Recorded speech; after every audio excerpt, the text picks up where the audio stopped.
Welcome to our typical weekend feature of a Backlog bonanza where I play through a number of the codes that I've been gathering in my backlog. As with some of the previous weeks, we are going to be later in the stream featuring some of the makers that are listed as the featured makers for week 6 of the 4YMM 4 Years of Mario Maker project, just to get a sense of their style and to provide some context for the things that they're going to show us later in the week. Actually, their uploads are going up tomorrow, I think. Hello, Bren321, thank you for joining me right from the start. Before anything else, though, I see that there is a first clear available on Escape Room the Gallery, which is a new upload by one of our regular submitters, DI Program. There have been a few versions of this going up for beta testing, so I don't necessarily expect that any first clear I put on it will necessarily stick around. But we'll try to make an attempt on it, since if it might take a while, it makes sense to do it now instead of in viewer levels sometime down the week. So, will your visit be heavenly or like hell?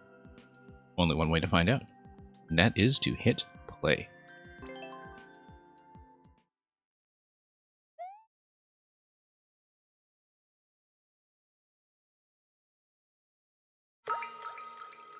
Okay, well, we don't know what's a visual clue and what isn't just yet. It looks like this is just sort of an intro dining hall with some chairs set up around tables. This, of course, is rather conspicuous, and it is going to be gated off one way by the presence of those panels there. And we're going to get an arithmetical clue right away. It is, I think, plus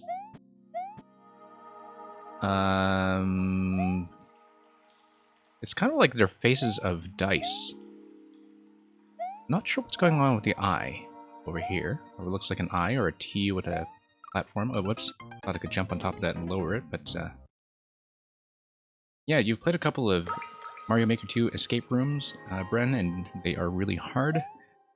Some of them can take a while, and I think some of it is that sometimes their clear times can be inflated by the fact that the resets can be very long. Like if you spend a lot of thinking time, you run down the clock and you have to redo a lot of things over long stretches. I tend to enjoy them a lot, but they do sometimes take a while, which is why I'm doing this one at the top of the stream. So it looks like we have some dice here. They look like faces of dice to me, where you have 8, you have 7, and if you are thinking of these as addition, then you're going to have 15 plus whatever is going on here. I also haven't really read what's going on with the P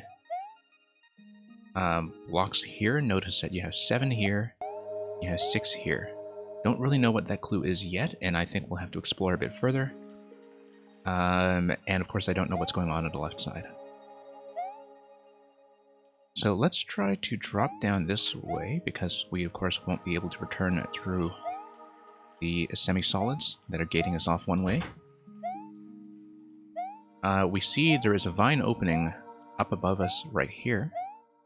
So quite possibly if we have some way of getting up there, which I think with our current capacity to jump we probably don't. Whoops. Have to exercise some care of the D-pad here. Don't think we can reach that. But if we eventually get a trampoline or something, that could be a way down, that could be a way up. We'll see.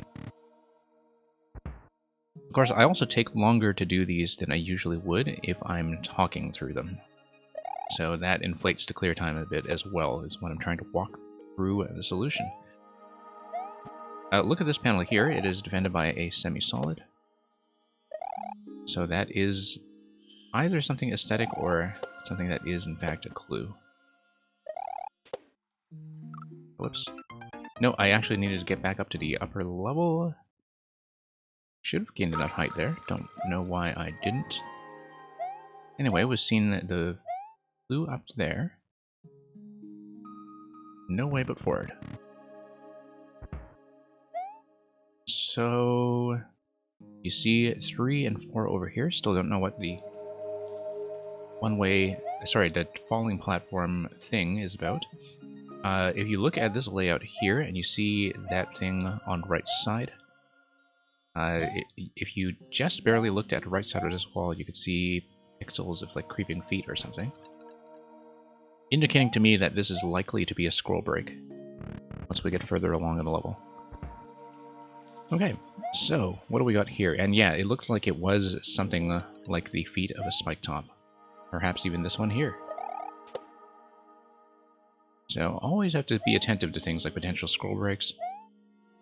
Still have to pay attention to the designs over the blue falling platforms. We have an L there. And Bren, you enjoyed my 4YMM level? Oh, thank you very much. Bren, I don't know if you're aware, but if you're curious about how it was made, and I don't know if you were here for this, I actually do have, as part of the 4YMM stream that I recorded earlier this week, a bit of an hour-long making-of documentary where I stepped through how that level looks in the editor. So thank you very much for playing that. And if you want to know how it was built, that's where I go into detail. Okay, we have an A, we have an E, we have an L. I have to say, I've actually not really done, physical real-life escape rooms. It seems like most of my escape room experience is, in fact, in games. And let's see what's going on over here. We have a reset door. That seems important. Don't know what it is that it is going to reset. We have not yet checked the red pipe. And yeah, feel free to just bookmark that or just go back to my video page afterwards where it should be easy to find. Okay, so we have, once again, these markers here. We have a 3 in the dice, and we have an 8 here. So, we have this P column, which seems utterly inscrutable to me. Looks like this is either exit only or some kind of object drop, like a hull block drop to get us through. Let's go through and see what happens. Okay, going to come back here. A lot of clues and a lot of information to keep in mind. I feel like maybe I should be taking notes. Okay, you have this little Space Invader design here. And, okay. We have total 3 pink coins. This is the first one I've seen. That is a clear sign that we'll need to look for something to break that with. So, don't really know what this symbol is here. But we have some kind of relationship, perhaps, between the note blocks and the ice blocks in this notation, which I don't know yet. This could be a 2, unless it's a 12. Looks like a 2. Actually, hard to tell because it's using the hard block design, so it could always be 1 and 12 if we're reading hard blocks as part of the design rather than as part of the wall. So, we do have a checkpoint flag down there, which I'll check in just a moment. And you have either 1 and 10 or just wall and 0. Not really sure. Okay, a wiggler down here. This looks like an on-off switch sequence. If we release an on-off switch somewhere with good timing, click once, click twice, click 3 times, we can escort the wiggler over to the P-switch. What does the P-switch give me? We don't know yet. This is interesting. Almost like a multi-exit point. I'll grab the checkpoint first, perhaps. Let's jump over it first, though. Never mind. I guess we won't. This is something completely different. I have no idea what I'm looking at. Not a clue. Do I have a favorite Shakespeare quote? That's a very good question. I feel like I should pick a favorite, and that I haven't done so yet. I mean, some of the people like to quote Shakespeare, but a lot of the best stuff is in the long form speeches, where it's not a particular line that's sticking out, but although there are very many good lines, but some of the longer speeches, which it would be great to do them sometime actually, but I mean, I do the sonnets because the sonnets have a very predictable length. So you have a G here. So we know that there's a whole bunch of letter notation that is involved with every time we see one of the blue platforms. So we've seen things like the L, the A, the E. The question is, what is even a plausible exit or progression path? And it looks like this is vertically built. Yeah, there we go. The fact that it's vertically built brings me down here. We have Mr. Space Invader Man again, and we have an M here. So yeah, don't really know what the lettering is telling me just yet. We just have to explore, I think. And until we explore, there's not much else we can do. Looks like we have a bit of a rain and umbrella effect that's created by the icicles, and then the icicles are out of any activation range. And hey, Progan, yeah, it is your level. This, I saw the first clear was available. I also saw earlier in the day that you had a couple of different versions going on, so I'm just doing the initial read-through. This is the first time I've seen this segment. So yeah, it looks like the escorting of the Wiggler on top is what's going to activate the P-switch, and we need to figure out the timing for that. Let me just kind of see, because I guess the Wigglers travel at the same speed. And so yeah, the platforms are here because the big Wiggler is being loaded onto global ground. We need to think about how many tiles we want it to walk in order to trap it appropriately. And to do so, I need to watch the small Wiggler down below and kind of track its movement. The difficulty is I don't know if its initial position is always going to go right. I think it must. As soon as you release it, it should go right. So we need to let it waltz a couple blocks forward and yeah, like give it about 4 tiles of movement. I really have to count this carefully though, otherwise we'll kill it by accident. Okay. We're down to 53 seconds, but that's kind of expected.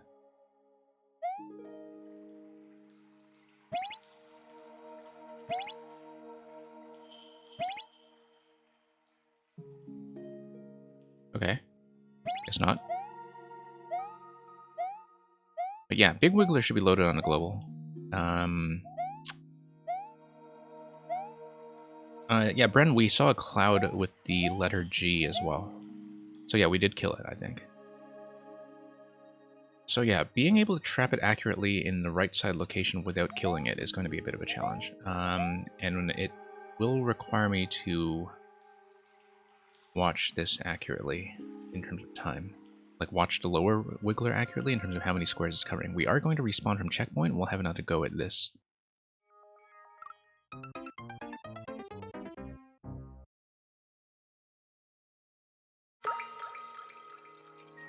So yeah.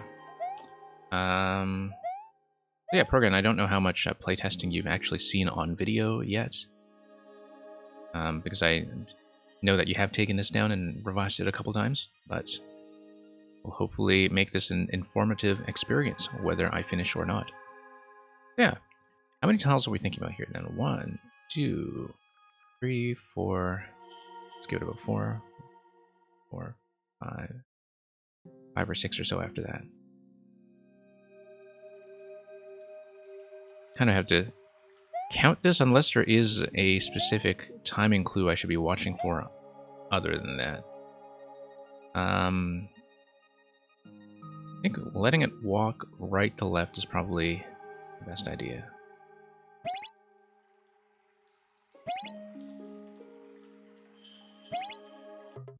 There we go.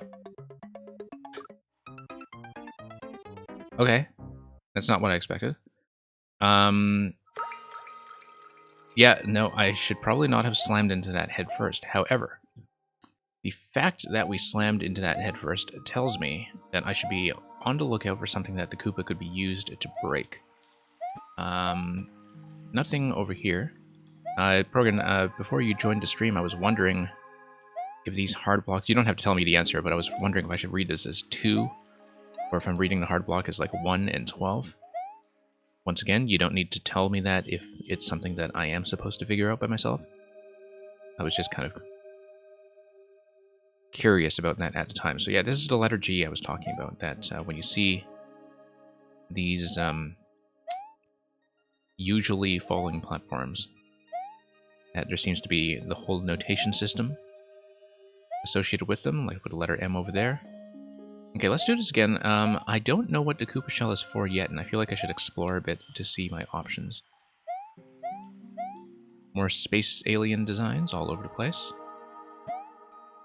The fact that the P-switch would release this means that I would actually have access to holding a P-switch.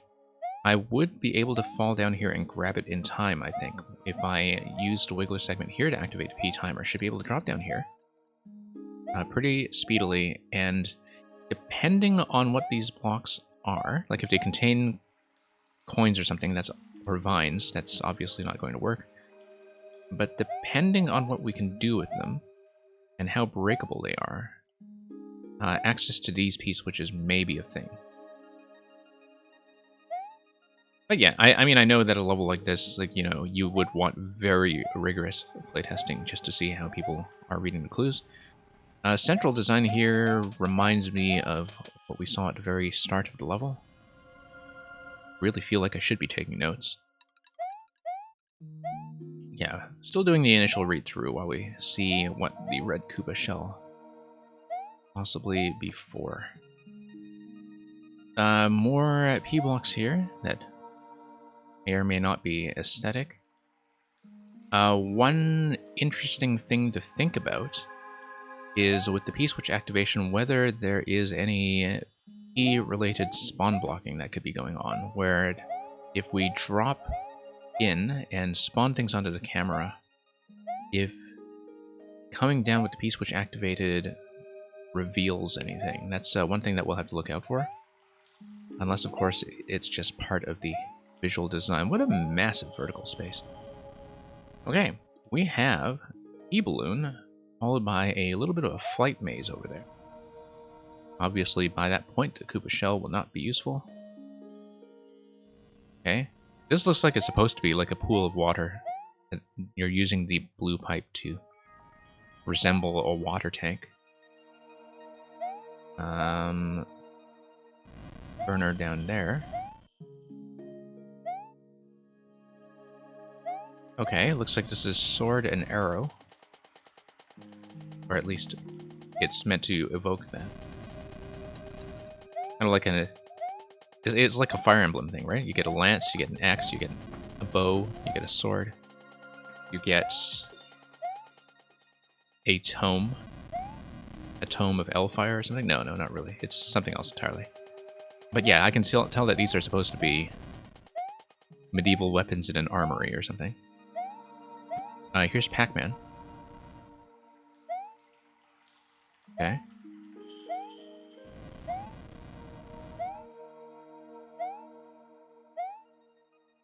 What's going on here? This is going to be something. No idea what it is.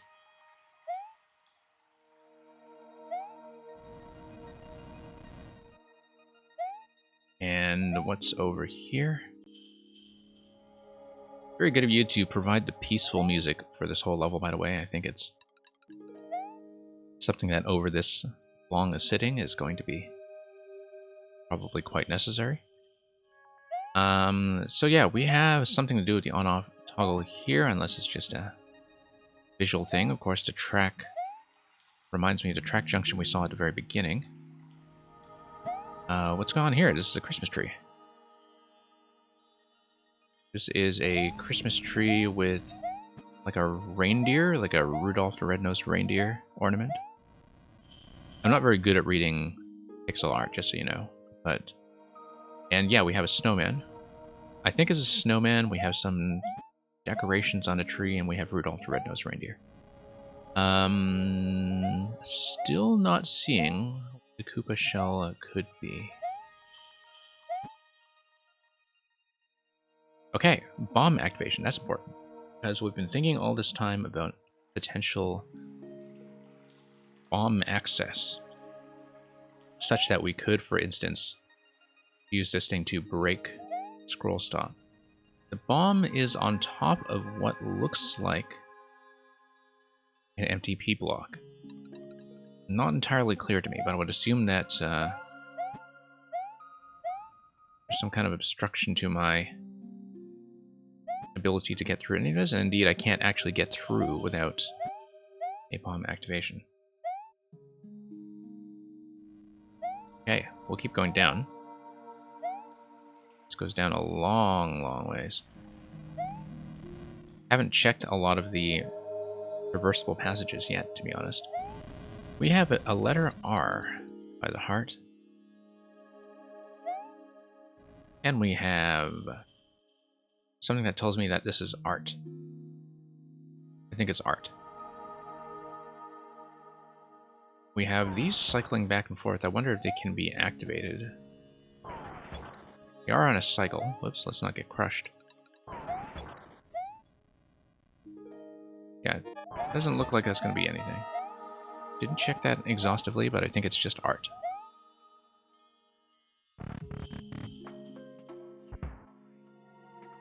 Okay, back here we go. Big reset off the top. And this is where we came down previously. Did I play Mario Maker 1? I did at the very beginning and the very end. I played a lot in 2015 and early 2016. Then I was basically off the game for about 3 years. And I only really started looking at the community side of Mario Maker 1 in the last few months leading up to Mario Maker 2. And I played a lot of it during that time to catch up on what everybody was doing. But yeah, in many ways, like my time with Maker 1 didn't really get underway until Maker 2 was already announced. And then I just did a ton of catching up, and that's when I really kind of fell in love with this. Did I ever check down here? No, I didn't. Okay, we have more dice. So far with the dice, I've noticed the dice markings. I've noticed the P block markings and how the numbers are a little bit different. I have yet to understand what the notation is with some of the extra matter on the side. We had seen a diagonal track earlier. We see a 3-track and a 4-track here. I don't know what that stuff is yet. I don't actually know what the dice markings are useful for yet, in fact.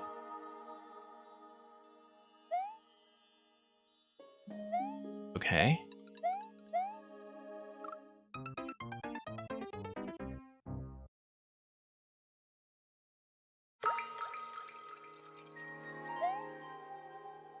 So yeah. Obviously there's a ton of stuff we didn't check on the way down. I also never really did use that Koopa shell or indeed check whether that pipe was accessible. Let's maybe do this again with the small wiggler, just so we can take a look properly at the umbrella room. So yeah, once again, I do have a particular timing method for this.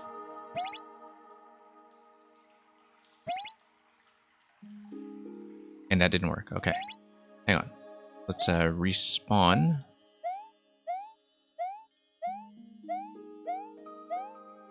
I was trying to map out a very specific spacing using the wiggler. But this is one of the few things I've actually been able to interact with so far in terms of being able to read something that's going on in the level. So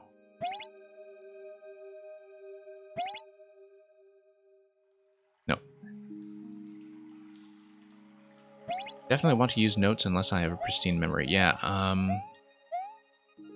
I guess that would have been useful to know going into this, because I've not played anything on this scale from you, as you know. In terms of having, like, a lot of level-wide visual clues rather than something that's a little more contained. So yeah, absolutely no guarantee that I'll stick with it long enough to get the clear today. But I thought I would take as much of a look as I can, and I might want to go back to this with a clear approach and a clear head further down the line. This is definitely a much larger scale experience than the typical puzzle level I see from you, so... Alright, let's just try to activate this once again, just so I can get some progress going. Still haven't really seen what the Koopa shell would be useful for, but I also haven't checked this pipe here, and that's mostly what I want to do. Okay, no, I did have the distance mapped out earlier, and it worked. So let me just check the spacing again. So I respawn this. Want to go 1, 2, 3, 4 spaces or so probably, followed by... That's a bit of a narrow window.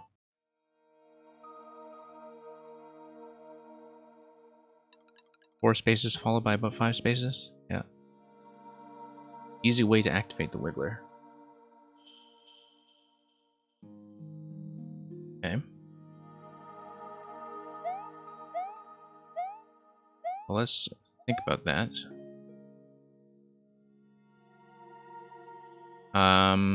Could also be... Think about what's going on with the icicles. Oh, you know what? The toggling of the on-off switches toggles whether the icicle droplets are coming down. If it is in the off state, you see no droplets, and it's like the umbrella has been extended.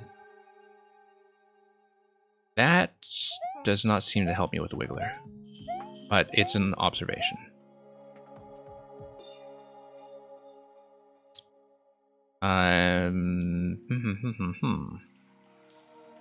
Easy way to activate the Wiggler, that's curious. Very curious.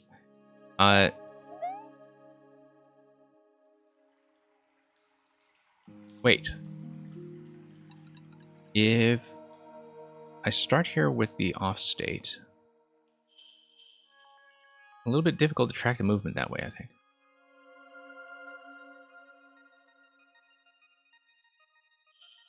Yeah, the way I'm trying to time it is by watching this Wiggler down here and just counting squares. That's how I'm doing it so far. Maybe that's wrong. But I'm just trying to count squares.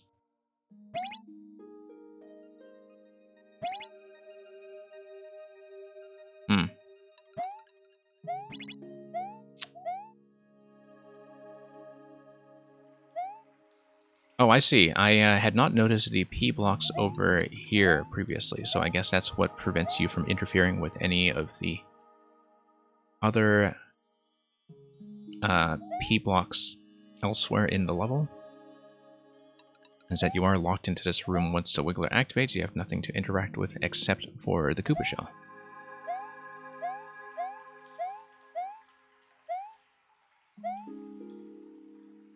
When the small Wiggler hits the wall each time. Okay. Yeah, I was trying to count that out, and I was thinking it was something like that. I have to respawn that thing first. Yeah, because I was counting tiles, and I was thinking that the first run would be slightly short of the wall. But I guess you're going like 5 tiles and then 5 tiles, that would make sense. Yeah, so I guess I was just a little bit inaccurate with that.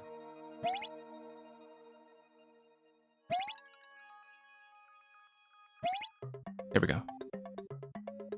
So let's stop this guy. And try to enter. No. No entry. But anyway, we have a shell. Now we can find some kind of exit location to break with a shell jump. Right? Isn't that how these levels are done? When I was scanning around here, I did not really see anything that the shell would be usable for necessarily, except perhaps this.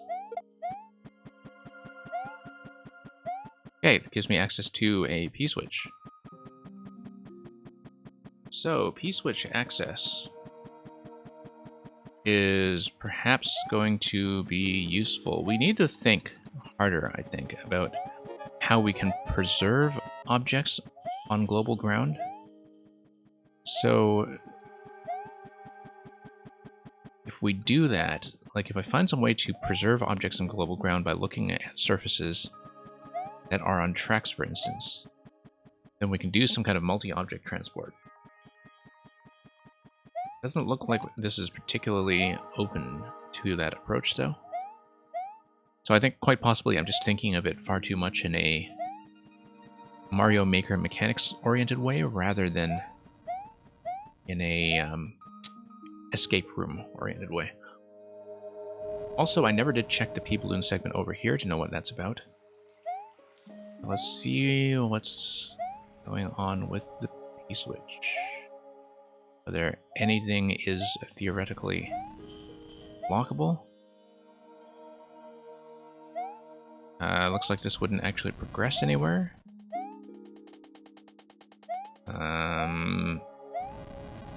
This one-way panel is interesting. I guess it's just... Oh, I see. There's a... Way down. Okay, I see. Because if you swim through that with the P-Balloon, this forces you to drop the P-Balloon if you try to exit. Why would you try to exit? Probably because there's something to interact with the P-Balloon that I haven't seen yet. Okay, you didn't want it to be only escape rooms, so you have some Mario mechanics in there. Okay, that's good to know. Because, honestly, I'm much more comfortable with the Mario mechanics in some ways, but that's just partly, you know, because I'm learning how to read the symbolic clues in this level from scratch. And trying to assemble that pretty much from the start. Also, notice that there's a bit of a match in terms of weaponry. You see this guy holding a lance and a shield, for instance, and it's a lance that kind of matches the lance that we saw lower down. And so we should be thinking a little harder, perhaps, about the visual designs of these rooms in terms of whether we can visualize these fellows as holding weapons or something.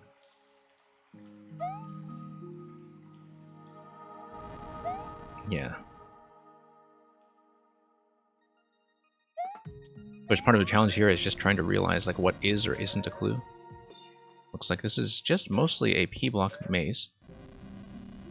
Very interesting that you do have things that are blocked off by on-off or by P-blocks, although they could also just be map clues of some sort. Who knows? Like we're supposed to, you know, capture this and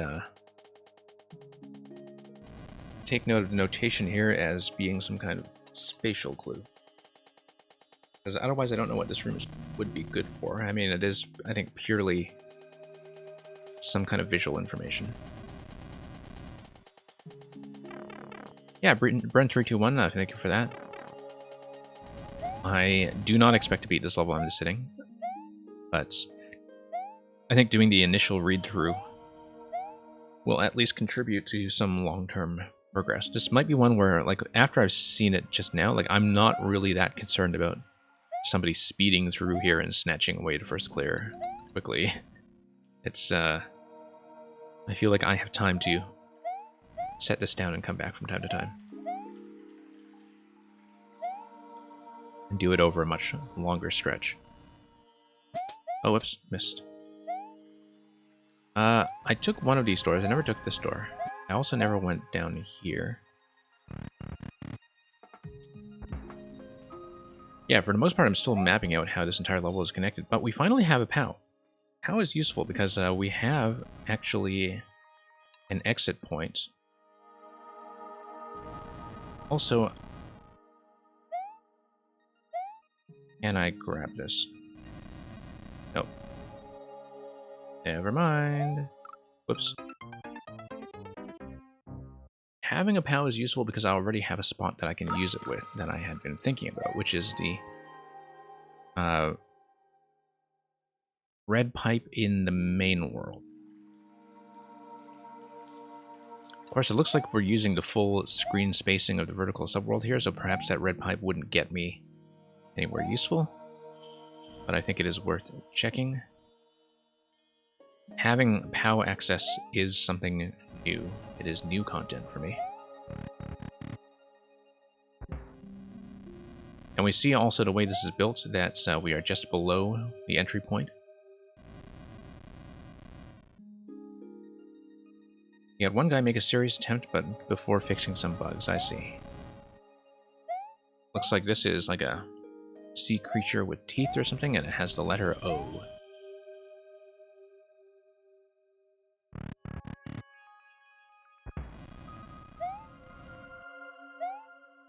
Ah, okay.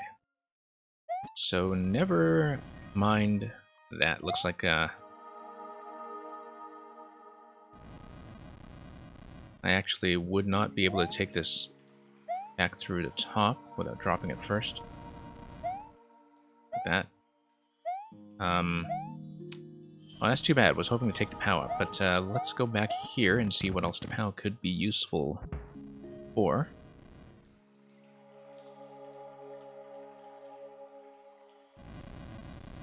But yeah, this is the second ink coin that was seen.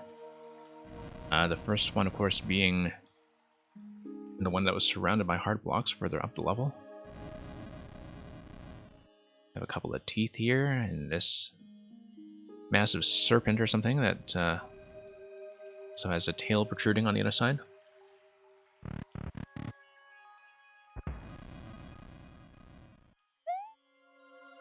Okay, looks like we do in fact need to pound drop. Whoops. In order to proceed up here. Now I'll have to think about how to eventually come down and have either shell protection or some kind of damage boost available in order to grab that coin there. We did see a bone shell clue in the little pseudo pool of water that was represented by the blue pipe.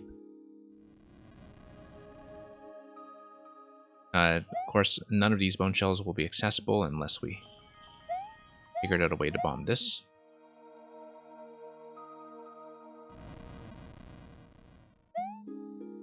And yeah, let me just navigate this again.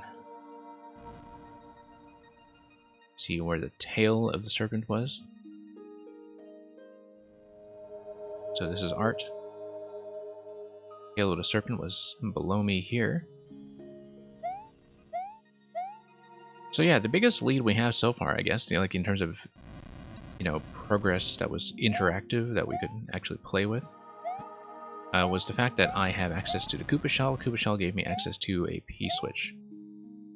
And so I have the ability to use a P-switch somewhere. I've not really gone back to main world to see whether there are any meaningful interactions there. However, P-switch doesn't do anything here. Okay.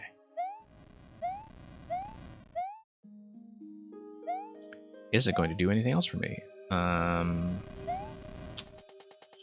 Not here by the looks of it. Interesting that in case of on-off trapping that you have a spike there as anti-soft lock. Which sort of indicates to me that some kind of remote on-off toggling may actually be relevant, but who knows? Okay, so I should think about, like, having an additional P-switch, what does that give me? Probably not much.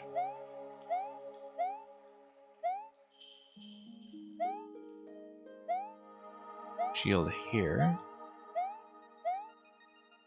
Well, let's run that again, just so we can get the P-switch, and just do that accordingly.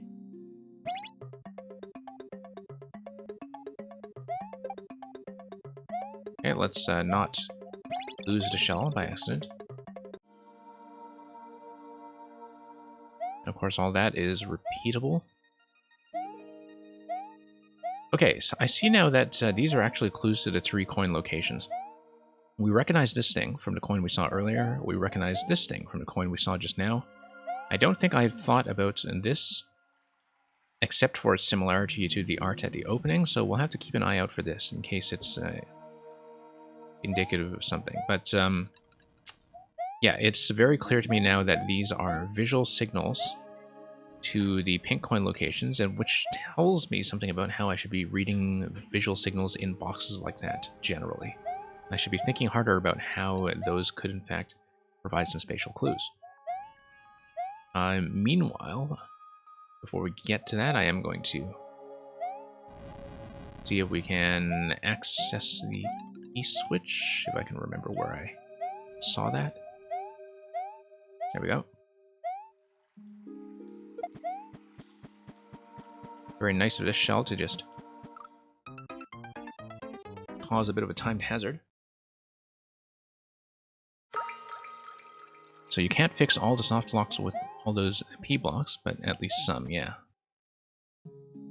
Understandable, and it's not much of a distance to get to checkpoint 1 anyway, if people do need to restart, at least given the progression we've seen so far, so.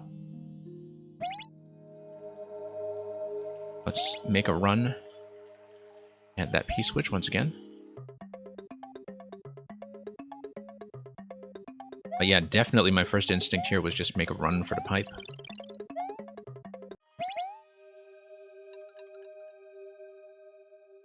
But yeah, since the player has freedom to obtain a P-switch, that is naturally going to be a massive risk when it comes to most locations on this map, I think.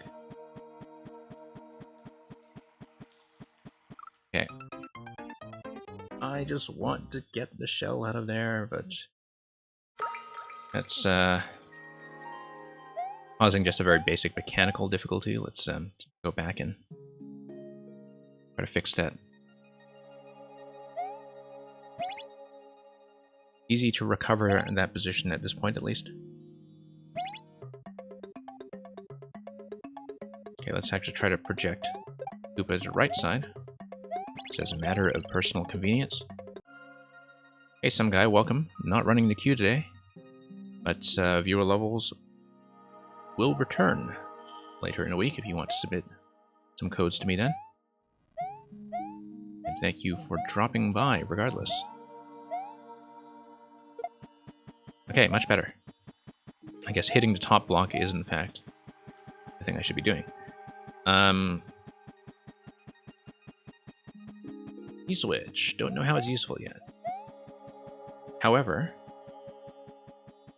E-switch would actually, for instance, give me access to the bottom coin using a P-jump.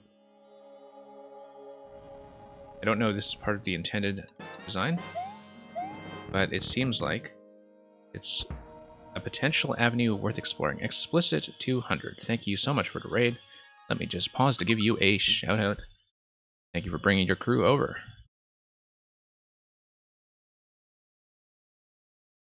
So yeah, those of you just joining me, I've been working on this new escape room by D.I. Pergan. This is probably not intentional. It's probably a cheese, but... Oh, no, it isn't, actually. It blocks my access. Never mind. I was hoping that a P-jump would kind of depress my position enough, such that when I jump off of it, I could grab the coin that way. That's interesting. It's not going to do a thing for me except kill the POW, but that's something we can prepare. Well, I don't know if it's just my P-jump timing, like whether there is a safe P-jump timing, like a few frames later, that would do the coin grab. It certainly looked like it must have been cheese rather than anything intentional, though. But I thought it was worth trying. I mean, it's worthwhile to test these things. In case you need to upload new versions all of a sudden. I did see that after several weeks, that canal lock was actually repaired once again. I have not looked at a new version because first clear was already taken. But yeah, that was very much the case. But yeah, explicit, not running the view this stream. I'll be doing more viewer levels later in the week. Today is just kind of a catch-up day as well as a showcase day for this week's batch of 4YMM makers. At least some of the new faces. I still have to think about the bomb activation here and also just the... let's go back to the main world to see whether there was anything here that could in fact be manipulated using the P-switch. And okay, this is actually just a top part of of this zone. So let me just, yeah.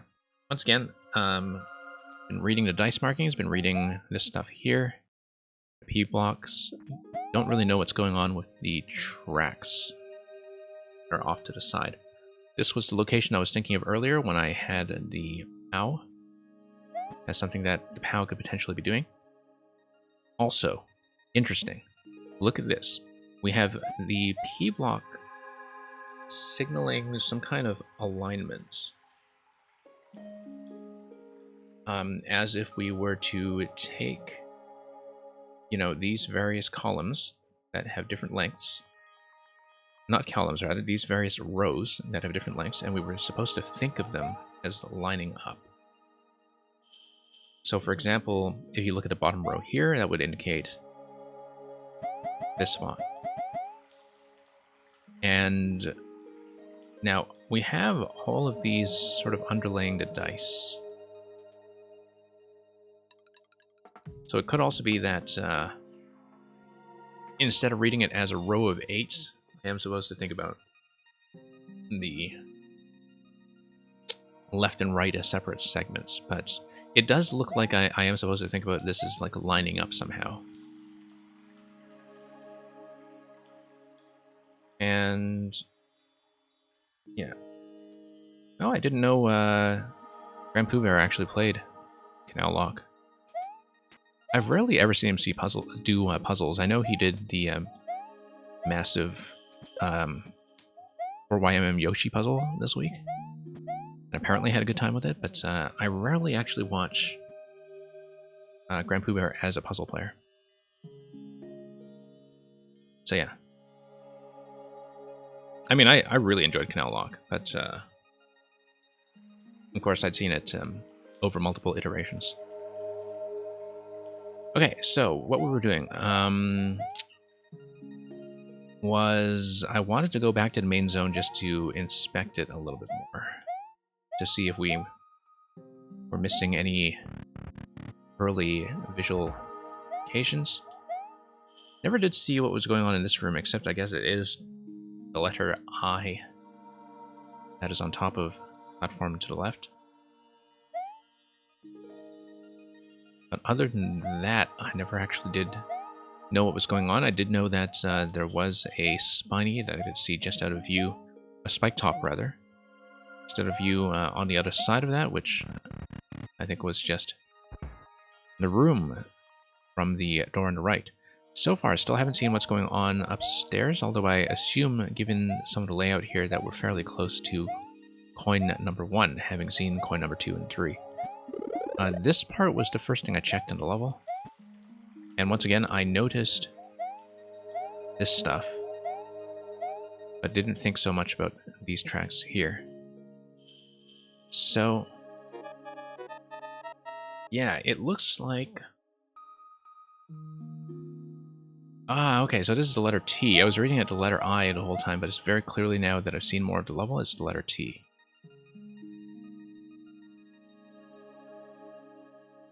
So you have 6, you have 7.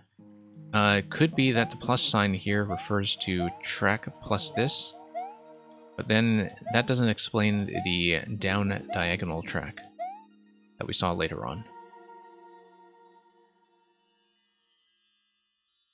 But yeah, it looks like there is some kind of ordering that is going on with this stuff here. 7, 6... Yeah.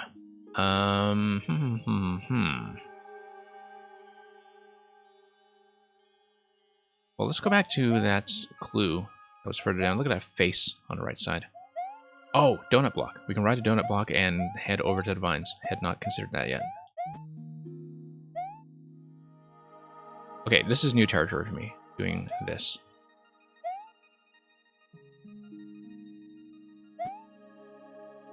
Yeah, this is new stuff. Great.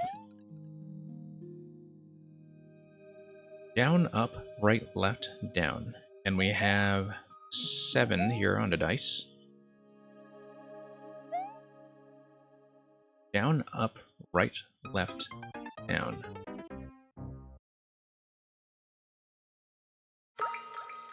Let's go back to that. I mean, we could just hit start over at this point. We have no meaningful progress. Oh, so he got it a no-skip expert. Well, I mean, only expert, I guess, because as a puzzle level, you're just going to have a high clear rate. Also, high clear rate per footprints, I guess, given the players you tend to send that stuff to. Okay, let's go back to that clue here, since that was the limit of our progress. Also, let me read the box at the start. Because this image here is basically just telling me about the location we were climbing up just now. Don't really think it's telling me about anything else.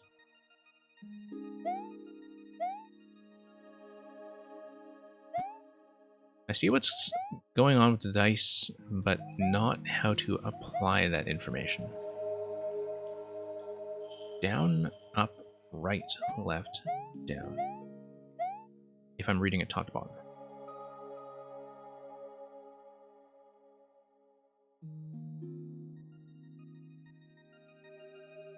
Okay. Probably nothing going on here.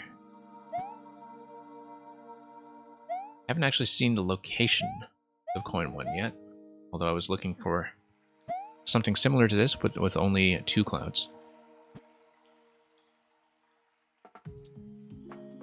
So let me go back to the arithmetical clue. Still don't know how to use this room at all. Also didn't know how to get back up this room because the spiny bounce didn't seem to give me quite enough height. Whoops, I blew that there.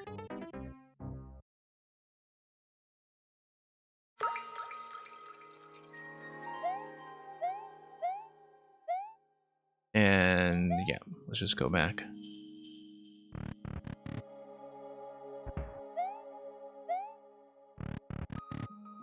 And what do we got? Did I check this location? Yes, I did. Let's check it again. I don't remember what was here. Right, more dice. Right, okay, so we have actually 1, 2, 3, 4. 3, 4.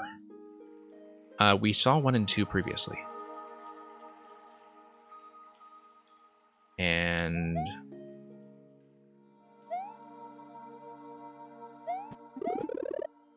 I am probably going to...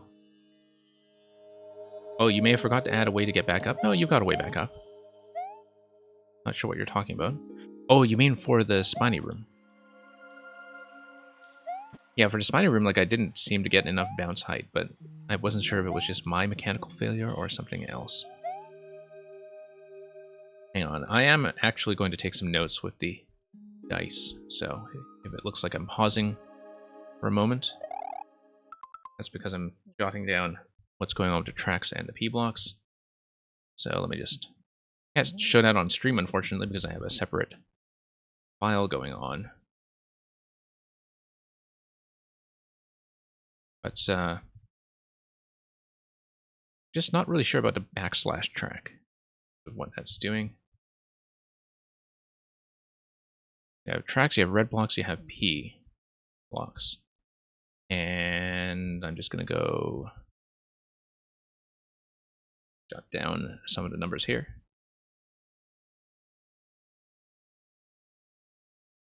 And yeah, 8, 7, 3 and 2, and we had a 7 dice that was in the first room as well. Not really sure what that's about. But it was kind of a mix of all colors. And the P be 7 and 6 respectively. I think this is correct. Okay, so let's go back to the P stack that was giving me kind of clue. Obviously, we see something that is built up above that we have not accessed yet. A peak of a one-way panel earlier. This is a very long corridor.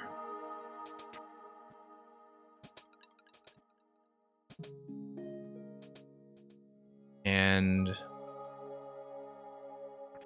of course, one of the things we haven't learned how to apply yet was the directional clue earlier with the number 7. That was the series of 5 directional arrows. Not really sure which location that is relevant to yet. But yeah, here we see 3 on a dice, and we see 8 blocks in the bottom. Yes, so look at these columns here. They actually do match up to the sequence that we saw. In that the P's go 7, 6, 3, 4, 8. And that's also the track order I have, which tells me that I should be reading this as number 5. As I believe I've done so correctly. The columns. I should read the column positions as well. And just going to jot that down. So second column, first column, third column, and second column.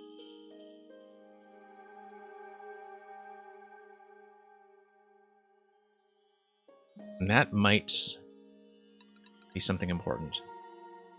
I'm not sure what. Like the way that these are lined up so far. Where was that big jumble of the 7? Let's go back to that. Oh, I just heard a shell effect. That seemed important. That seemed off screen as well, like something above me. But I definitely did just hear something like a shell activation. Yeah, look at this guy here. One-way panel on its spiny shell. Don't know what that's all about.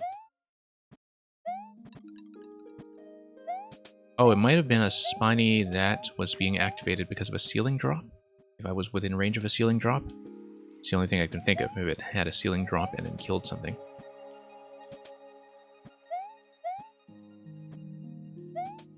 Okay, haven't really been taking notes of the letters yet. That's something that will be important.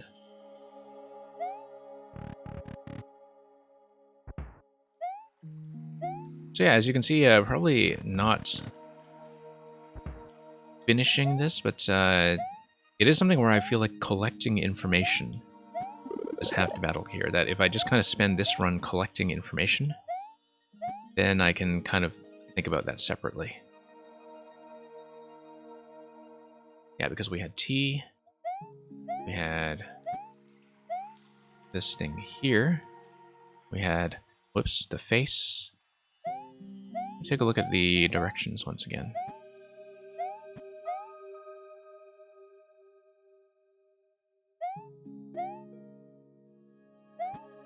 And yeah, the more information we assemble, the more time we'll save. So it's sort of interesting to see this as this sort of mixed design, aesthetically speaking. I don't know if there's a particular reason that it's colorful.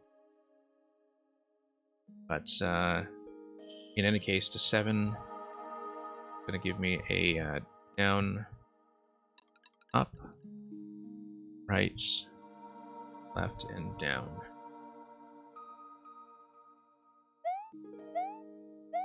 Curious. Okay, let's go back to the main room.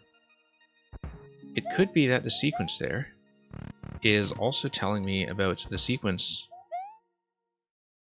in the vertical section in terms of the order in which the sections can be expected to be relevant. So for example, If you go from checkpoint and go down 1 row, you go up, right, left, down. Okay, no, never mind. That's not where I'll be. Also, P block would likely trap me below. Like if I hit P, hit the P switch, yeah, that's what that spike is for, because this is definitely a potential lock trap, and it's unclear to me whether anything down here is relevant, like if there's anything invisibly buried. I would guess not.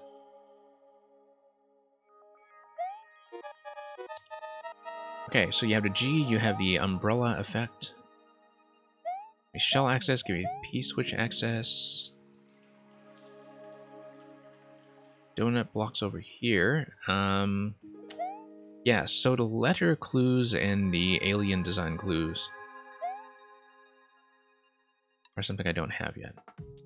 Oh, it's increasingly clear to me that this thing here is actually a helm, and it matches the helm design when we head down to the armory. That it is a helm next to all of the other weapons. I guess it's kind of a limitation of Mario Maker that we do have a bit of a limited aesthetic palette in terms of what kind of blocks you can use, and so being able to tell that apart from the clues is tricky. Ah! Here's the number 7. Here's the P-balloon. Here's a maze. That tells me that we should be following the instructions we had earlier, which is down, up. Wait. Might be by junction. Might be down. Yeah, by junction. Up.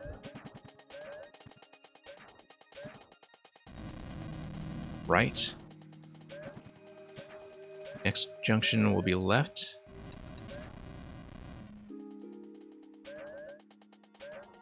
Down. That hits every single one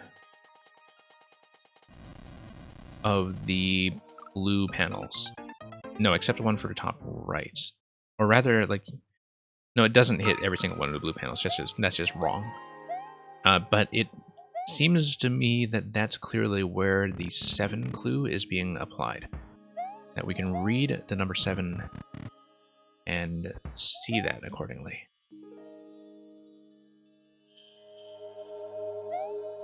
So yeah, I don't know how the letter clues work yet, don't know how these clues here work yet, but it seems like we have made at least a mental connection to what is going on with the P-balloon. Now the P-balloon is tracing a path through what looked like a mini-map over here. It could be also giving me a particular order. Like yellow. Yeah. Like a particular order where we have to read the P block and blue block order. So it looks like yellow. So where we go? We went down, up, right, left.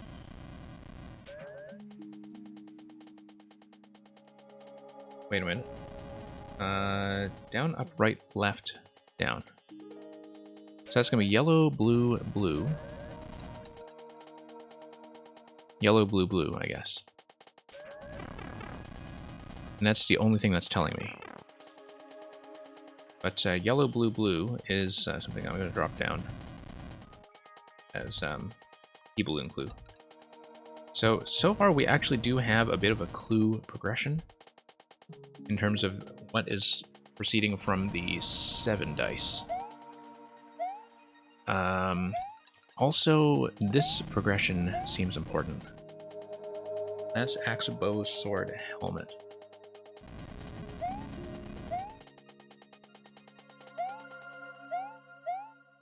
In that, a lot of the artwork is clearly related to that somehow.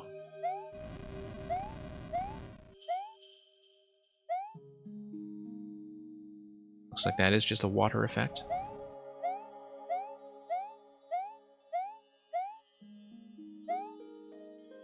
Yeah. Plants. Not really sure what is going to matter about the order here. I mean, that's clearly key-switch access. Still don't know what's going on with this room. This room I have not really understood at all, but I think that's true of a lot of the aesthetic rooms. On the right side. This is in itself a bit of a clue room.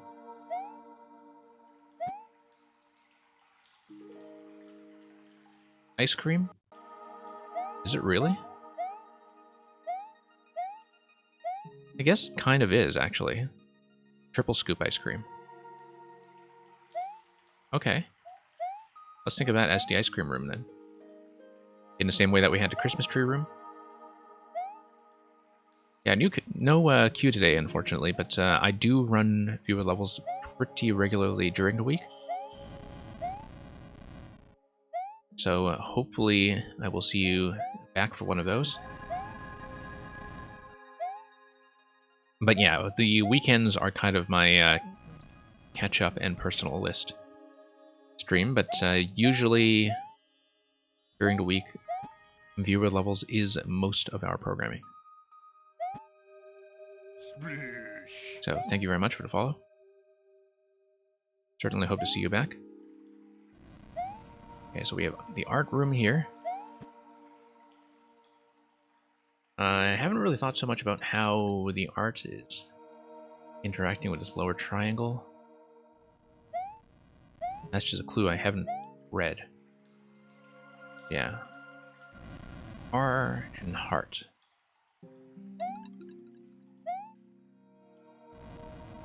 Let's go back down here.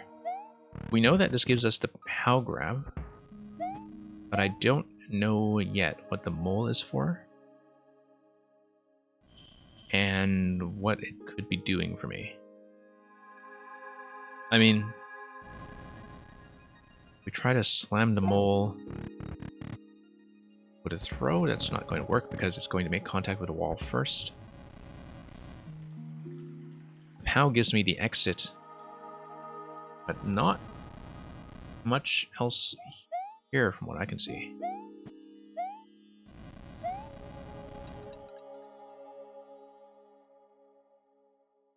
Yeah. Nothing to stand on over here either. We did check that much earlier. So the question is, what eventually... Oh, you know what? Koopa Shell solves that. Koopa Shell grabs that coin. Okay, let me grab the POW and go back upstairs. Yeah, no, very clear to me now, actually. Koopa Shell grabs that coin because we have access to that. So we just kind of go through the motions and show that off. Just so I have a visual record of doing so. So yeah. That coin I feel like we understand then. Because I can... Oh, first of all, let's check this.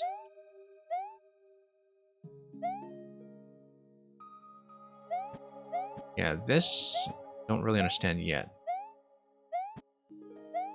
The jump block and ice block clue here. But Koopa Shell should be the answer to the pink coin unless there's something I have failed to remember. So let's try that.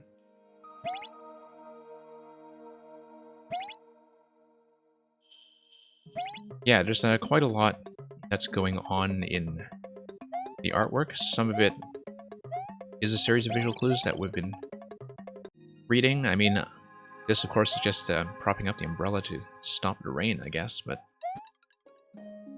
sometimes, yeah, there's a lot here where, you know, I have to make a decision about whether I should be reading it as something functional or if the artwork is just there to be artwork. I mean, some of them are supposed to be kind of soft visual clues rather than specific mechanical interaction. So, for example, these are definitely visual clues to the pink coin locations. We've already seen 2 out of 3 of them.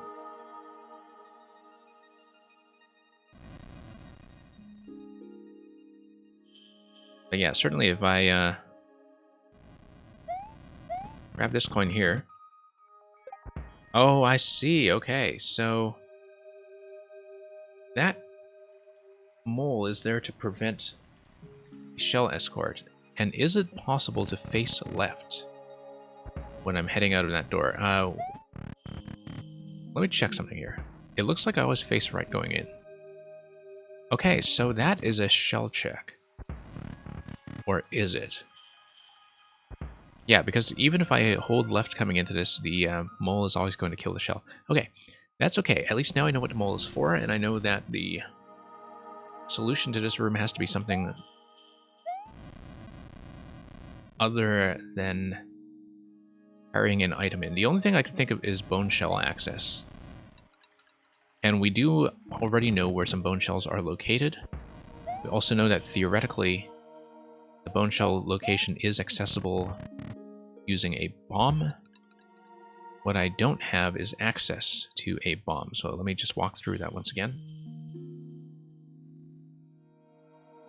Yeah, okay, so you're going to confirm that that was a face left block. I have seen a similar block before, usually in trolls, but to me it seems abundantly clear that this is a bomb break. Bomb break is followed by an opportunity to grab a shell, assuming that you can actually get in safely. And I guess the cheap is just there for additional aesthetic effect. A snake in the mole room. Let me go back and check that. I'm not sure I get what you're talking about.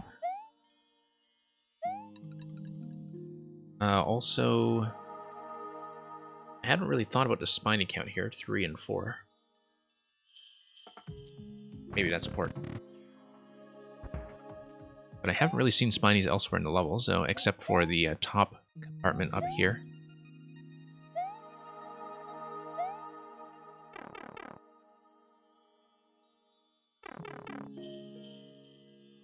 And, oh, no, you're talking about the artwork. Yeah.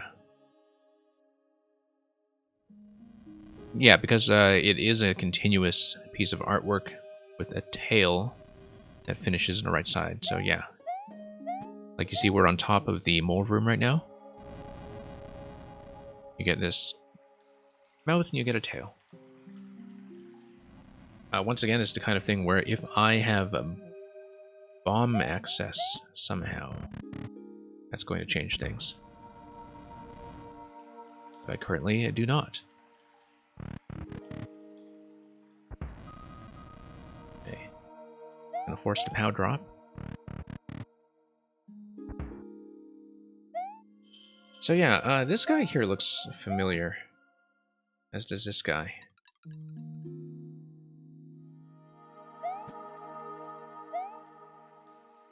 But yeah, once again, this looks like it's very clearly going to be bomb access. So just figuring out how that's going to work is important. Also, these pipes here do not look accessible. Checkpoint room here, still haven't really thought about the artwork. Or this here, don't know what this is. The C. Unlike some of the other letters, it is not placed on top of one of the blue platforms.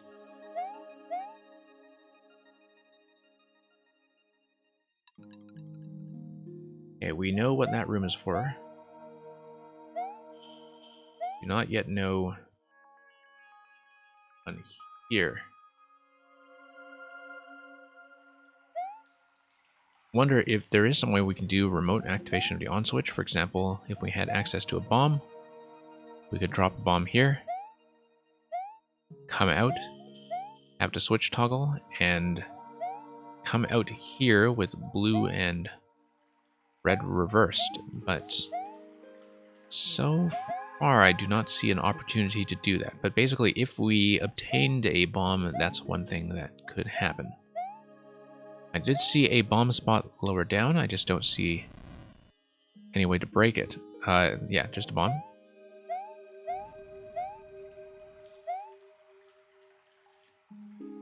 Certainly looks like that if we found some way to set this bomb with fire,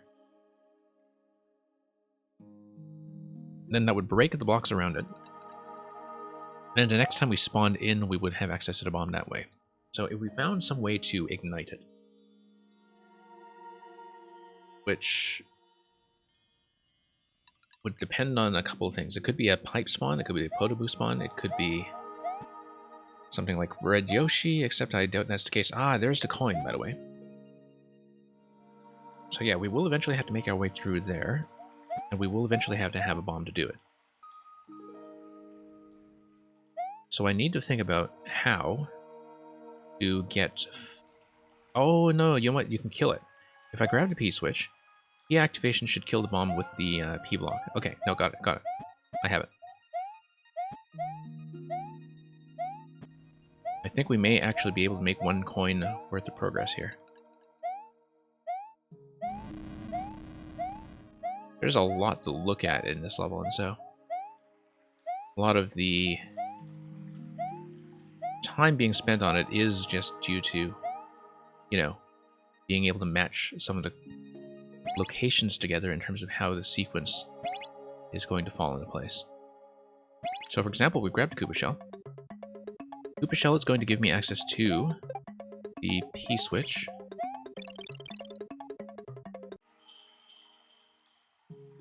No, it's not going to be Red Yoshi for the bomb. I know how the bomb activation is going to work now, I think. Okay. P-switch is going to down here, and let's hug the right. Here we are. Watch this.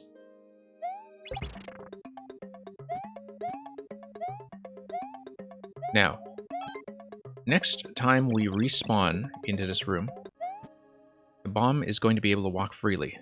Walking the bomb freely allows me to do a couple of things. This is the vertical subworld, and we're using both screens already, so this scroll break is unlikely to be a scroll break. It's going to not do that. Do I have a way of getting the bomb out of here? Let's say I step on it. I have a limited amount of time to, like... Oh, I could actually just do a straight jump up here. Straight jump over. In the time that I have a bomb available, what can I bomb? That's the question. Am I able to actually destroy anything else? I could play hot potato with it going down to the door. I don't think I'm going to be fast enough, though.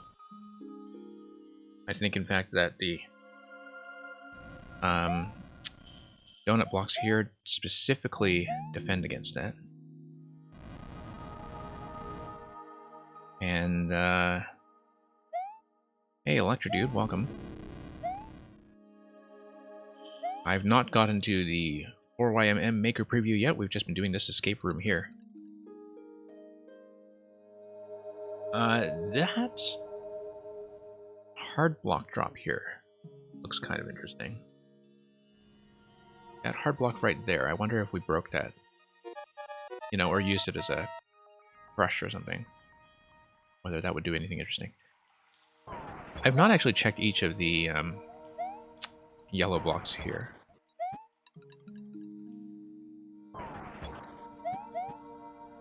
Okay, probably nothing in any of those, but we'll just check the middle one to be absolutely diligent about it. We also see that it is generally... Oh, look at that. The second block was a crush. The second block was a crush and it didn't even activate. Hey, wait a minute, let's check that. Let's check that.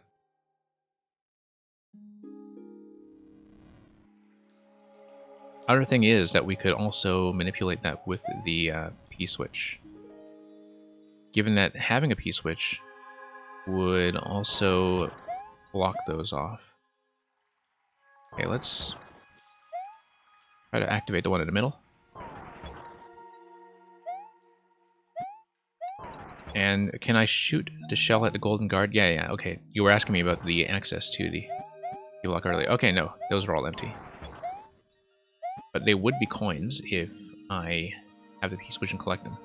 if they are coins, perhaps there's some kind of blocking going on, but as track objects, I guess they wouldn't really be involved in spawn blocking in any really meaningful sense.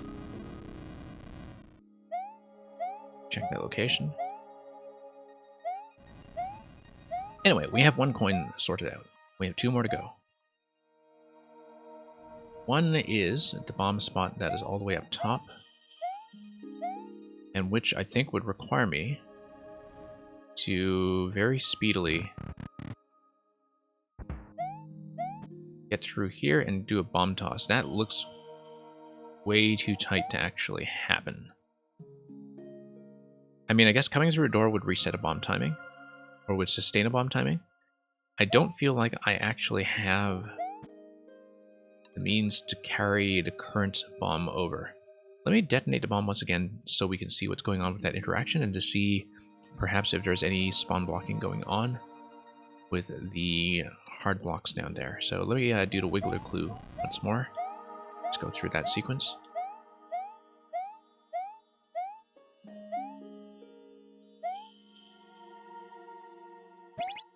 And we'll just take a look at that sequence once again. And the reason I'm doing that is just to have bomb access and to break the hard blocks. So what's happening here? I need the E. Okay, there we go. Yeah, releasing right from this location gets me into a bit of trouble, as we saw some earlier attempts. I'm going to take the P down. Oh, no, I got it. Bomb. If I am quick enough with the bomb, I can get it over to that location and break my way over to the bone shell. I don't know if I can be quick enough. It seems like a huge height to climb. No, I don't think so. The bomb would detonate first. But if there is a way to escort the bomb safely out of here, maybe something can happen. But anyway, let's respawn into this room just to see how bomb access is going to work. However, the bomb was... yeah, it was killed, but it should respawn. Let me just actually go down, respawn to easy way.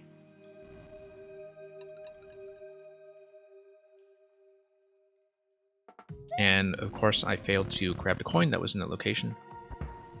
Yeah, I tried the P-switch jump already. That's this coin here. I did, in fact, test that.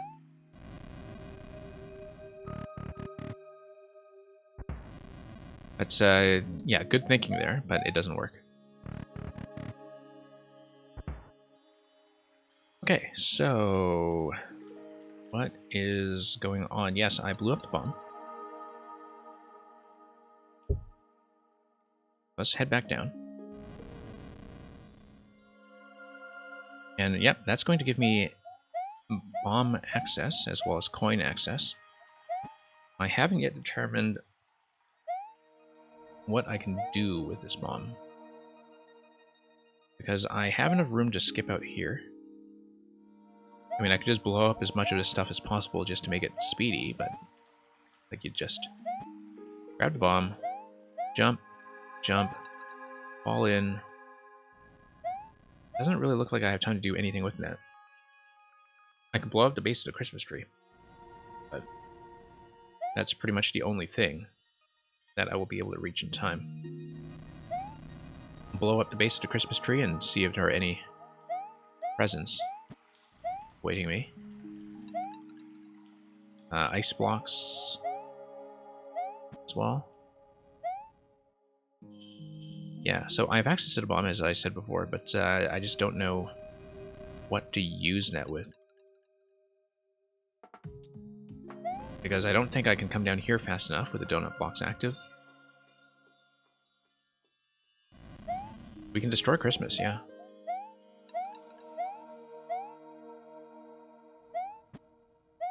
And what's on the next level up? Okay, that's just going to be, once again, on-off signaling. Hmm. So yeah, the only thing I can think of is that there is some intended target I should be breaking using the bomb. Let me check my camera position quickly, because it looks like this thing is the center segment. Okay, so we actually do not have quite full usage of 2 screens, I think, because look at this. Look at how we're 2 tiles over. Like, we basically see 2 tiles at the end here. So, it looks like this whole thing is 2 screens wide minus 2 tiles, which tells me the first location I should try with the bomb is here. That we should, in fact, get 2 tiles worth of scroll break, and we do. Okay, so we have an elevator going up. We also have the key showing us the exit. And I'm just going to ride this up. But it's not going to give me anything except the scroll break. However, the scroll break is itself probably useful because it could reveal mechanisms that we were previously unable to see on that side.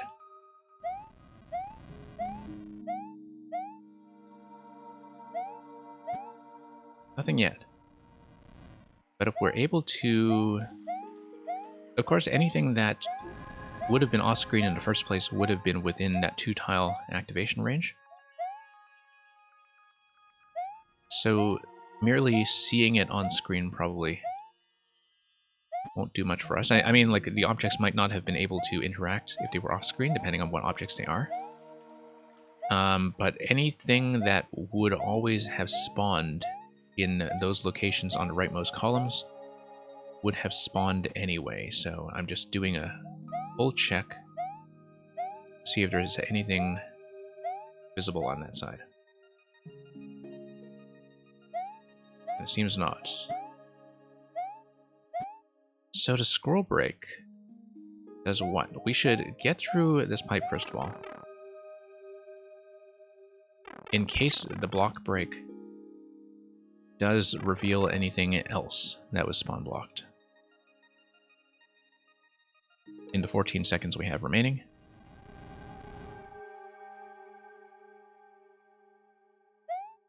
Six seconds remaining. We have art. For art's sake. Yeah, that doesn't really reveal anything, I think, except for the connection point between the key door and the red pipe. So that's really the only thing that I've seen there visually, and I don't think I've been able to activate anything else. So how did I know about the scroll tiles that would open? So here's how I know. In the subworld, when you build a vertical subworld, it's going to be 10 screens high and 2 screens wide. So look at this. Right now we're 1 screen wide, and you see that we saw these 2 blocks here. When we scroll all the way to the right, we see that the boundary line is here. Now, if we were using the full extent of the vertical subworld, the boundary should have been here. That tells me that there were 2 tiles of spacing off screen that were blocked off. And when I saw the hard blocks on the right side of the bomb, where it was made available, knowing how wide the screen is, I knew immediately that that was going to be a scroll break. I mean, I think a lot of people would try that anyway as one of the few locations that are safe to bomb. But the reason that I knew in advance that it was going to be a scroll break was by counting the screen width.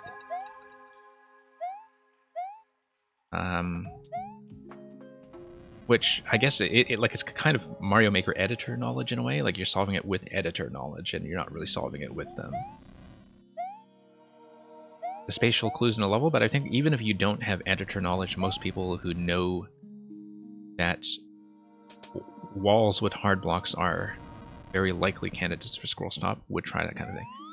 Okay, so the clue we saw here before was the path from number 7. Number 7 giving us the arrow clues that would take us down this path. and would give us a sequence of yellow, blue, blue.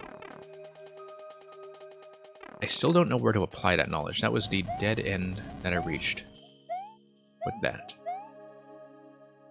I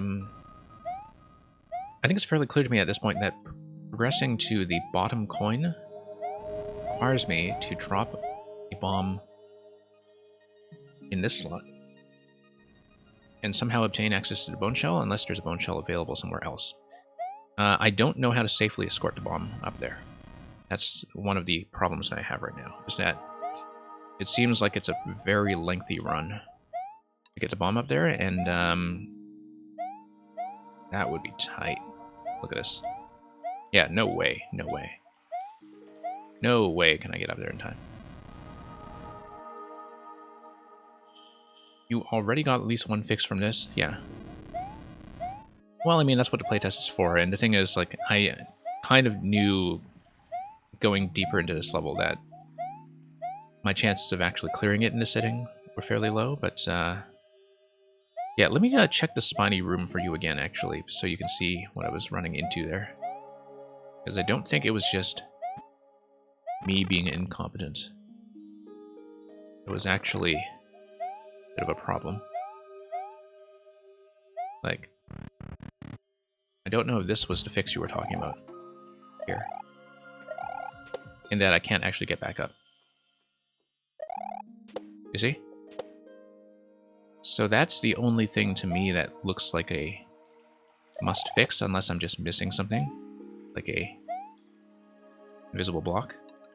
Yeah.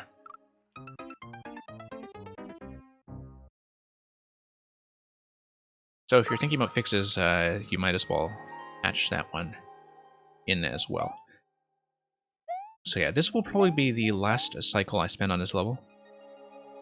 Before I just put it away for now. I mean, you know, you're putting in some fixes anyway, and I think we actually made a pretty meaningful amount of progress with reading the clues that we did have.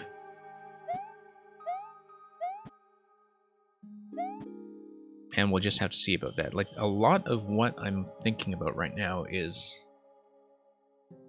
basically how do we get a bomb safely to various locations.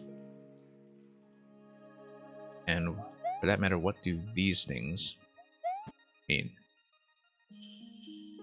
So yeah, I guess, you know, obviously reset door would give you quick access here. And, you know, you would just run over, drop the bomb. Problem with this is donut blocks on the lowest level. I think that's going to slow me down too much. Carry the bomb over that far. So far, I've also only applied one use of the Koopa Shell, which is to grab the P-switch. I also know that you have two P-switches available that are both up for grabs. And so if we, for example, escorted both P-switches down slowly, I would have something I'm able to do here. Like, we move this thing, then come here and grab that. Move this thing. So for example, if we have a double P-switch sequence, and we just move things down carefully, we would be able to preserve both somehow. So that's one thing that I haven't really played with, is like keeping both P-switches spawned and available, and seeing if that does anything useful for me. Probably not, but you do give me two P-switches for a reason, so.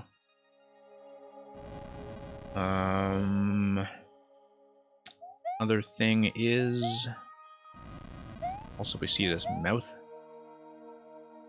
Still don't know what some of these visual clues like the mouth are all about. But of course, those donut blocks can be written down. Some of the piece switches here can be toggled.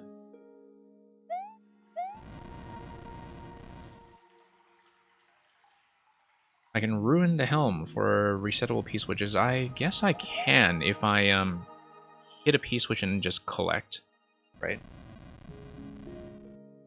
If I hit a piece switches, collect, and then I can reset into the room. And I should be able to grab more. So yeah, that's one thing I hadn't considered. Another thing I hadn't considered, of course, was this location here. See if maybe that's a spawn block of anything. We do any interesting reloading.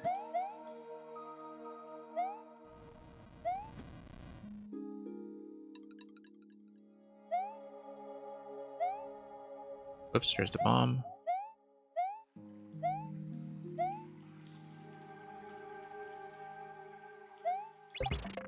Yeah, let's respawn. See how fast I can get down here. Yeah, if I'm able to escort a bomb quickly and toss, then that would be a pink coin. I really don't feel like I have time to do that, but I haven't tried it properly, and I should try. But meanwhile, we'll drop down.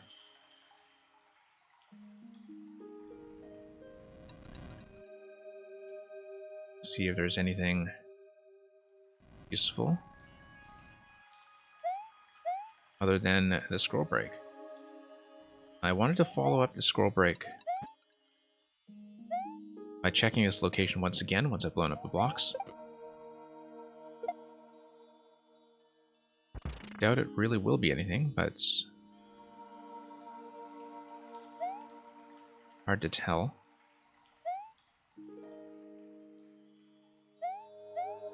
Hard to tell also if there's ever any kind of invisible block on track thing going on. Let's come back here, grab another bomb. Let's just practice being brisk about this.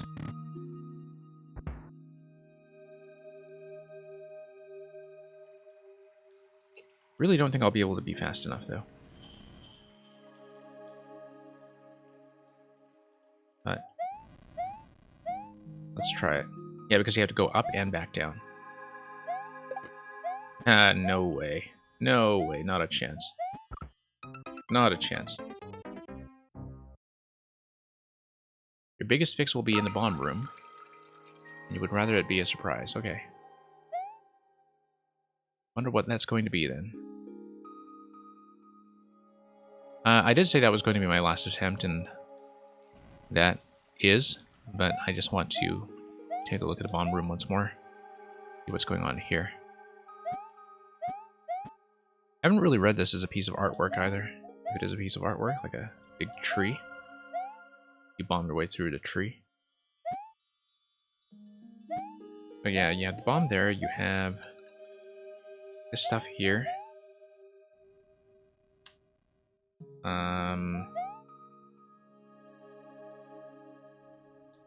Yeah, not really sure what else to do with that. Yeah, at this point, we will call it for now.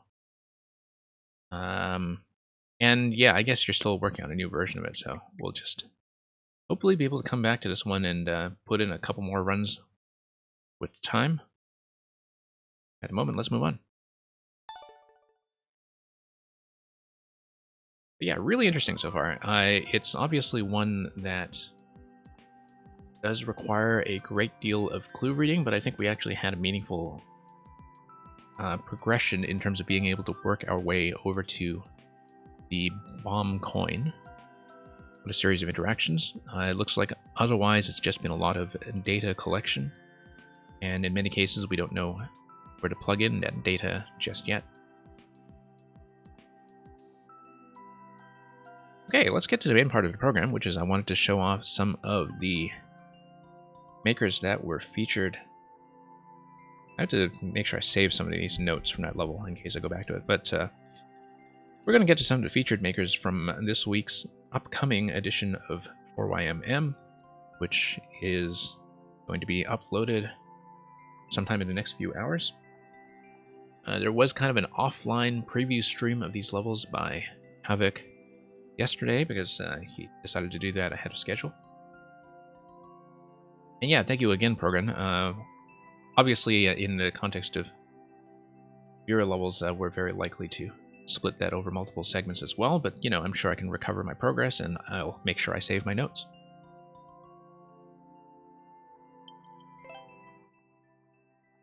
But yeah, let's look at perhaps some easier puzzles. Let me pull up my list.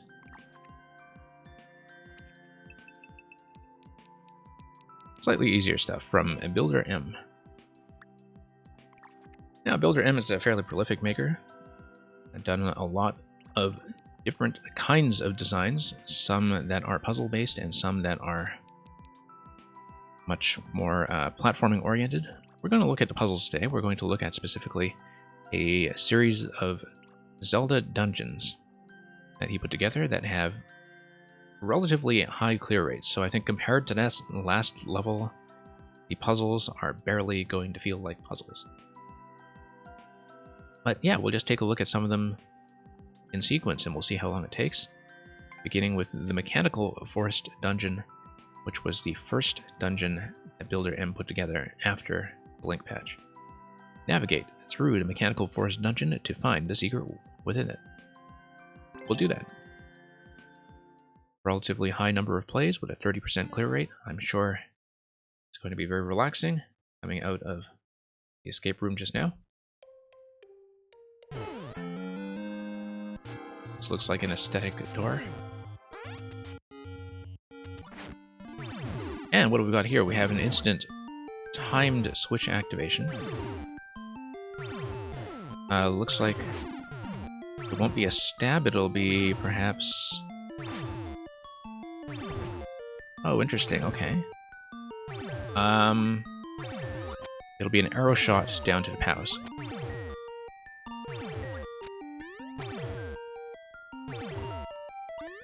Right idea, wrong timing. Here we go.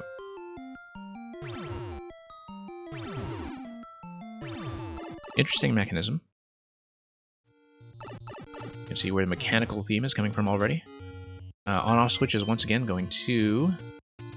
it's going to lower the gate to the left and give us access to the POW. Giving us access to the POW lowers this gate, giving us access to the other POW. So that's going to be a pretty simple bomb slot.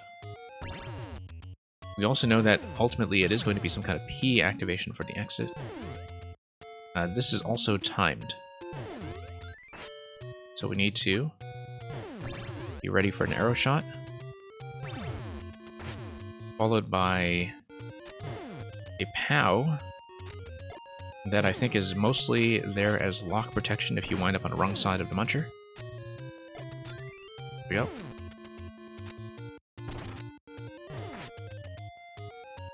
And we have something going on here. It will not be SMB2 because this was from the 2.0 patch. Once again, we have an on-off based gate. Looks like the P door or the key door will not be relevant yet. However, I did not think about this blue pipe here when it's unblocked. Whether there is some kind of safe platform to stand on. Nope, that is... Ah, yes, that's the reset switch. And that brings us over.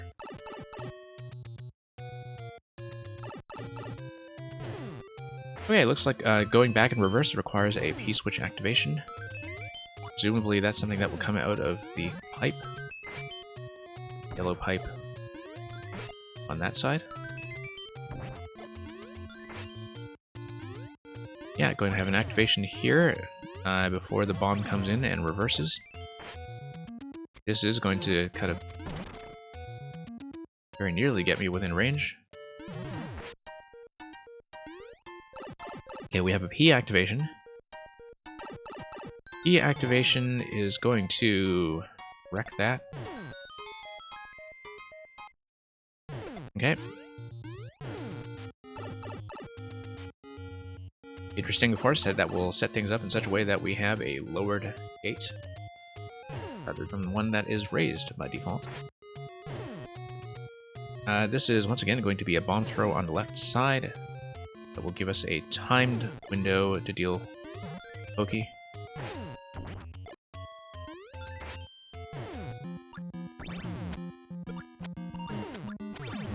Okay, there we go. That will give us access to the key door in the previous room. Yeah, that's what the POW is for. And that is what the reset of the red state is for, and that's a checkpoint. I don't really see what that piranha is defending against. Oh, that's interesting. Really nice door mechanism all over. P-switch activation will eventually give us access to either of the lower pipes.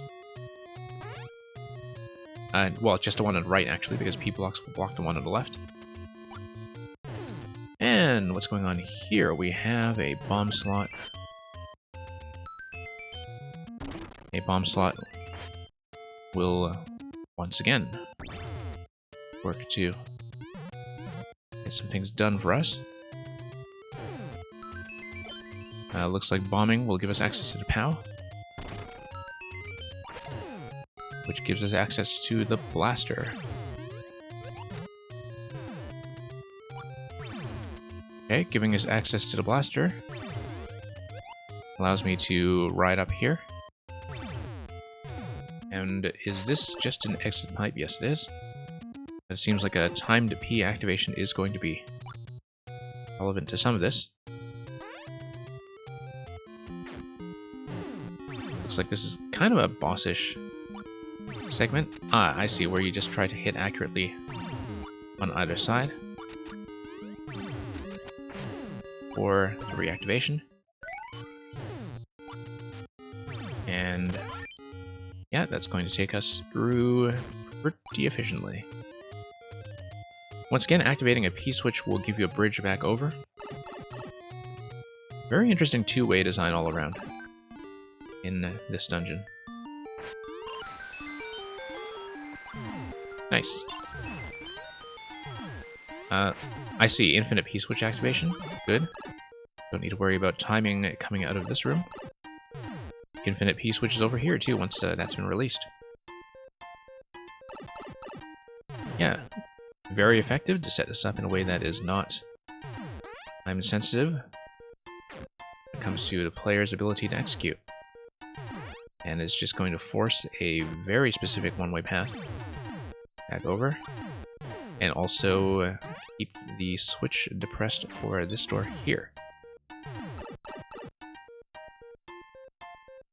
And that's it. Okay, very neat two-way setups all around, and the use of the puncher plus pipe for the repeating P-switch activations, blasting a way backwards through the whole layout at the end. Very well built by Builder M. Let's take a look at the next one. The Dungeon of the Sunken Vessel. A sunken vessel, crashing waves, scary waters, treasure. What lies beneath?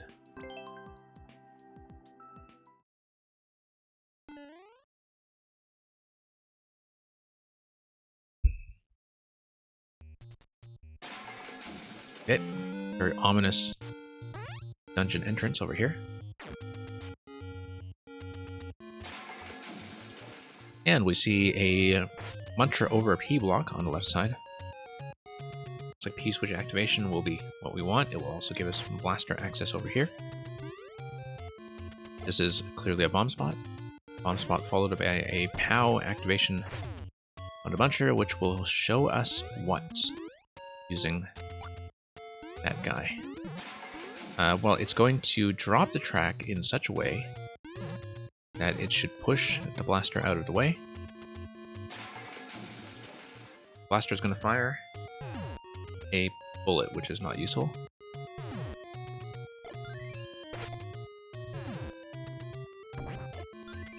Given the clouds here, I do believe that's eventually going to be a spike ball that is likely going to roll out of this pipe here. That's what I expect, given the setup in previous level.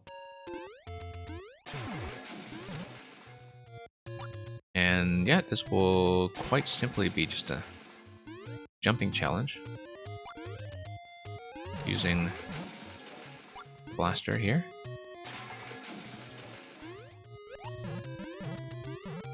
Activate that guy.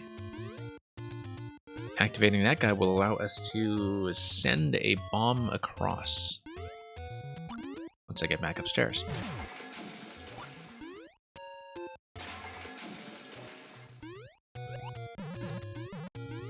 Okay, let's maintain a somewhat stable position here.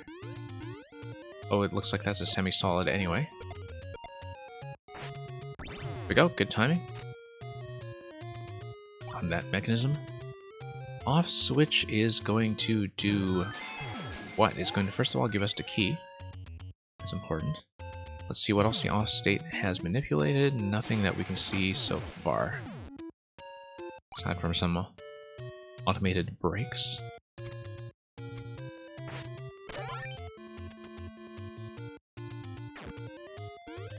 Okay, once again we see a track that's going to head over and activate the P, probably. Actually executing this might be tricky. I might just have to... Oh, nope, and that's going to push it up by itself. Great. Of course, couldn't quite read what was going on off screen in order to send that sailing over, but the fact that the P is available means that I can hit it using an arrow. Given the muncher stack, the double muncher stack on the left, it seems fairly clear to me that we're going to have repeatable Ps. There we go. Okay, let's let this break our way to the left.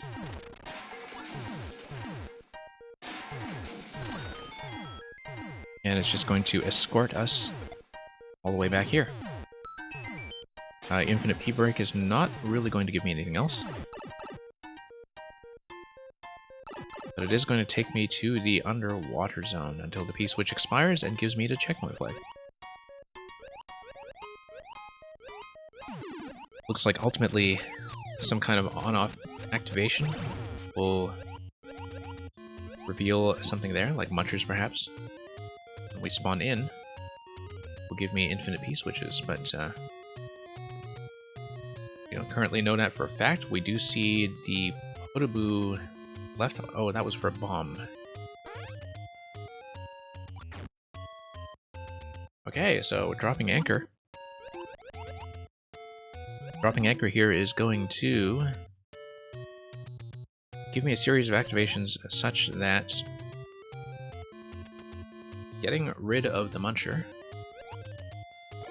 will allow me to send a twister over to the right side. Sending the twister over to the right side will consequently allow me to activate the on-off switch. This looks like an arrow shot position. It is in fact clearly marked.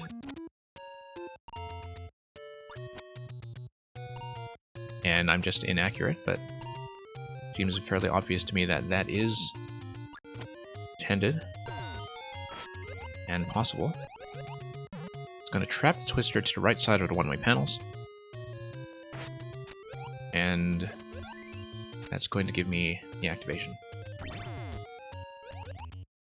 Which will then give me the key.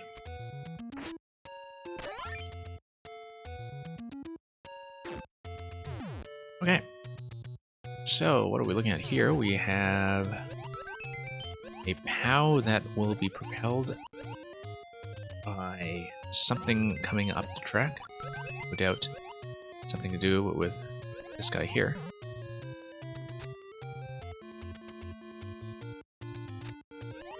Which will once again give me a bit of an arrow check.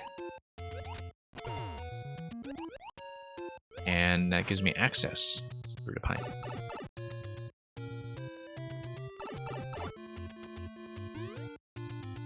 Okay, so what do we have here?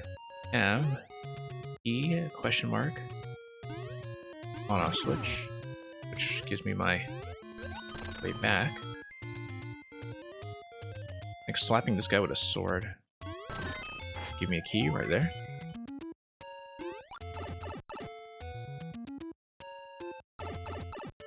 And that would take me over to this key door.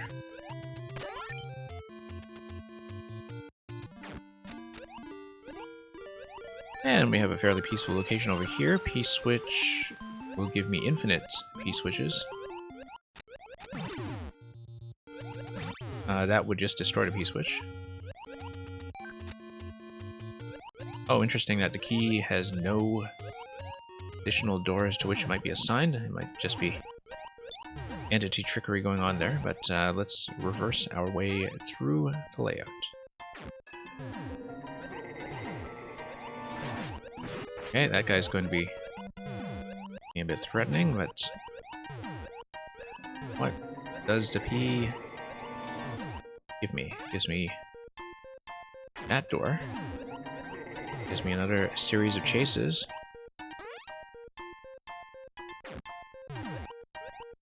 And gives me access to... no, we dropped in through the pipe to begin with, but the infinite P-switches may actually be useful here. In that they'll give me this P door,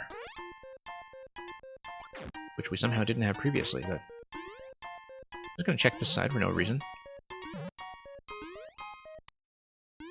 Okay. Triforce it is.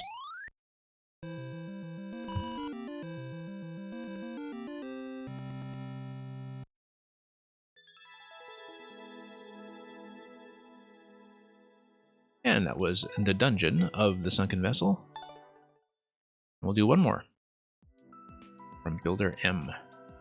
This will be Space Dungeon Galaxy. Yeah, so we see a pretty clear theme to how the first two Link dungeons were structured, at least in terms of how the sequencing was working using an interaction, using a series of interactions with the on-off blocks, as well as an infinite P-switch route that is set up at the very end.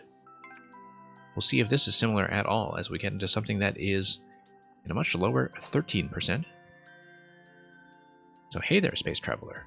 I hear you're looking for treasure in space.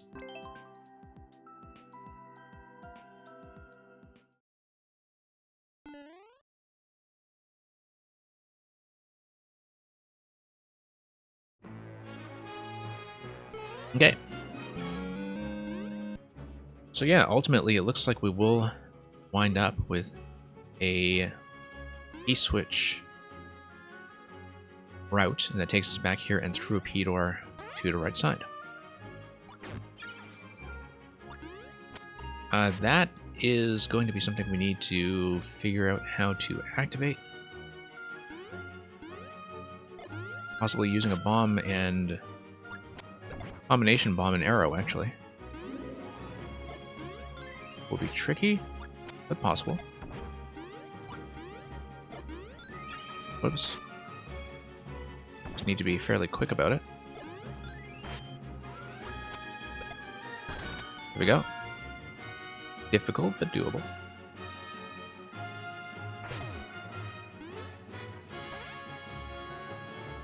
And hopefully it doesn't get much more technically involved in that, but we'll see. Yeah, once again, I have to deal with that guy. There we go. That's going to be tugged up from the bottom of the twister. That's a very neat effect, of course. One of the few things with the twister that is only possible in certain styles, in terms of its hitbox being big enough to tug things from below. So, what's that going to do for me? See an access point through the bottom of that bumper up there. Whoops. What just happened? Got hit by something. Just refresh through here, try to grab a sword. And Progan, you didn't realize I was part of 4YMM before seeing my level for it? Yeah, that's, I mean, you know, week to week we were kind of keeping mum about that. It's part of why I've been featuring a lot of the makers from my colleagues in the project. Okay, didn't realize what the clue was for this block here. And yeah, I hope you enjoyed the level as well. If you were kind of interested in how that was put together, at the end of one of my streams earlier in the week, I actually did show off how the level looks in the editor, so that's about an hour long, but I stepped through it pretty exhaustively if you just want to take a look at some of the tech. I think for people who know Mario Maker tech, it's nothing too surprising that you can probably guess how it was done. What did I do here? I killed the Muncher. What does that actually do for me? Guess I should probably just go back. No, I can't go back. Okay. I need to pay attention here and actually see what my intended exit route is supposed to be.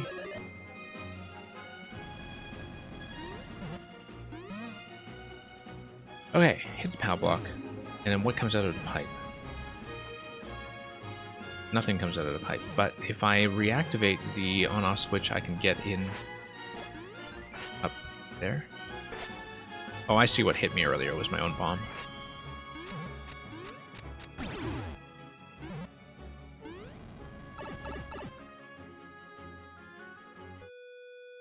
Yeah, so thanks for enjoying the level. I hope you get a kick out of some of the bonus content as well. This, I don't think, is actually a puzzle clue, although my first inclination was to read it as a puzzle clue because, of course, the escape room earlier has just conditioned me to do that kind of thing. But we'll see. Okay, once again, you have a key over there. We have a stump. Stump would be pressable with a ground pound, but not if we don't do something about this guy here. Wonder if this is part of the intentional solution at all. I guess it must be. This doesn't give me nearly as much headroom to work with. This guy here. Okay. Oh, I see. It activates the switch either way. This is a reset door on the left. Or on the right, rather. Reset door. It gives me 2 POWs. Yeah, I hit both Munchers, and then what happens? If I hit both Munchers, then I'm able to fire an arrow that hits the bomb. Or drop a bomb. Actually, dropping a bomb works as well. And that would... Right, and I need to hit the on-off switch such that I can fire at the key. Okay, so I know how everything works here. Just need to be attentive and not feel like I've been too broken already by the puzzle earlier on. Okay, that's fairly straightforward. Running low on time. Yeah, you expected something more puzzly from me? Yeah. That's probably the most platformy thing I've done. But the tech was too good to pass up. I had been sitting on the tech for some time now. And it was just a matter of trying to make a usable platform experience out of that. Okay, so that's going to be probably... yeah. Dropping... Okay, I'm being too slow here. Here we go. And we should be able to lift this guy up. Wonder if I can bounce that muncher up above. I feel like I should be able to, given the low gravity effect. Really interesting use of this in conjunction with low gravity to have these mildly timed challenges. Should be able to jump through here as well.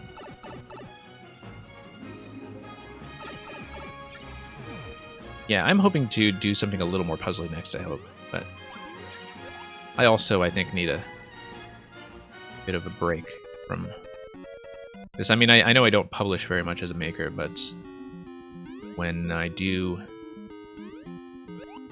you know, things tend to take a long time to work with, and so it sometimes takes a while to get the next thing put together. I mean, this is very clearly just a series of bomb drops on the top muncher to get it down to the lower level, right? I feel like that's pretty clear. Yeah, so we just take this across. Oh, you know what? I'm Link. I can just drop the bomb directly as Link. I feel like that's an option I don't use enough, even though I did see a very good Link bomb level during Vera levels earlier in the week. Just one of those mechanics that is just so scarcely used. Got about 40 seconds, which makes this checkpoint quite useful. This looks more or less like a bonus room.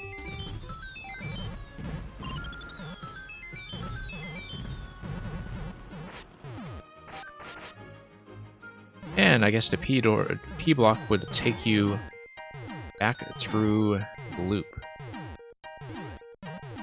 to the beginning of the level. And we'll see. 20 seconds, let's see if we can do that in time. It is just going to wrap all the way back to start. As we saw at the very beginning. A lot of things are going to be blocked off to constrict the path. So just need to race my way back. Oops. Running out of time. Running out of time. 2 seconds. There we go. Right on the buzzer.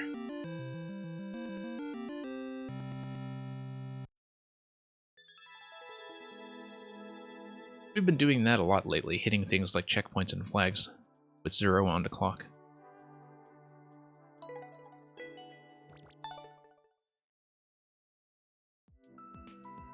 Yeah, this builder M. Let's take a look at somebody else.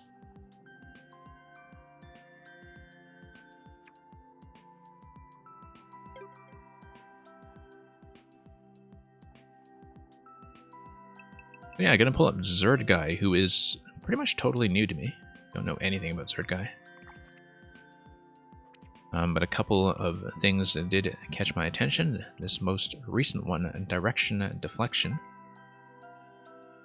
Published in July.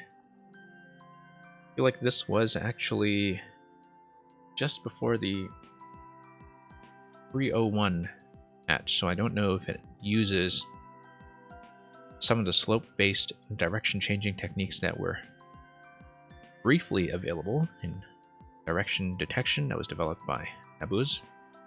So that tech was kind of briefly imitated, and then it was broken by the patch, but there are some replacement setups that have been contrived since then. This has about 2% on it. We'll see how it goes.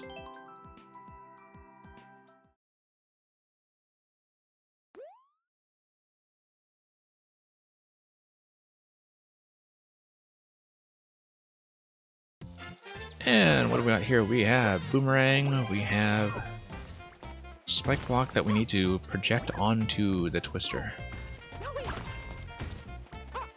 And that's going to be something we need to do twice, actually. Oh, I see. No. I get it.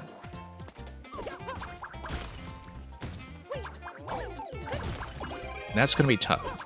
But basically, we need it to hit from the other side.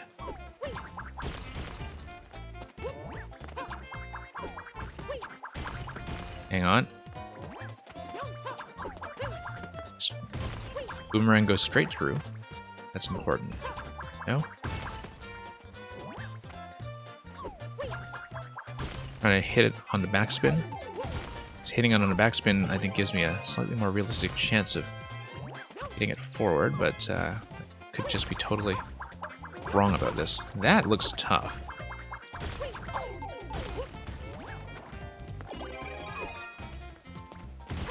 Okay.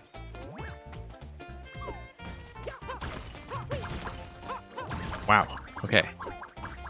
If we can find a way to just suspend this, that would probably work better. But the fact that I'm having this much trouble with it now tells me that there's probably something I'm misunderstanding about the method. Yeah, we'd have to hit it pretty much at its zenith. Okay. What do you think about this?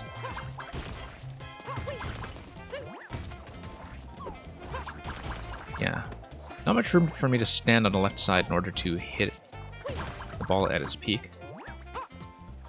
You wish there were an extensive contraption wiki. I did see a Google doc that was pretty thorough. I don't know if it's the same document that Carl would have attached, but look for something called the Common Contraption Guide.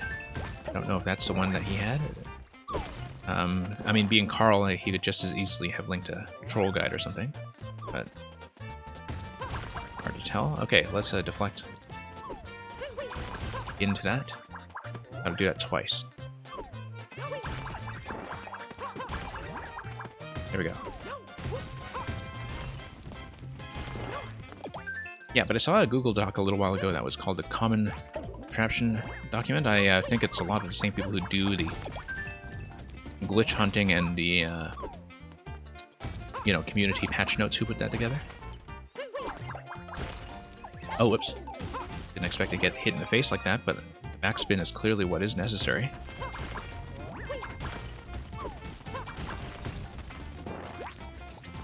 Yeah. Some of these boomerang setups are admittedly a little bit fussy, but... Whoa, okay, spike balls bounce off the ants. I actually didn't know that. At least I didn't know that 100%. And there's a backspin there, so... Yeah, if you sort of quizzed me on this blindly, you know, what do spike balls do with the ants? I don't think I would have been able to answer that accurately with the utmost confidence. Here we go. Oh, not enough. That's the right idea, though, to bounce on the ant and hit the spike ball in the next deflection. Not high enough, though. Maybe I need to get rid of this guy somehow, but I can't. Yeah, boomerangs just break against them, which I knew. I had seen that before. So yeah, it is a bit of a timing thing then. Maybe I just need to get a double hit up there as well. Yeah. The ideas here are good. I think it's... sometimes the execution is a little bit fussy for my taste, in that you would have some things like that, where it would just bounce left when I want it to go right.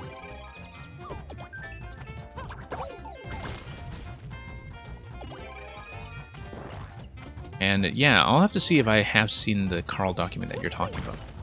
But it's true that something like a wiki format would be much better in terms of just having a really good centralized maker resource that could possibly be consistently updated. I don't know how I did that successfully. I do think there are some consistency issues that I have with executing the boomerang bounces in this level, so a little bit jank, but it's a fun concept in terms of that spike ball deflection. Managed to get that first try this time, so well, second try. Okay, that's going to be a double hit.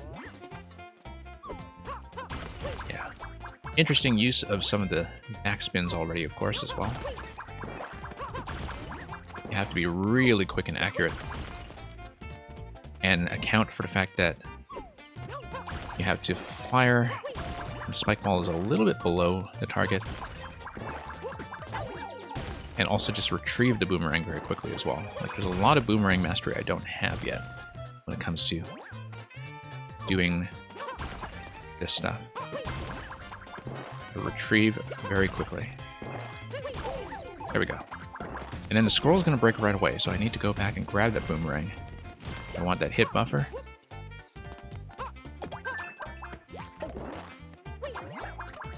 But yeah, this is going to be with the backspin. And that's a matter of timing. Too early. Still too early. That's too late now. Very tight timing window, but at least you're doing it from a safe location.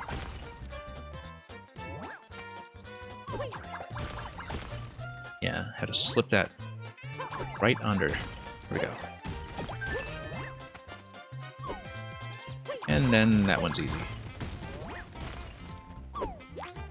Okay, here's the tricky one. I feel like I actually understood how I got it right. But knowing the spike ball interaction with the ants is actually very neat. I feel like that's something that's underused, and which has a lot of potential. And yeah, it's just going to deflect across without any additional intervention on my part. Now, what is that going to do? We need to get through and hit twice, I guess. Whoops, not that quickly.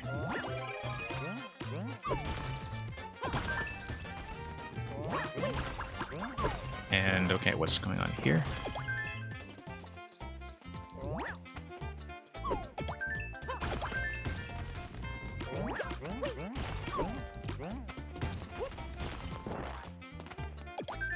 And, yeah.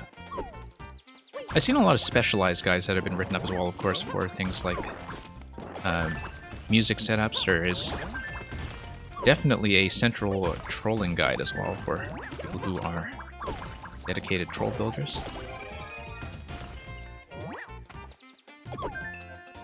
Sort of interesting in some respects to see that, like, a good chunk of the troll community, like, it seems like a lot of them are young enough that they didn't really grow up with standard Mario, and so, like, they are taking a lot more inspiration design-wise from imitating what they see on something like Carl's channel.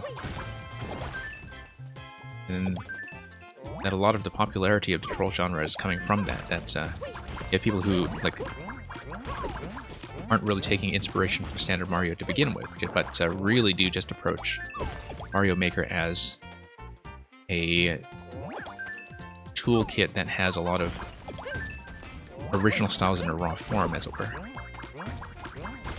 But I feel like doing the backspin from over here is probably a fix that I need to make in order to get this going, so I can get in position without chasing. But at the same time, I need to... yeah, backspin over here is going to work. As long as we don't get clipped like that.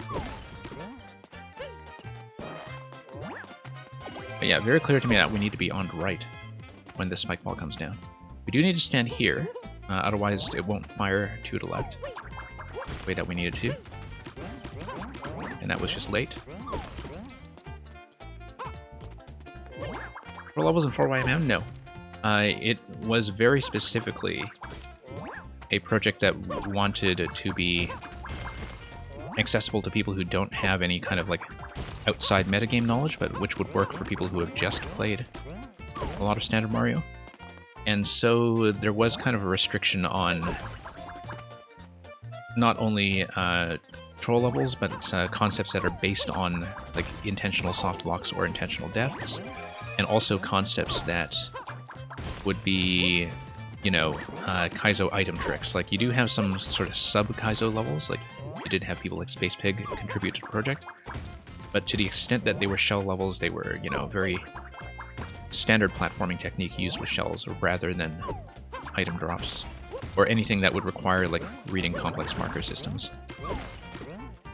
And a lot of that was, I think it's because it is supposed to be, you know, levels that are accessible to people who are kind of engaging with the community for the first time.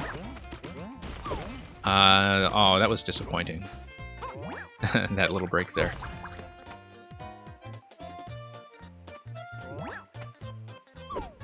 But yeah, I mean, I know that from a sort of experienced Mario Maker perspective, that might sound very restrictive.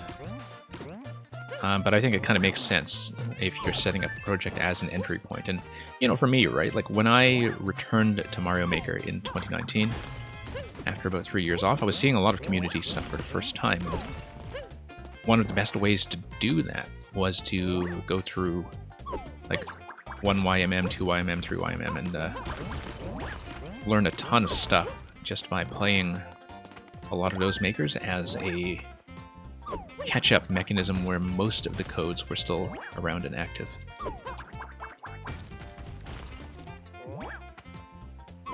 I do feel like the puzzle contributions to 4YMM have been very good. I've enjoyed all of the puzzle levels tremendously. And they've generally been the most controversial ones, just due to the fact that some streamers, some players in general, really don't know how to handle puzzles, as you probably know from experience as a puzzle maker. Okay, I need some kind of double hit here. The second bounce is just killing me. Like, it's bouncing and it's bouncing. Really need to recatch and just spam that boomerang. Okay.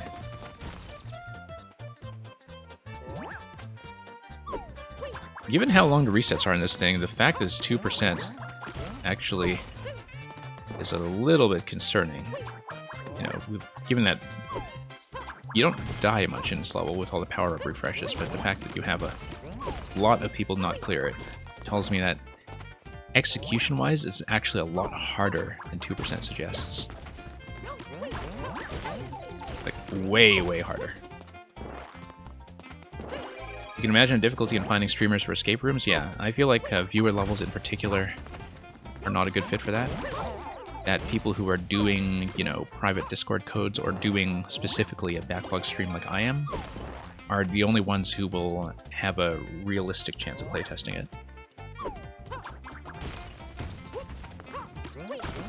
But yeah, I'm glad to do it. I like the idea of doing an escape room. This one I think is just too fussy. This boomerang here. Like, too much timing dependent stuff. I'll try to give it one more try, but I don't know that I'll stick with this one. But hey, Zerd Guy, welcome. We are doing some of the codes, of course, from makers who are imminently uploading for 4IMM. So I had a bunch written down for you, and this is the first of them I'm doing, and we'll go down the list and do some things that are kind of approachable. If you have anything you'd think is particularly worth previewing in advance of what you have cooked up for 4IMM, do let me know. This is my first time playing your list, I think, and so a lot of this stuff is new to me. Yeah. Like I was saying earlier in the stream, really like this concept. Some of the execution seems a little bit fussy for me to pull off, but that's probably just a lot of inaccuracy on my part. And also not taking enough advantage of some of the backspins. Oops. Here we go. And there we go. Just have to learn how to hit that slightly below, not too much. Yeah, some things, you know, once you develop the method for visualizing how the contact is supposed to be made, they're very simple to do. Like this one here, for instance, this one's just a timing check. Very understandable how you're supposed to do it. But the one I was stuck on just now, I just spent minutes trying to do it, and it didn't quite work for me. Boots and plants is a suggestion? Okay. Certainly take a look into that. This one here, I couldn't quite see how to get it to consistently bounce where I wanted, but I feel like it's dependent on the ant positioning, where the facing direction of the ant is actually going to matter. And that when the facing position is a good one, that the right side ant just does the job for me without the second deflection. At least that's the way I was reading it earlier. Like, every time I've tried to get the second deflection there, it just bounced back towards me, so... It could be my positioning in general is just terrible when I try to get the bounce and stuff, so...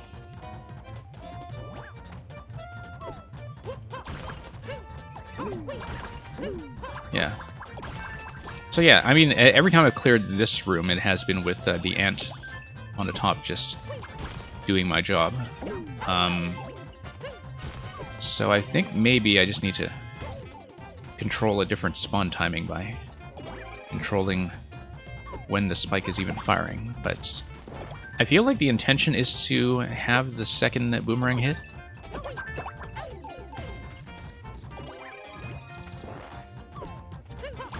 But yeah, guys, certainly looking forward to what you have cooked up for the upload. We've been running this kind of pre-upload party every week.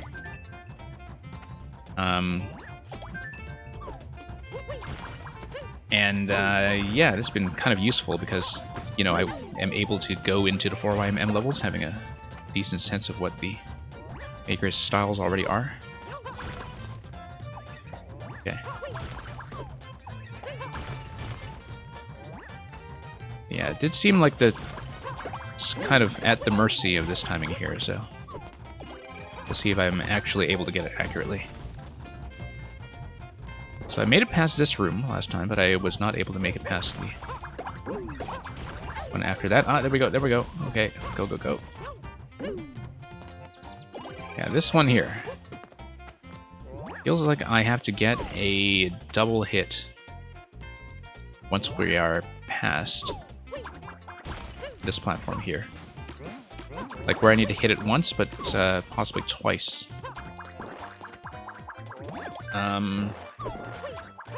Yeah, it could be once again that my technique is just terrible and that I should actually maybe be standing to the left here. If I stand here, it should actually be safe, and I can hit it in that position, and then maybe I would get a substantially better bounce from it. I feel like maybe I was brute forcing it from the wrong position. Oh wait, hang on. Stand here. Not quite. Not quite. But we'll see if I can solve this timing somehow.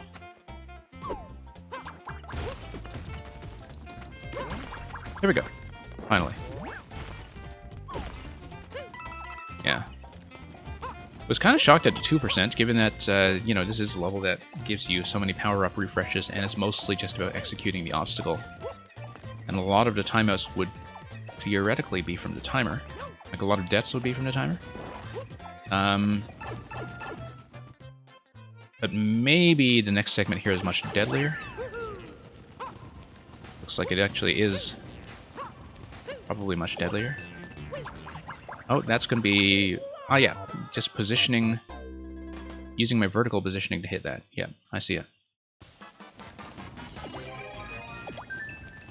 Nice to be past the checkpoints in this one, though. Okay, no, I wanted to deflect and hit that. Okay. Need to manipulate my positioning. Good concept, just really difficult to execute sometimes. Okay. That should allow me to... Oh, the spike ball is going to be over there. Okay, so this is going to be a bit of a double usage, I guess, in that I would want to get on that platform, and then I would want to backspin. Okay, really neat room, this one. I feel like maybe I need to lower the boomerang slightly and drop down in order to hit this low enough. I need a lower hit on the spike ball, I think. Not that low. 2% is from the boss, okay. So we have a boss to look forward to.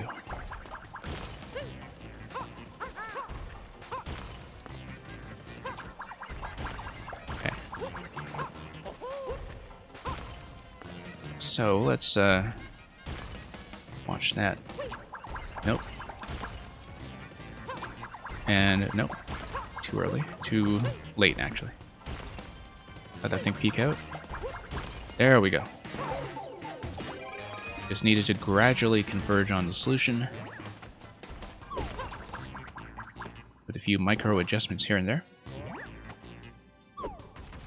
Okay, looks like we want the on-off switch. And to do so, I think I would want to maintain height somehow. Oh, I see. No, no, no. I actually need to bounce the boomerang using... Ah, no. Let's get the spike ball to do that job for me. Yeah, no, I need to land on top and I need to bounce it. There we go. Now, that will bounce that spike ball down here and break the wall to the right. Just need better timing. I like this mechanism. This is a fun one. Here we go. Safely get around that. Yeah, this little activation here is a fun one to work with. For sure. Not the use of the boomerang I would have expected. But, yeah. One of the more original boomerang trigger designs I've seen. For sure.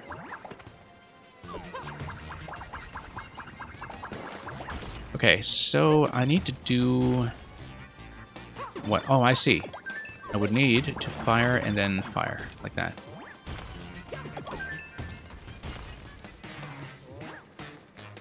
And indeed, if I have a good firing timing, to be able to do it in a single cycle, yeah.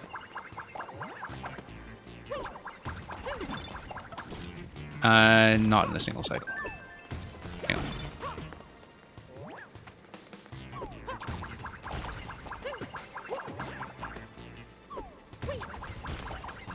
Although that makes me wonder, no, I should block this off so I can recover the boomerang immediately. And then tap the switch and then fire, yeah. Yeah, because I need to reload the boomerang pretty much immediately. But then, that's late, okay.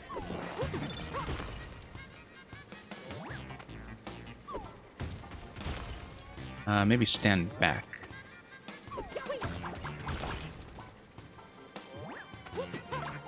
Hang on. Just have to calculate this accurately. This room is very cheesable, okay. Interesting. Thinking about how I would go about doing that, of course. I mean, that's sort of an interesting backspin if I wanted to do it, but yeah, if I do a quick refresh on this guy here.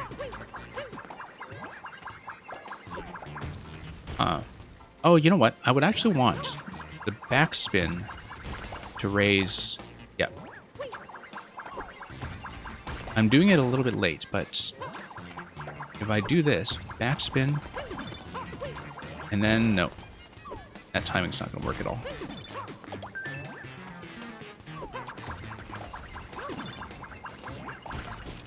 Ah, no, I actually do want the first deflection. Yes, yeah, it's going to go right, left, right. Yeah, so I wanted to use this as a trap. Yeah, I think I have a solution. No, not yet. Hang on. Knowing the solution and executing the solution are two quite different things, as you can see here. But yeah, the sort of bounce back like that is probably how I want to do it.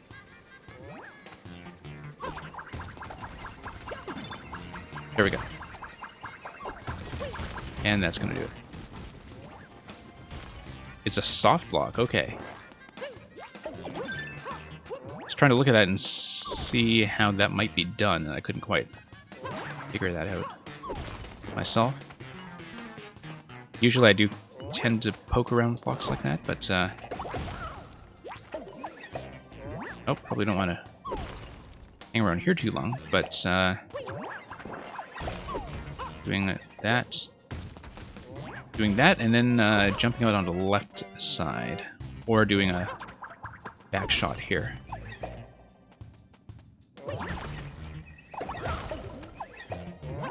Okay.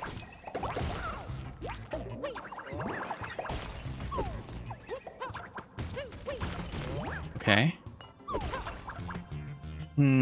Yeah, doing a back shot in a high position is probably what is necessary. Hang on. Let's let him raise the next one. I am going to run out of time, but at least we have the other solutions worked out in a way that should be fairly reliable.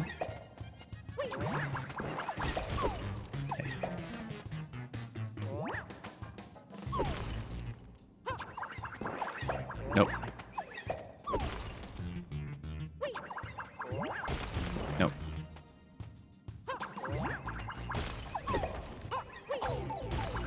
Okay.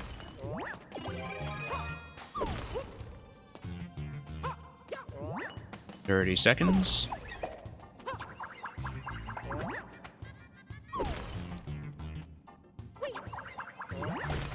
Yeah, have to look for very specific pocket of timing. There we go. There we go. 9 seconds. We're not going to hit the checkpoint. I don't think. Nope. Well, we'll just have to look at this room and see what's going on. But I think I have methods worked out at least, so it's just going to be a 100% execution challenge from here. Yeah.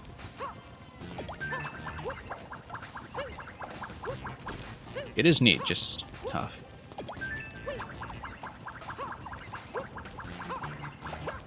Nope, needed to lower that.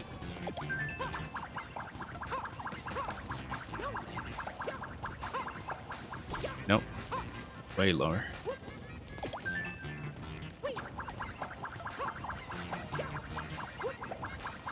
There we go.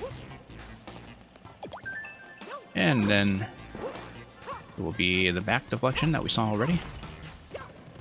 We have to fire and then lower a little bit. There we go. Much more reliable than last time, which is nice because it means that it can consistently improve.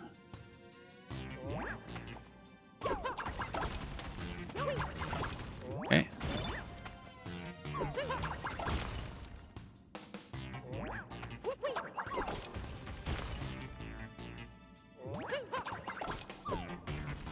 Let's wait for the next one. And let that come up once again. Whoops, just a window there. Just hesitated for a moment.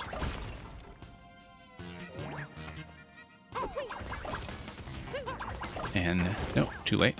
Too early, rather.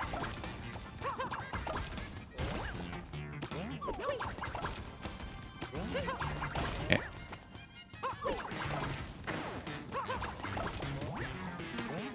Here we are.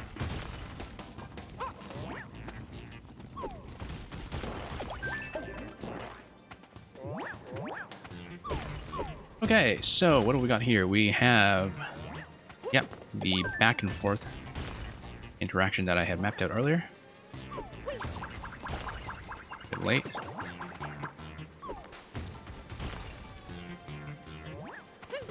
Oh, oops. Terrible throw.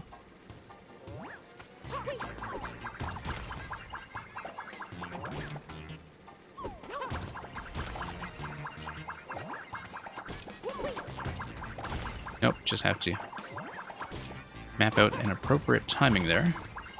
We should just stand here. Yep, there we go. Boomerang refreshes just in time. Need to buy plenty of time to do this.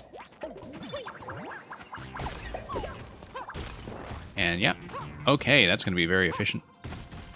Nice to get something like that on the first try. I would find it a bit of a nightmare to try to speedrun something like this, but And that's just because my own level of inconsistency. This pipe here looks like it's going to be a bit of a back and forth.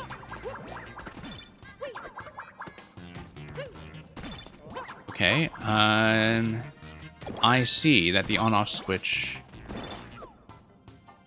is doing that for me. Okay, so what I want to do is I want to make sure that this is bridged in such a way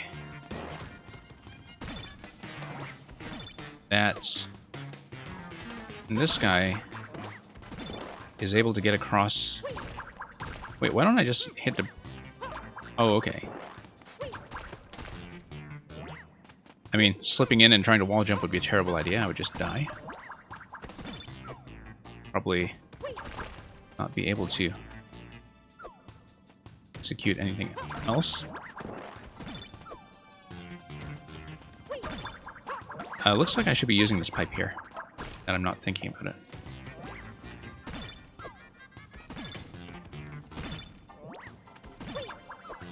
And... okay, so I had to think about it in relation to this timing in the top corner.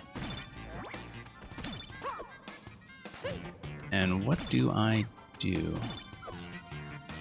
Obviously, busting the brick will stomp in a P-switch. I'm not quite sure at this point what stomping in a P-switch will do. It might be what gives me the scroll break. I assume it would have to be.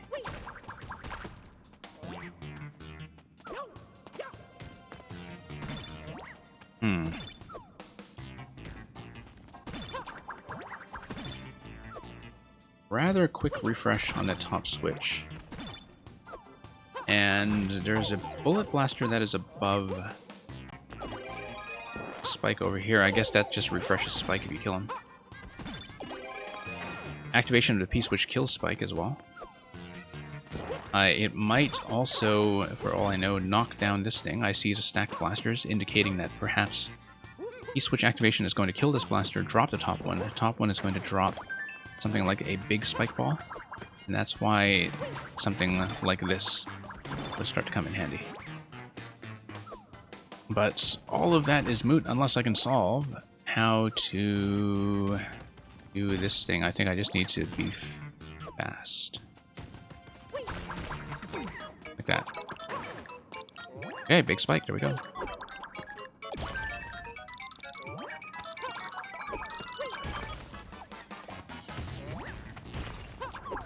Yeah, and I guess I didn't really wind up using the glass pipe. But let's try to find a better timing. Slip this underneath.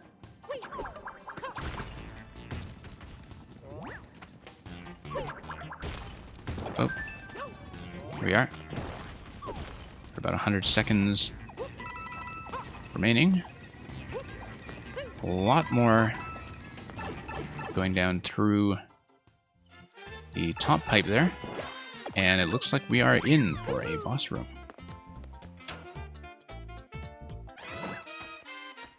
Okay, so we probably don't want the POWs to hit because that's what happens. So this is entirely going to be an accuracy check, where we just try to deflect on either side. Suppose there's no chance that I could just somehow grab the POWs and dispense with them. I mean, you would still have to worry about the bricks that are underneath. Yeah, not really a good position to be doing that.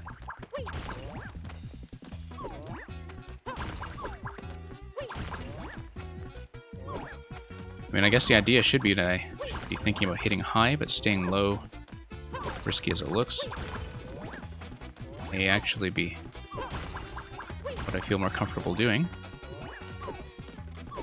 Part, of course, from the fact that at some point we do need to grab the key. And so it's not just going to be a timer, we actually need to drop the crates on either side. And that's something I'm not thinking about yet. Is that not only do I need to deflect the spike balls, I need to deflect them high enough that they can perhaps hit some of the crates.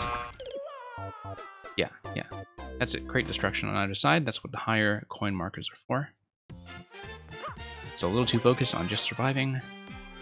Not enough on actually getting those hits.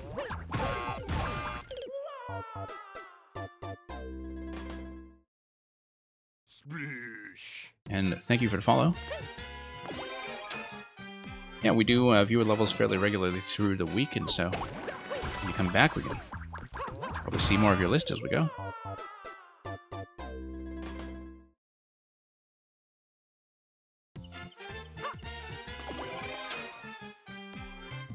And okay, let's oh, nope, lost a boomerang. I mean, we actually did get the hit on the right side. So ultimately,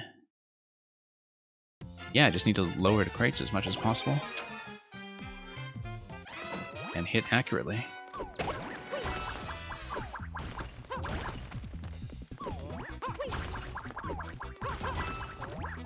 Okay.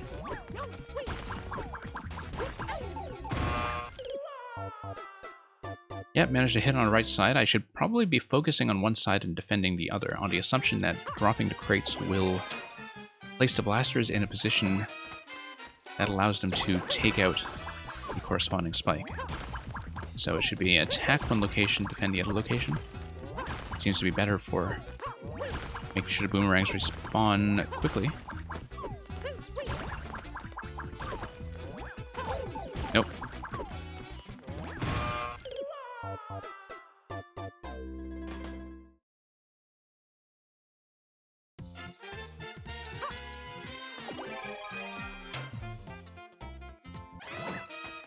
Okay. That is going to carve out some space. Really do have to go right up to that thing, though. Kind of hug it. I mean, the alternative would be to use the back rebound on the boomerang, but I don't want the boomerangs to have that much airtime, because too much airtime means too slow a refresh. And of course I should be perhaps more aggressively re-grabbing the boomerangs whenever I can, just to get that refresh up as soon as I'm able.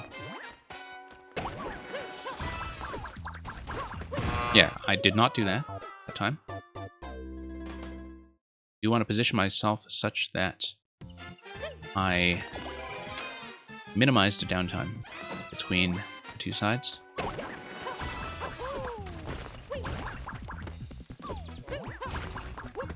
Yeah, just re-grab.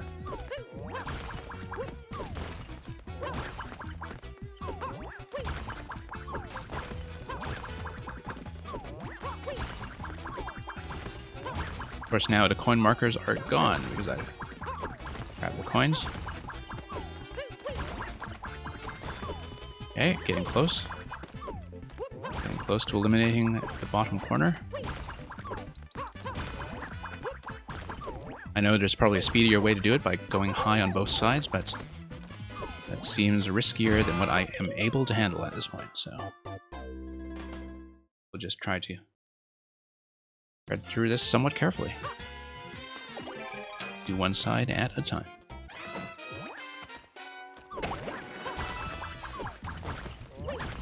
You need to be very accurate and to some extent very risky in terms of putting your head right up against the spike ball as it comes down. Going for a regrab. There we go. Okay, now we focus on this side. As long as I am decent with accuracy, I should be fine.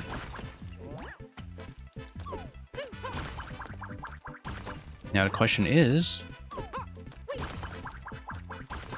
I'm obviously not in thwomp range, possibly because that's just a side thwomp, that's what my presumption is.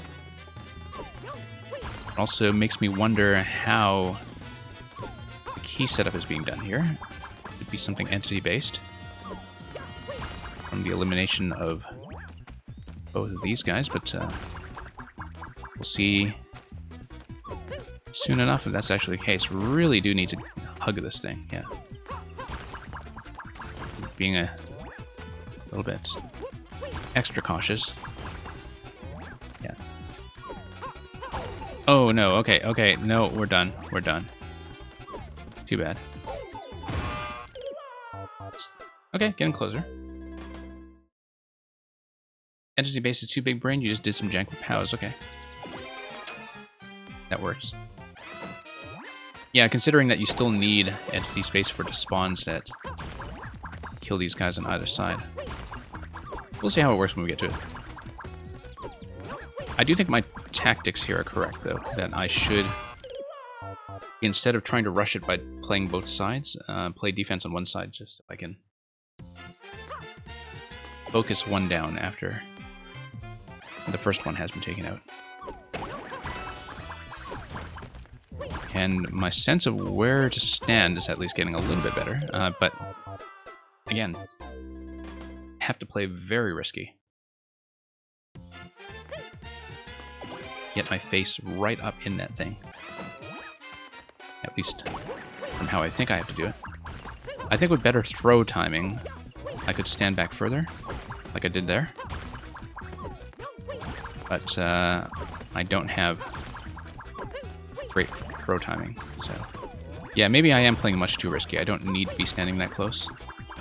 I think I was mainly standing that close so I wouldn't have to worry too much about the firing lag on the boomerang. But it's not actually necessary as long as I hit this in as high a position as possible. It's the height that matters at the moment of contact.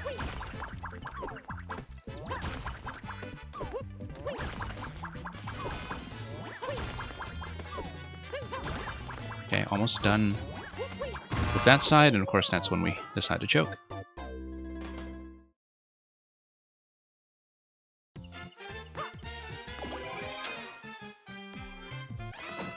Okay, once more.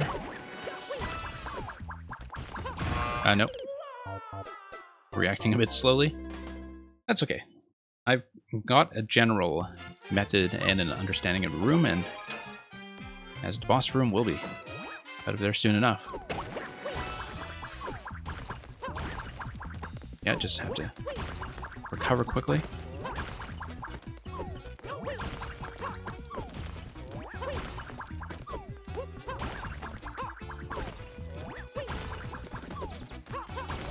Certainly very impressed by whoever managed to get a reasonable speed record on this. Nope. Needed to hit much higher in general. I was just missing every shot that time, standing a little too far back. Hitting too low. So, these are adjustments that we can make, for sure.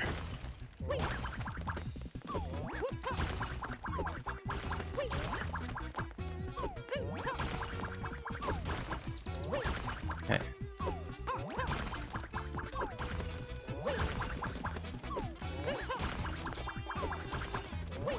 And let's see.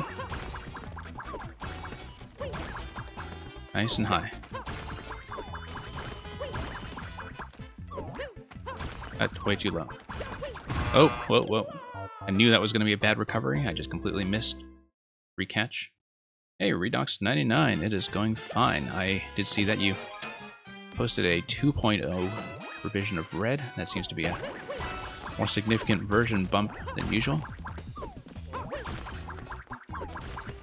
Yeah, hopefully I'll have time to take a look at it.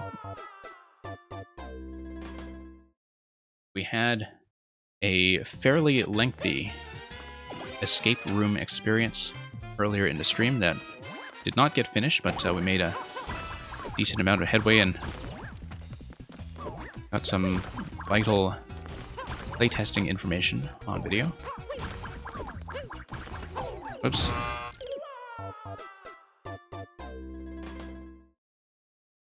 But yeah, I spent the first hour and a half of this stream on doing one part out of 3 of an escape room. Oh, you deleted the tricky section, okay. I did find the left to right throw in the original version to be pretty satisfying. It's more that, you know, getting the pickups to line up was maybe something that could not be made much more reliable. Who knows? I mean, I like the general idea behind it. It's too bad that it could make the cut, but at the same time, you saw how much of a difficulty spike it was, so... Okay, we have to concentrate on...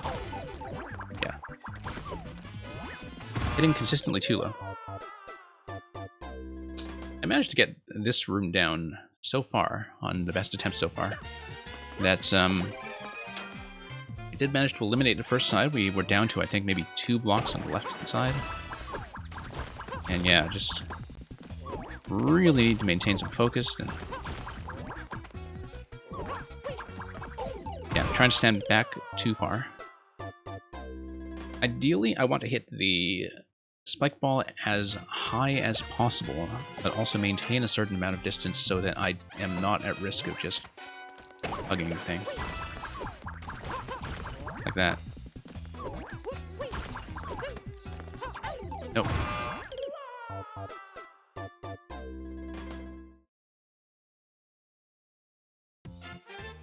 One-third might be about it, even if the coins alone aren't in. Yeah.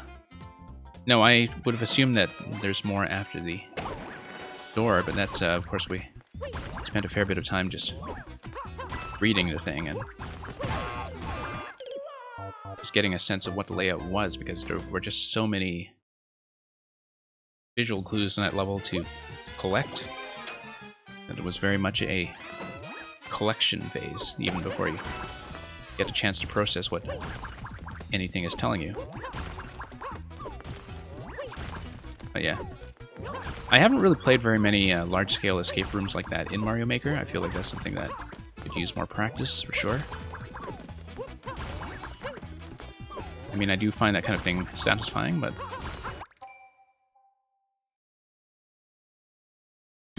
Pardon me, just needed to sneeze off mic for a second. There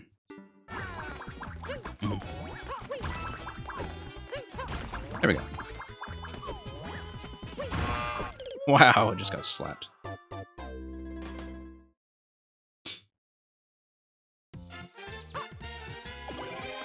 Yeah, pretty addictive to do this, but you do have to have a great deal of finesse to eliminate the crates. There we go, that timing, as you can see, worked. You have to be very good at not only hitting the crates, but also just recovering the boomerang very cleanly, which can be trickier than it looks. Whoops. There we go. Right. The deaths on this are quick, though. They come together quite quickly.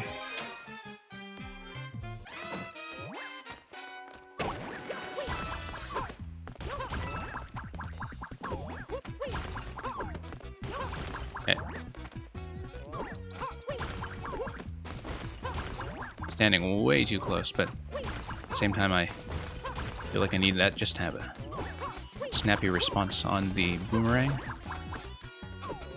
That guy's almost taken care of, though.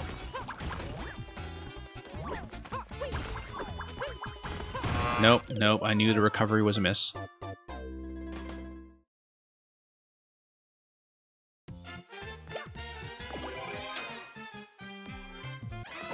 Yeah.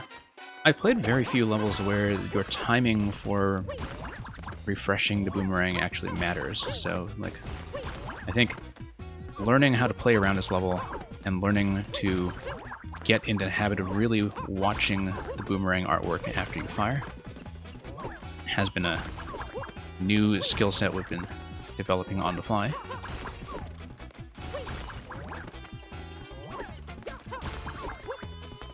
Okay. Nope, too close, too close. We only got one hit that time anyway.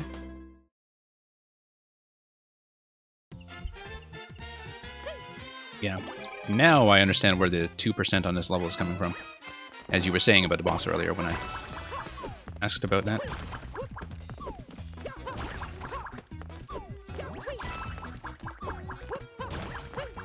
Maybe I should be trying to make this as efficient as possible.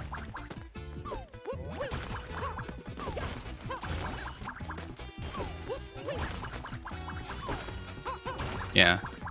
I guess I do have time. It's a bit tricky, but if I do try to hit them high, I might save myself some trouble in the long run, just in terms of the number of cycles I have to go through and be consistent about.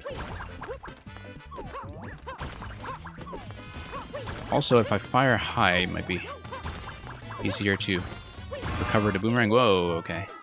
And less risky to try to deflect at the moment of contact.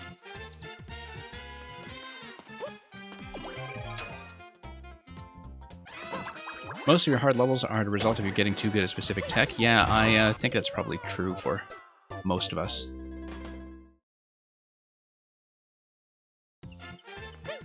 I mean, just given the amount of practice that happens in the process of building something. It's going to be true even of more supposedly standard tech, like all the things with shells that have really caught on. I mean, obviously, comparatively, this is much more non-standard, and so it will be new to a lot of people to work out what to do. And I enjoy that process. Like, some players don't enjoy that process, for sure, but I think there are very many differing attitudes sometimes towards whether a player wants to go through the process of figuring out what to do and figuring out a method. And I find that fairly satisfying, especially when I can get a method down consistently and solve a level basically by planning and knowledge rather than just by reflex. But you definitely see some players that are much more adrenaline-driven and don't want to put that mental labor towards decisions when they want to really be kind of seeing wall-to-wall action instead. You have a Tanuki level and then you thought, kind of hard tech, and then world record is actually full-time, okay. Yeah. Well, that's interesting, for sure.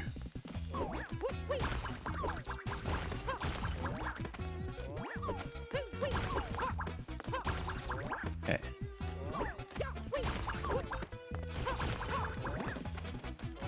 Just gonna try to concentrate on this and not lose too much time on recoveries. Play safely.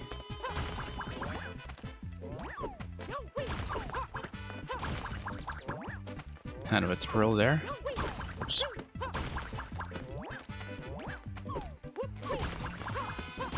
Wow. Tight timings here. Feels like they've been tightening up on me, actually.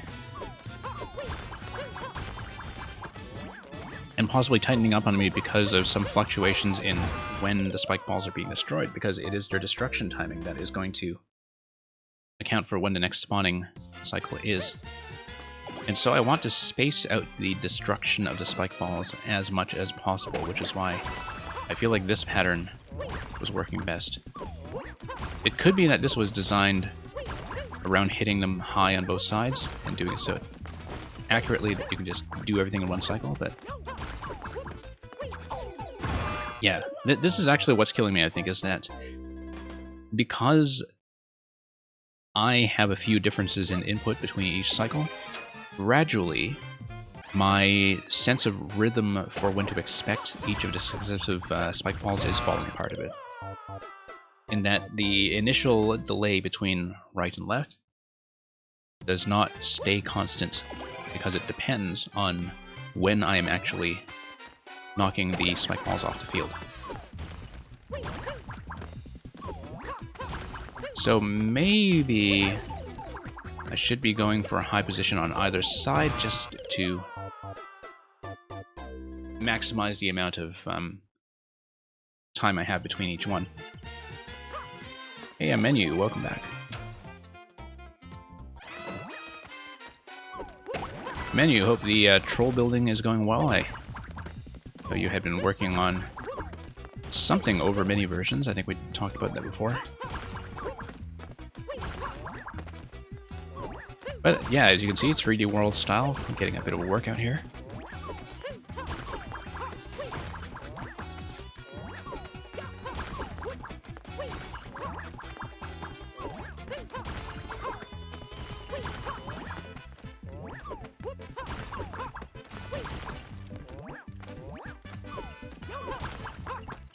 Nope. Once again, didn't leave myself enough time. Yeah, I think the method here needs a little bit of alteration just because I need to buy myself way more time.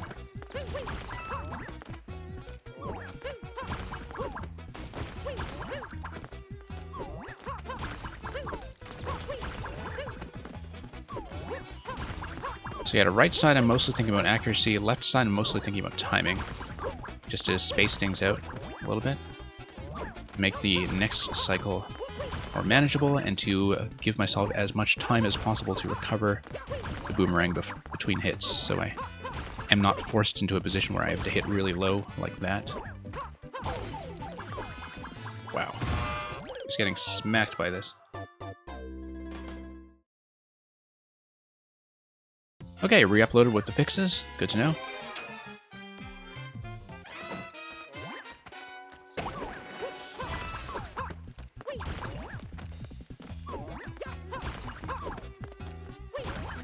Yeah, not expecting to have time to take a second look at it this session, but as we discuss, you can find me on viewer levels as usual. We can gradually progress through some of that.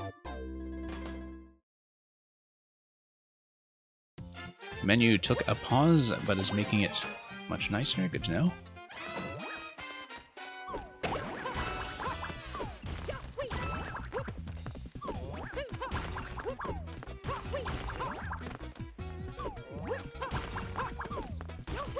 Okay. Whoops. Didn't hit a single one that time, I think.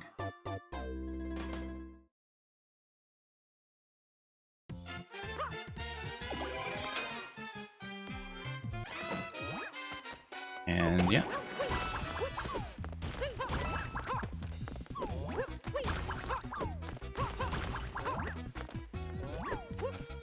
Yeah, this one's fun. I mean, it's really been a workout for understanding boomerang mechanics. Actually, the boomerang was the first item in the 3.0 patch that I felt really got a workout from some great submissions that came to me right away. That like the boomerang got figured out quickly in terms of how to make it fun. Whoa, whoa, whoa! Look at that backspin. That was unexpected. Killed by my own backspin. But I was mostly seeing that in the context of kind of speed levels, some positional-based levels in terms of, you know, taking advantage of lowering or raising the height of the boomerang. Definitely lots of clear pipe interactions like what we've seen here. But yeah, the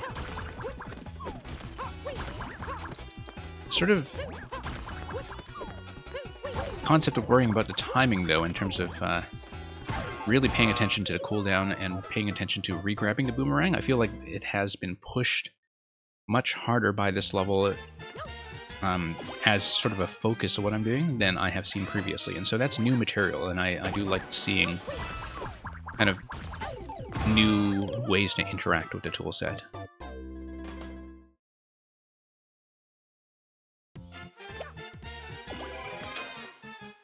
Yeah, we've had a couple of really big oofs with this one. I got really close on a much earlier attempt.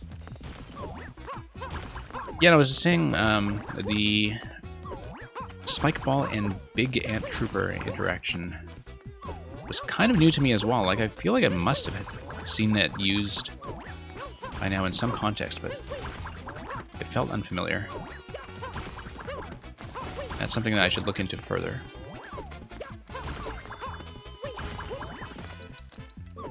I've seen a lot of good concepts with Ant Troopers, particularly involving interactions with the clear pipes, but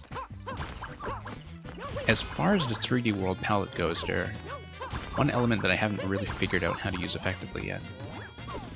And I do really enjoy the 3D World style. I do think that there are so many mechanics that feel underexplored. Like whenever I feel like I'm playing very mechanics-specific 3D World level like this one, that, you know, every single one of them feels like it's drawing on something that feels underused. Well, most of them anyway, I think. after a little while, you begin to realize that a lot of people go over the same kind of patterns when it comes to propeller challenges or bullet hat challenges. But even so, like, there's just a lot of untapped potential all over 3D World. And it was already the case even before the latest patch. Like, you don't see that same sense of sameness between ideas that you sometimes see in the standard styles after you've been playing for long enough. Whoops. Bad deflection. Didn't hit a single one. Once again, I hit one on the left.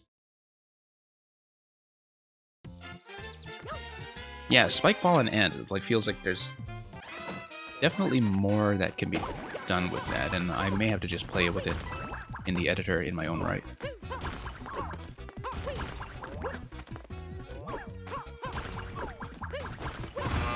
Okay, just bad recovery.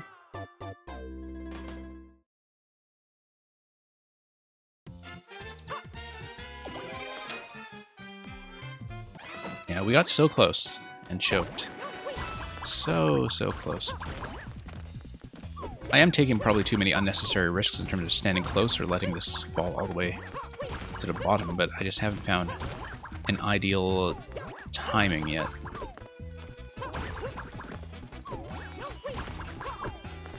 Like hiss. Like this. No. Yeah, because I feel like I have to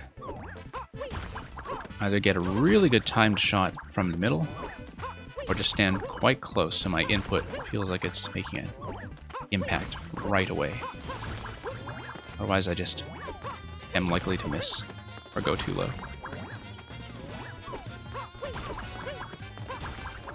Really have to hit the spike ball sort of along its bottom, I think. Whoa, no, bad recovery. Didn't hit anything that time. I don't know, actually, if boomerang out of high jump. Nope, didn't think so. I didn't think that would work. I think I must have tried it before in some context. Okay, better. Yeah, really do need to do a full jump and then slice it on the bottom, like that. Full jump, slice.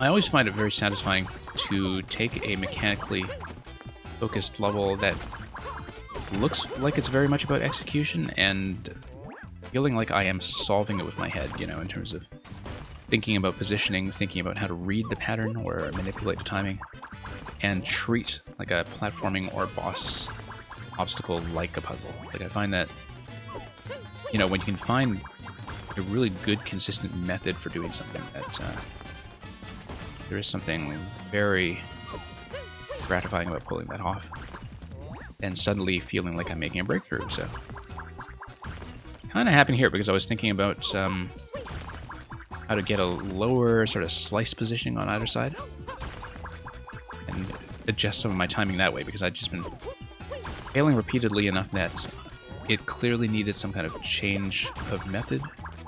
And of course now I just need to be cautious.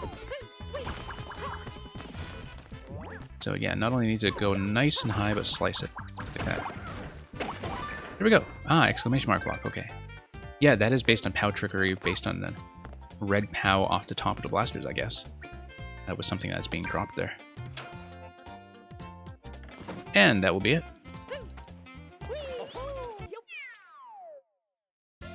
Okay, that's unfortunate. Oh, I guess if you were making fixes or something like that. Because you did say that there was a soft lock that you were trying to address. It's okay. We have it on record. I know I got the clear, I just don't have a clear time on it. Clear time was very likely to be embarrassing anyway. Now, you had one specific recommendation that you made. I feel like that might have been... Oh no, that was direction. Collection. Ah, yes. New version. That just came out. Okay. Do we want to get first clear on a new version? Given that we just solved this? Let me make an attempt at it. I'm not going to do it seriously, but given how many execution issues we had, but if I can actually execute this consistently, sure, let's do the level twice. I feel like there's a lot of stuff in this level that I cannot do consistently twice, unfortunately, but I think this is just... My original method for this was just going from this side. It's just...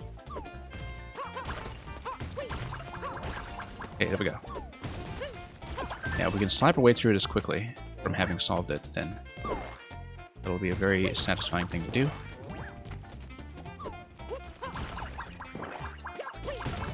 If not, then we'll bail on it. But you know I cleared it. You saw it. We have evidence. Whoops. Okay, that works, that works. Go, go, go. And nope, never mind. We'll just grab another one anyhow, that's fine. I mean, we had so much practice with this at this point. Here we go. Whoa, okay. Right in the face.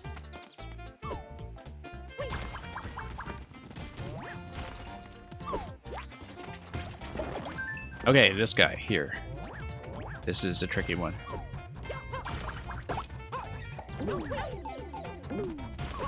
Yeah, it feels like I only ever get this by accident, so we'll have to figure that out. X. Okay.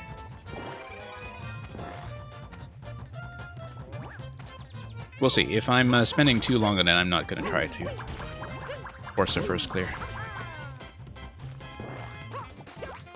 Whoops. That was not smart. Okay, so we stand here. We did figure that out last time as the better method. Miss. Okay. Let's try to get him to pull that out. Oops. Actually, I don't need to stand there yet. There we go. Nice light tap there. That will make things come together quickly. Yeah, it is neat. It's difficult to execute until you've found a very consistent pattern that works for you. But like the first couple of attempts, it felt excessively fussy, but as you can see, repeated attempts have been going quickly, and that's a good sign for the level. That it is something that can be dealt with just through finding better positioning and better timing. Okay. Once again, I do want the boomerang to go a bit low in terms of slicing that. Not that low.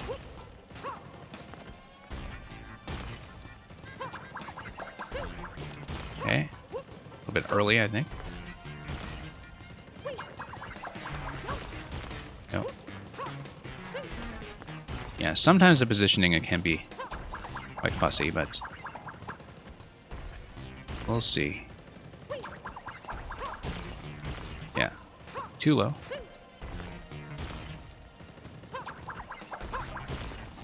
Almost. Almost.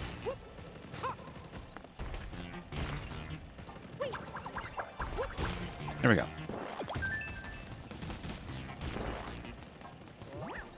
And this one's fairly simple.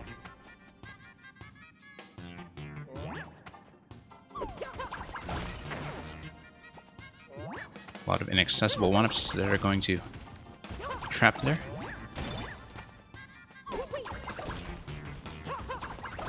But then this will come together fairly quickly, yeah. So yeah, it's nice to see how repeatable some of this is. I am worried about the boss, obviously, but I feel like with the boss, you know, it's not like I was winning by accident. I did make a slight breakthrough in terms of method, so...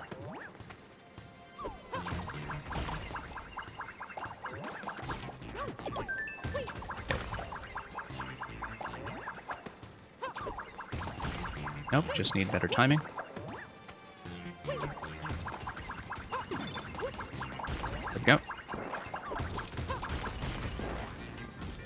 And that's going to come together fairly quickly. Okay, this guy here, we know what to do with him. Nope, not that. Nope. Trying to escape too early. Just let him get that shot off. Nope, too early. Nope. We even have to watch his blinking artwork. Nope, I have to take it down the other side. There we go. Very smooth when you do manage to execute it. Okay, this one I was kind of worried about because I never felt like I... Oh, you fixed it. Okay, yeah. Aha, aha, something has changed. It has changed. Okay. Maybe we won't get the first clear.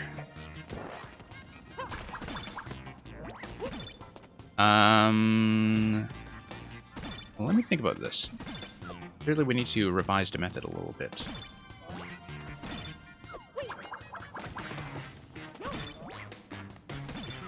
So anyway, you were asking, do you think the impression of what is janky tech lowers with time and experience? It depends. Like, I feel like if you have the ability to one-shot something with planning, like with good planning and with good understanding of how the mechanics work, then like it's a little bit more justifiable. But just one moment.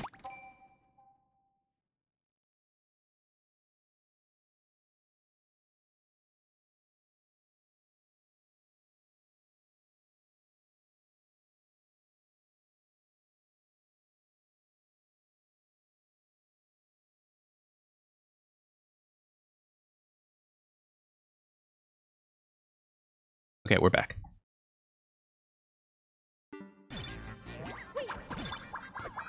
Yeah, auto on-off reverser menu. We actually did see a level just before this one, a Zelda dungeon, series of Zelda dungeons that was using that, like using things like bombs, not spike balls, but you know, basically using a reversal mechanic to give you a very small timing window. But yeah, it's kind of true that I never felt like I figured this out properly in the first place, and that perhaps maybe coming through here.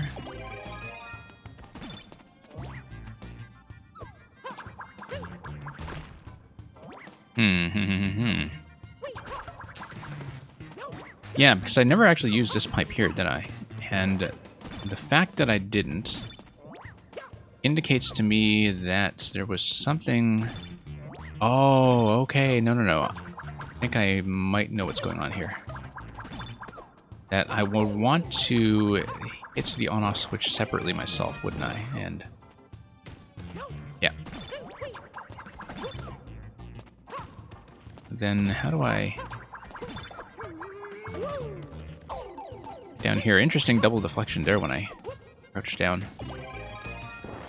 We have 19 seconds. I'm probably not going to get this. So, in its actual intended form.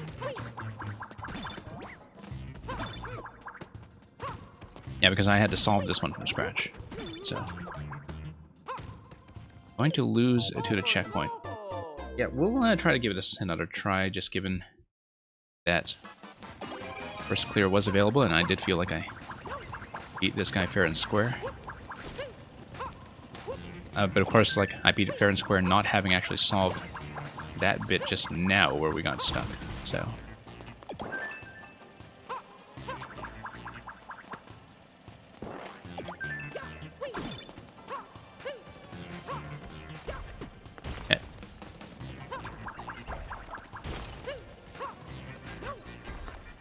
Yeah, there's definitely still stuff here that I feel like I would not be able to get 100% of the time. Like the ant segment was a pretty good example of that. And that I couldn't always predict whether it was going to go right or left. The segment I was stuck on just now, I feel like I just never did figure out the puzzle solution as intended. So that's, whoops. Gotta actually get into the position here. Yeah. A lot of it is just a timing check.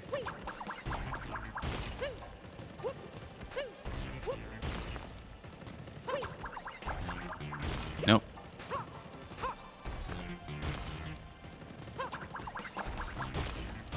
Nope, too low.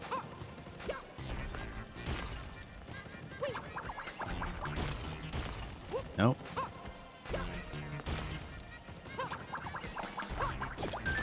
Okay. Kind of like I need to jump slightly at the end there to really get the positioning down. But like that. Here we go.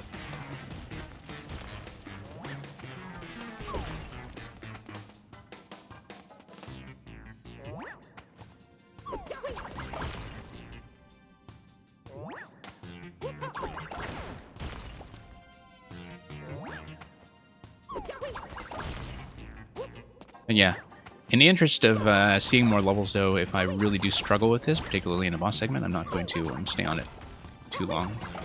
I mean, grabbing first clear is nice when I saw the new version come up, but we did see this already, so...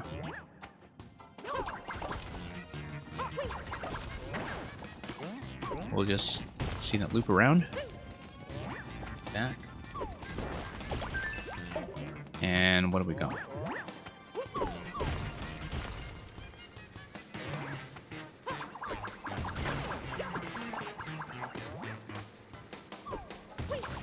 Oops.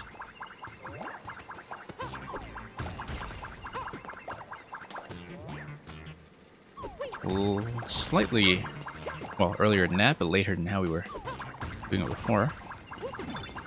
And then, oh, that didn't work that time. Okay. Timing was just slightly off on the usual pattern that does the job. Oh. Nope. Messed that up.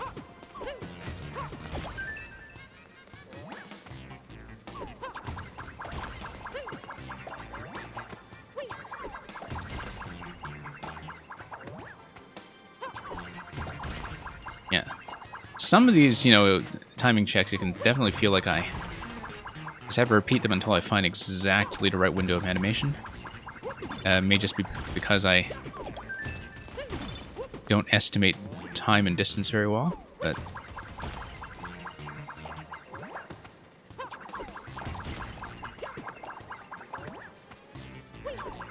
I don't know if anybody could do this much better from just better observational skills. As you can see, I don't have the pocket of timing that was working for me in previous attempts on this level. I am now probably raising it much too late, even when I do raise it successfully. You can see here.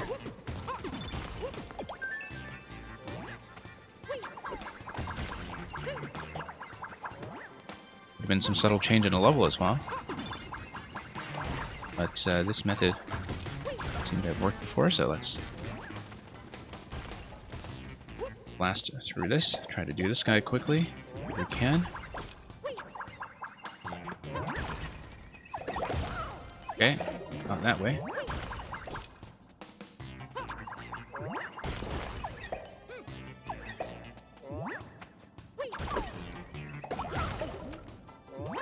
Okay.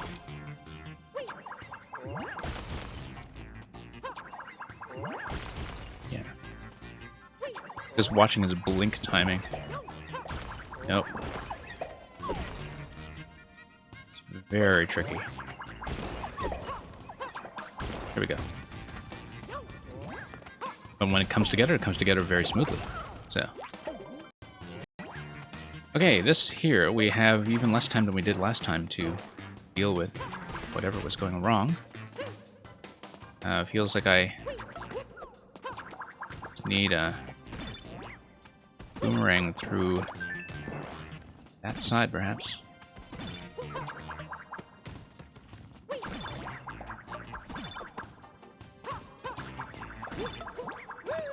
Okay.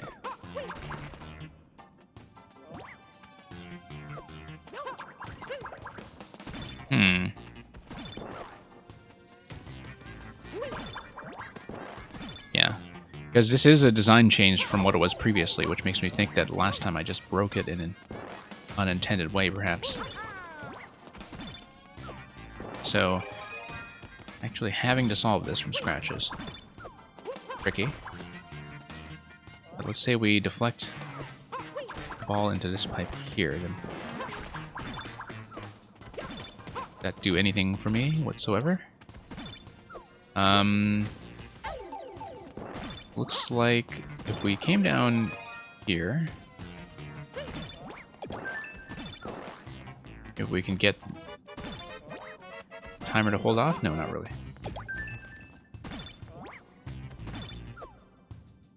I think it's kind of true that like each segment is something that you have to practice on its own. It's not like your... Like, there are a few skills that are transferable and which accumulate. One of those skills being your ability to just kind of fire a little bit low going into some of these deflections, going into pipes, for instance. But I think it's maybe approximately true that the earlier segments don't really give you that much practice. If I time out here before hitting the checkpoint, I will fail on this for now. Because I don't actually see the solution.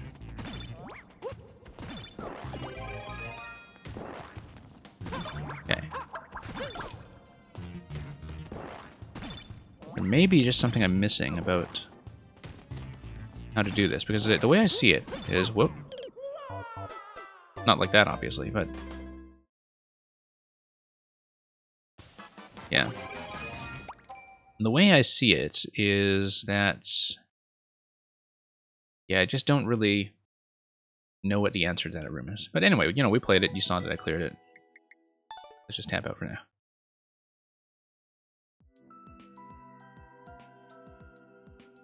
And perhaps somebody else here will have better luck. Now, let's see, you did make me a recommendation earlier for boots and plants. Let's see what the clear rate is like on that, and we'll see if... 0.05. I'll take a quick look. I have no expectation of finishing. But let's take a quick look. Reach the goal without landing after leaving the ground. Well, if we fail the condition, I'll scout that anyway. Oh, I see. You bounce high, you grab the boot, you fall into the boot, you jump. This looks like a practice door. Right? Let's see it. Yeah, it looks like a practice door for something later in the level. Oh, I see. Okay.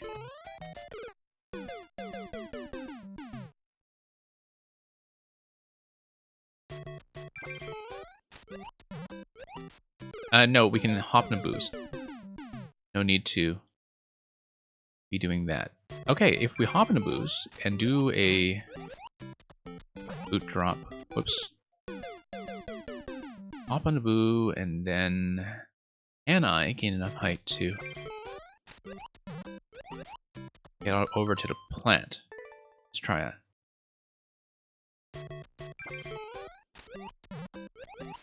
Yes. Drop it and miss. But I think the idea is definitely drop it and reclaim, right? Drop it, reclaim, and then come back out. And then float. And then continue, yeah. Okay, the general technique behind this is actually quite interesting. I mean, it's hard, but... And I have a bit of a recovery point. Let's try to continue without the condition anyway, just to scout. Obviously can't jump out of that. We had to take advantage of the downward throw indicators as being the indicators of the boot drop. And the curve indicator as being the float with the boots that have wings on them.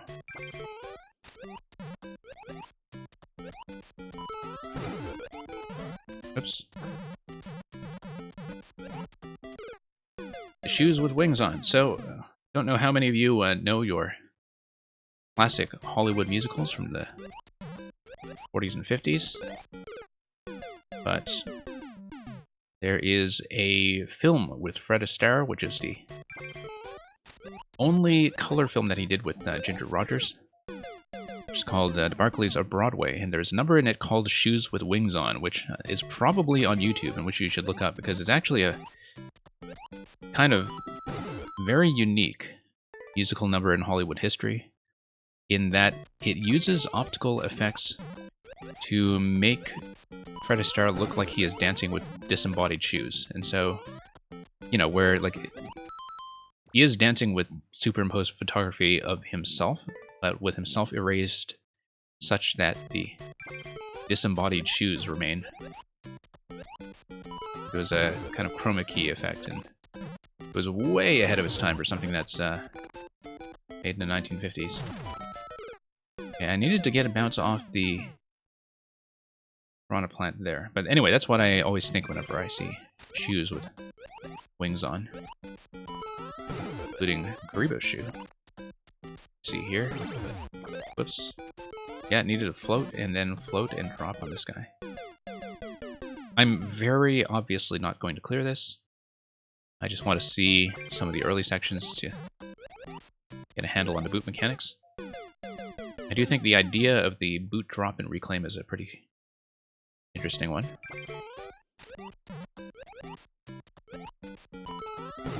Whoops. Need to just get it in my head that that's still not a winged boot, and I do need to bounce out of it immediately.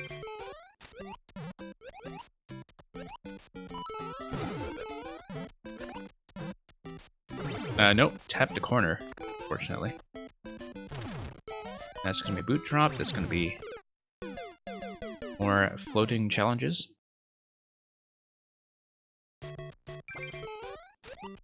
Whoops. No, have to wait for the boot bounce.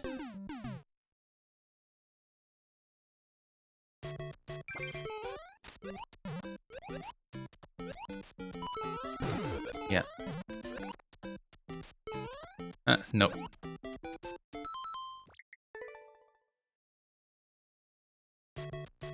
Yeah, I can see why this is 0.05, particularly if it's fairly lengthy. You know, unfamiliar tech, fairly lengthy. Some people perhaps putting in a very generous number of attempts. Whoops.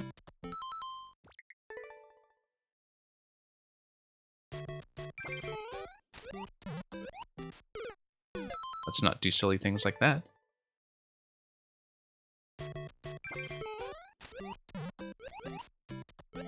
Okay. Don't miss. But you get a general idea. Boot drop, boot reclaim, occasionally flying back right out. Just need to some really good drop accuracy that is dead center. Also need to just ride that thing. Or bounce back into it, for that matter. Bouncing back into it is probably a better idea at that stage. Not always clear to me if I should be doing that, but obviously, yeah, you can just actually jump out of this indefinitely if you find a really good point to do it. But the trick is to... I would need to get the bounce on the piranha in order to start floating again, otherwise I just drop.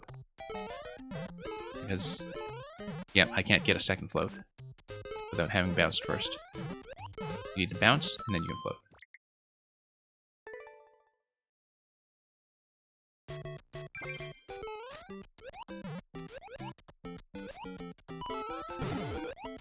Yes.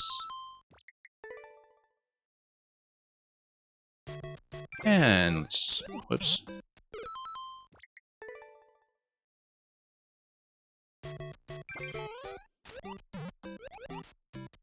And drop that.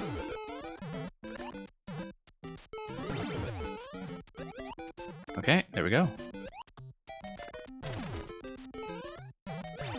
Nope, I actually do need to bounce on the piranha in order to, once again, refresh the flutter.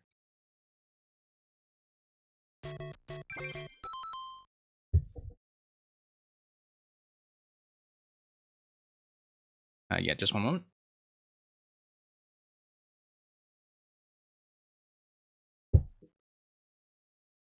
Okay. Yeah. I do get the general principle behind it in terms of fluttering, controlling my sense of when that is going to refresh, controlling my sense of when to bounce out of this multiple times. Yeah, I needed to reclaim the boot and then hang left in order to jump onto Piranha. And that's what gives me to float up to the next segment.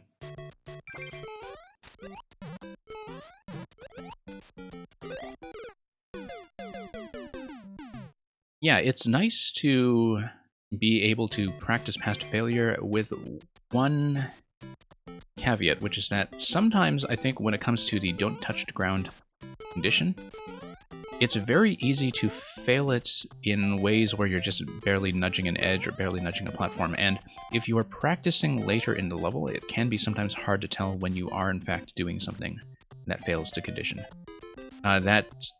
You can only see the failure points once, and so even if you practice the later parts of the level, going through the middle door or just exploring, you might not always know when you're failing, because it's not something that is as clear as don't get hit or finish it with the Master Sword or something like that, right? So yeah, like here, I could go ahead and practice and explore a bit, but I find that this clear condition in general has some visibility issues. And that's been a problem with this specific condition since day one, is that like when you fail it, it feels very low impact. And I think that's just been a persistent problem. Yeah.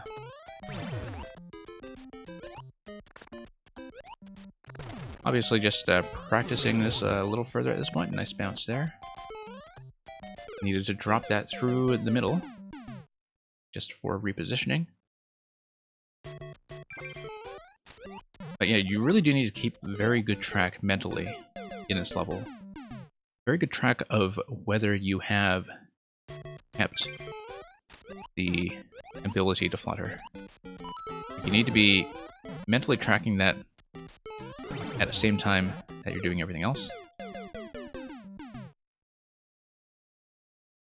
And that's something that is quite challenging about it. It's a great concept, though.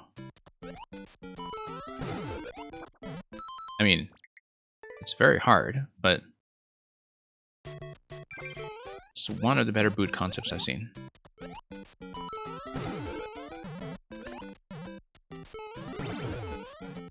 Okay. Nope. Failed. Okay, let's continue.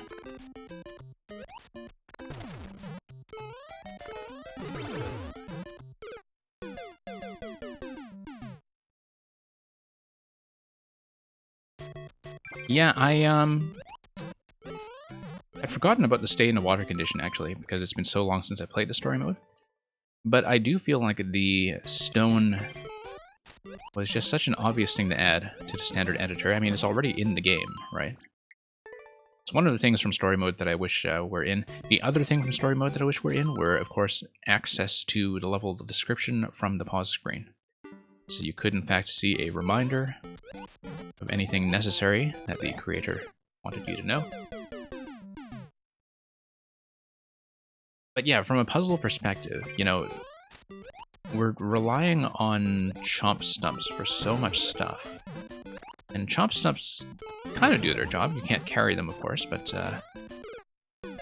unless you have SMB2.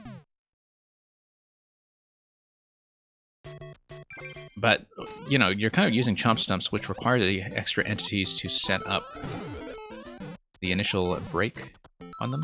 I think it's usually a 3-entity setup with a bomb to kill the chomp and something to set it off, right? That's, or something with flying blocks, yeah.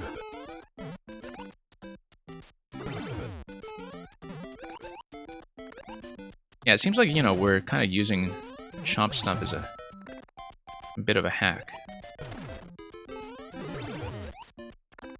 Nope, failed it. And, okay, so ultimately we get this over, and then that would bring me over, and then I would need to jump out. The thwomp goes to the right. When the thwomp goes to the right, we land on the small Goomba shoe that is on top of the coin. I see.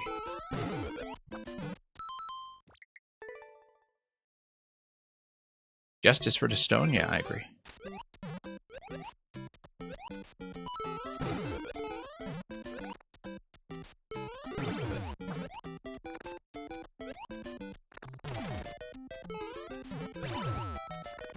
It's one of those things that, you know, we have so many elements that are original to Mario Maker already that serve a very precise function. Be it the one-way panels or the spike blocks or whatever, that with stone is something that's already in the game. It just makes so much sense to have that there. I mean, I know that we've had what is the final major update, but it's the perfect candidate for something to put in a small update. It'd just be extremely powerful. I mean, I guess as makers that are doing puzzles or contraptions or more complex setups, we're constantly thinking about that kind of stuff in terms of functionality. It's kind of clear that Nintendo doesn't always think of that in terms of functionality, and that some things are more there for flavor.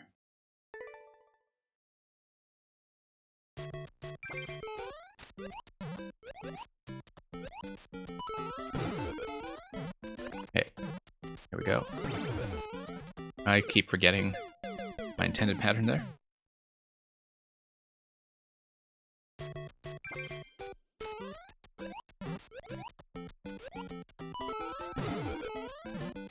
I mean, yeah, there would be a lot of interactions to work out.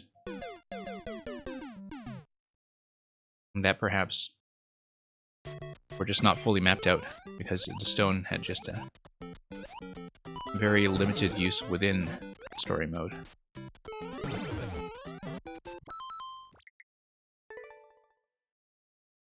I mean, you just know that people would come up with some kind of, as with any held item, some kind of stone jump tech. Would basically have a lot of edge cases like that when it comes to any kind of item carrying.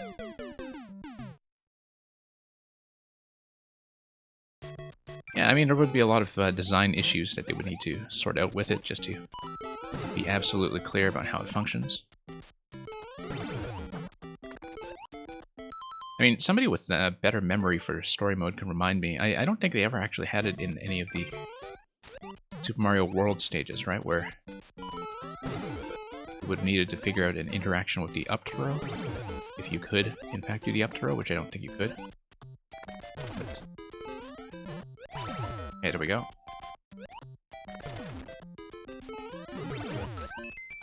No, failed the condition. Yeah, no, I need a second bounce off of that to gain as much height as possible going in. Gain some momentum getting out. Yeah. And then you would need to float under here. Then... yeah, you would need to fall directly and not boost with the wings until you see the marker down there.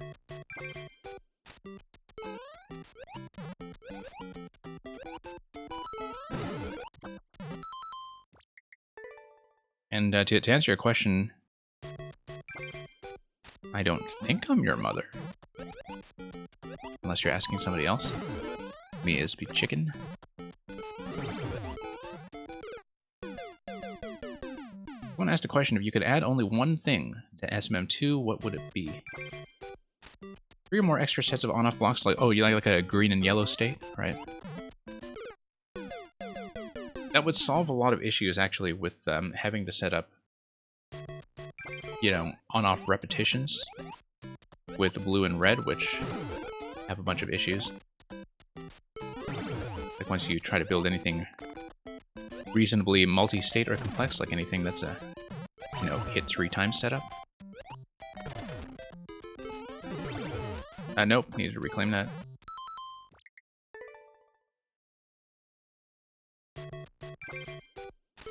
Wires.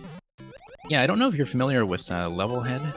I've not played Levelhead, but I've seen it on video, and I've seen a lot of people doing testing with it, but it's basically a level builder game, like an indie level builder game that does have things like circuitry for specific associations between switches and triggers. I think to a certain extent you have to balance that stuff against what would still feel intuitive and readable in a Mario context. Like, I think sometimes as people who are doing more advanced contraption levels or tech levels or puzzles, that we can lose sight of how much of this stuff is actually dependent on editor knowledge in a way that is, in fact, not really available to the standard player.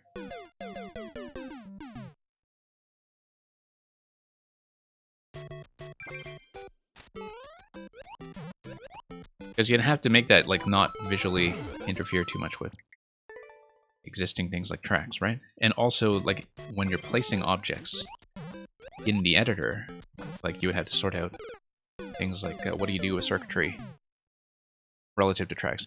I kind of wish it was a layered editor to begin with. It's kind of like how, you know how we see, for instance, in the editor we have a main layer and a sound effects layer, right? It would have made sense, maybe not from an intuitive UI design perspective, but from a sort of editor power perspective. Since tracks are kind of loaded as their own layer to begin with, it would have made sense to have them act as a layer in the editor, that you would have not only main layer and sound layer, but you would have like tracks layer, and then you would have something like circuitry layer. Of course, at that point, it starts to look much less like Mario Maker and much more like something like Oxygen Not Included, if you know that game, where you see like the oxygen layer and the heat layer and the circuitry layer and the plumbing layer, kind of like in SimCity, where you see like the plumbing and electrical view and so on. I mean, obviously, as people who are more power users of Mario Maker, we'd be all over that stuff. I don't think that's really the audience Nintendo's going for, but, you know, if they wanted to do it, I would be up for it. Like, if they wanted, like, an advanced interface where you could just have a couple of different views of aspects of the course that do not interfere with each other. I think that would probably be well beyond what we can ever expect them to implement. But it's still fun to think about, and I think from a UI design perspective, like, that's how I would want to design it if I were making something like an advanced editor game, to have things represented as layers if that's how they're being treated in-game anyway. Yeah. So anyway, Zerd Guy, thanks for that. That was actually a good choice for something that is 0.05 and only has one clear on it ever, from Danker Drew. It was quite fun to play around with some of the boot hop mechanics. Just not something I'm able to do in this sitting, and I'm just kind of looking ahead to see how much there was to do. Not that much, actually. You can see, so you see that thwomp segment, that's already over the halfway point. It was the thwomp segment, and then, you know, maybe 3 sort of distinct zones of obstacles after that, and that would get you quite close. So I feel like, you know, given more time to work on this, and to really get specific patterns down for when I drop and reclaim the boots, this is something I could theoretically beat, unless there's something really surprising at the end. The thwomp looks kind of threatening. Don't know if I can handle the thwomp. That's... You'd recommend awkward silence for 5 seconds? Oh, yeah, I had actually looked at this when I was browsing your list. I hadn't played it, but I was kind of curious, like a 1 second Uno Mask kind of thing. I guess it's just a sort of thing that kills you at the flag, right? Like you get to clear, you get a flag, and then it kills you? Or... I mean, it, despite your excitement, clearly has not been deleted, so... I could also theoretically beat your .09 Kaizo. Well, it depends on how theoretical we're talking about. Fishbone, okay. Yeah, it looks like the claw just catches you at the end of the flag and then you die, right? Is that the idea? What are we coming here? Oh, yeah.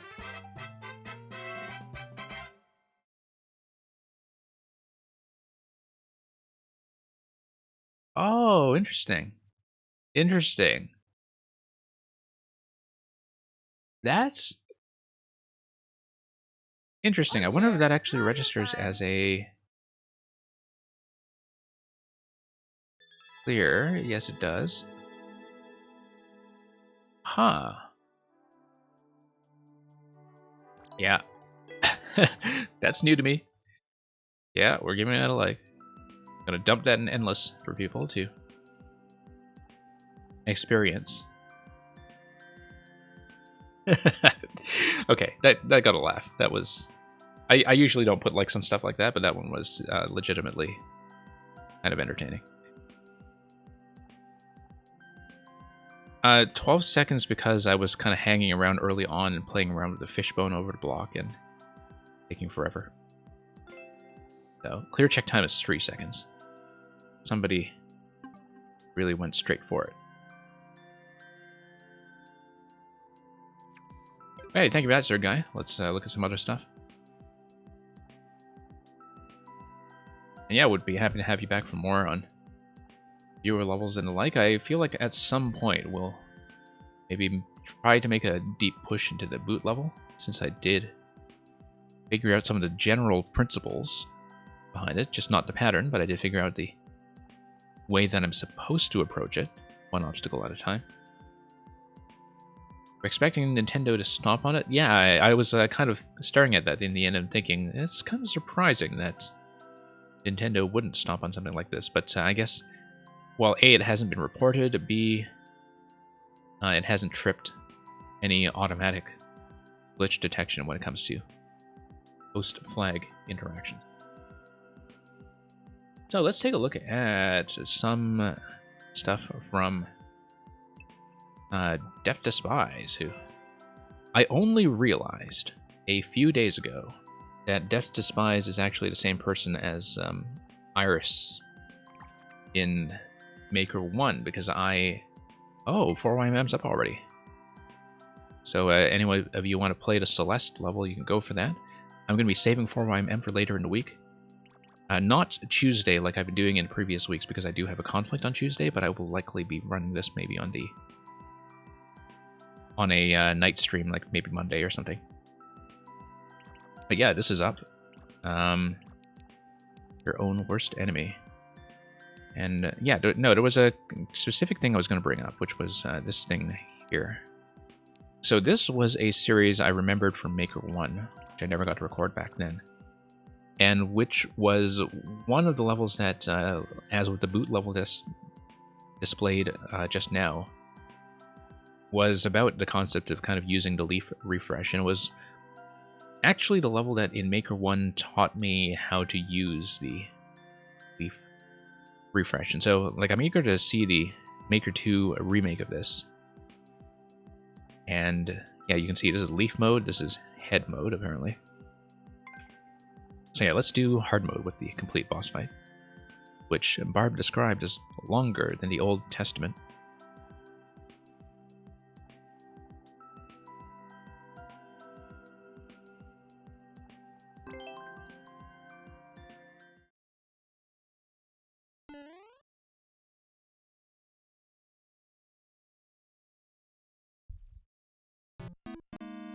And in keeping with the Celeste level that just came up, we'll, at the end, maybe look at one of the music levels as well.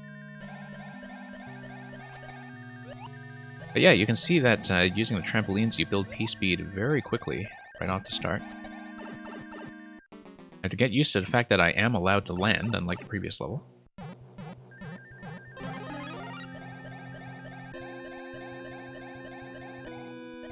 Nope. This is a reset door. I was supposed to hit something on the left, I think. Oh yeah, this guy's bounceable. Theoretically. No, nothing on the left. Okay, no, I see. We'll just need to fly efficiently. Oh, whoops. Feels like we're missing some kind of mid-bounce.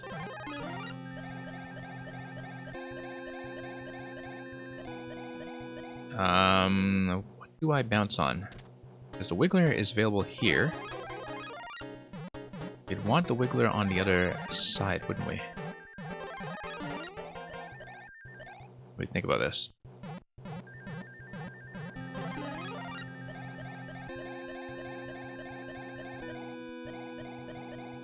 Yeah, there's something I was supposed to bounce on here. And perhaps if I just drop back down, path over to Wiggler, that's the thing that's supposed to happen? It seems improbable. Check. This is just where we came in, right? No, that's the reset door, yeah.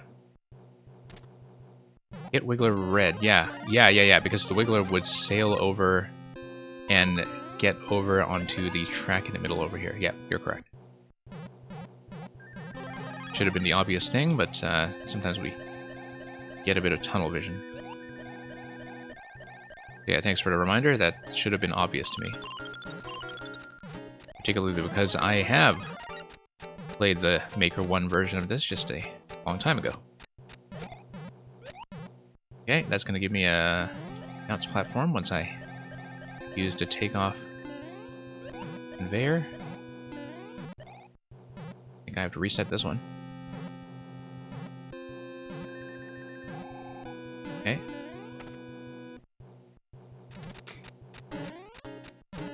And yeah, we'll just reset through. And fly back up. I'll get the wall over here. Here we are. Oh wait, no, that's a reset door. I was supposed to keep flying. I'm not paying attention.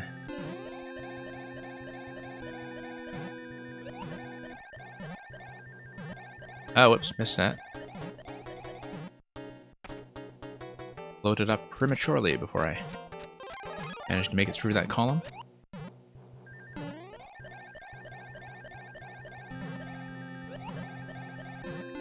Nope. Lost a flight. Yeah. Just have to get back into the habit of executing some stuff like this. Whoops.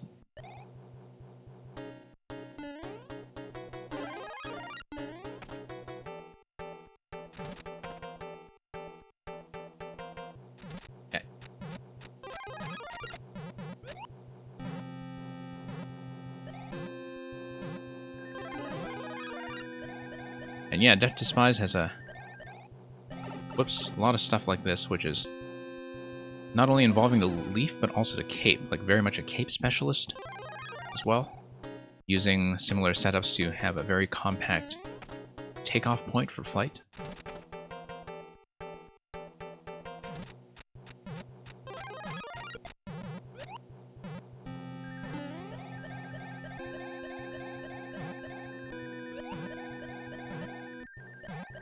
Okay, there we go.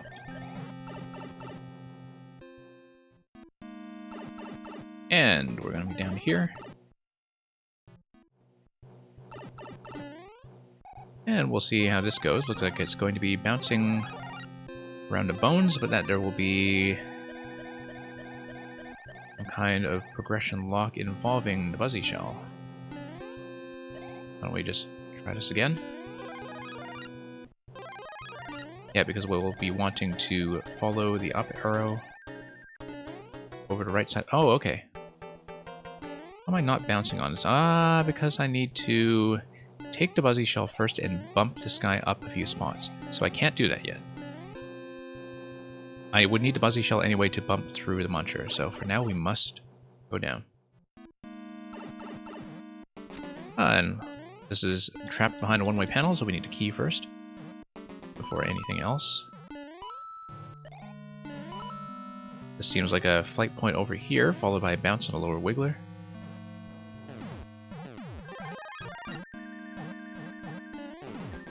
Okay.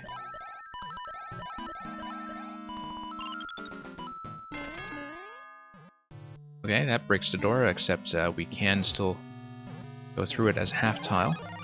That allows us to stomp the wiggler, as we've been doing before.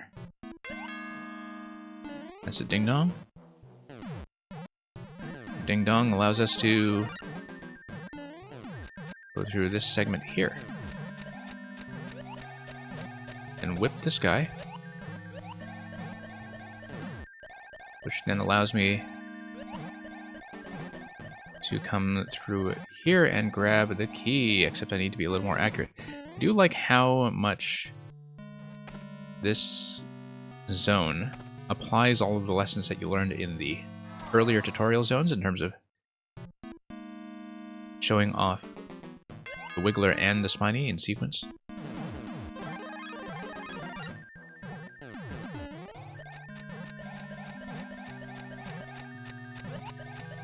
And oh, whoops, missed. Okay, let's try this again.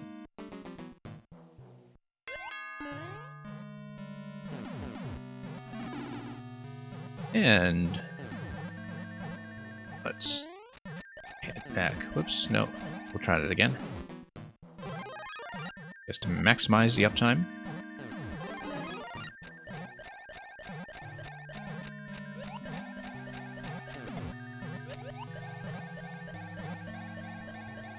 And maximize the uptime here as well. Here we go.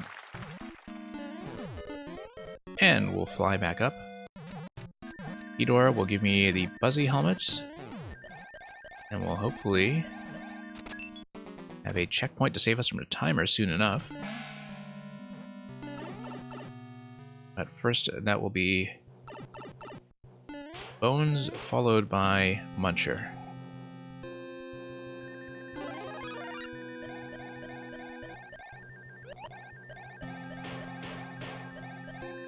And then there's another bone shell over here, bones over here, and we'll need to raise that using the on-off switch, which will blast that up.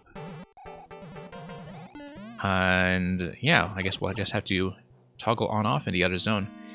Interesting, of course, that on-off would not have been part of the original Maker 1 design. This is redesigned around some of the new elements that have allowed the switch mechanisms as well as the scroll locking to work a little bit better. We are at checkpoint. Oh, I see. No. I actually have to go down to lower level.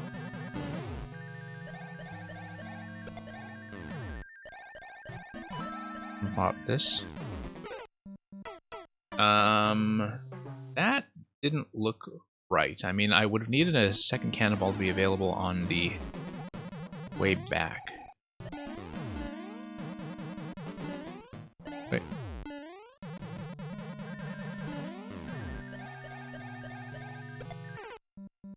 Yeah, I needed a second cannonball available, or I don't have a way to rescue myself from that situation. So, timing here seems fairly precise. Whoops. Hence the checkpoint placement.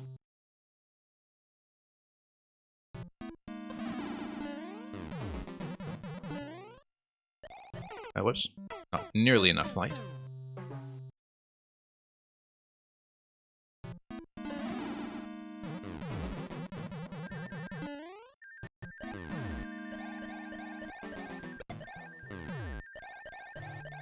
Nope, needed to have a second cannonball available before we did anything like that. I don't know how precisely this timing window is going to work, but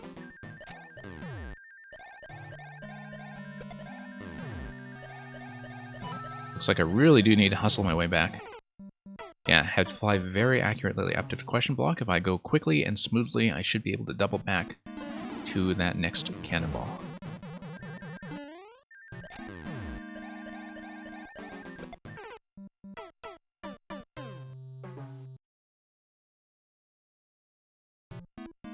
It is going to be tricky. Either that or I can wait for a third cannonball if I want to risk it. Nope. Just trying to avoid that until I had another cannonball to work with, but I think I do just need to go quickly in 2 cannon cycles.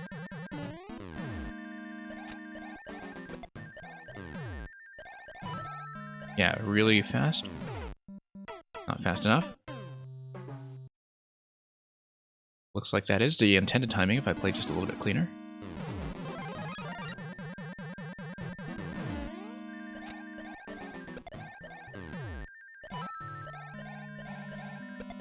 Here we go. And now I can drop into this ball here. And onto that one there. Whoa, no. Redo that. Got a bit jammed there. Okay. Try to get a nice high cycle. Yeah, no, I see the issue there is that I was bouncing on that too low to begin with. And if the first one is going to be a bit low, then my positioning is not great for the second one either, but here we go, that works. Okay, let's move up. Gotta beat this.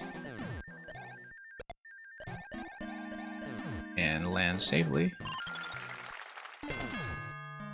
And we'll have a boot to work with, which will be nice. A lot of back and forth in this layout. But the boot will give me access to this. Give me access to this. And which is good, because we had, of course, lost that previously.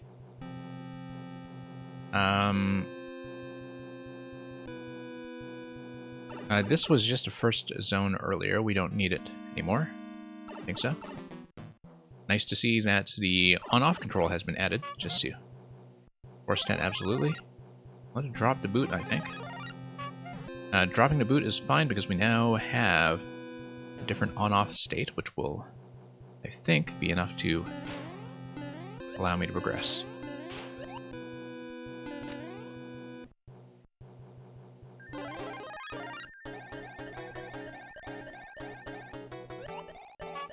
Nope, missed.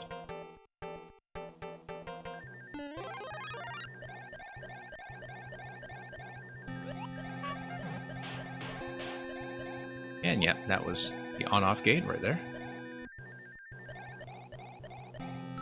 This is a third series of gates. So, now what do? We should probably retain that as off for the time being until I see what's going on. Final segment over here. Invisible blocks. Invisible blocks. Of course, hitting the blocks now will mean that I have access to the blocks later when I reset through this door. And, yeah, I want to hit that one coming up too, I think.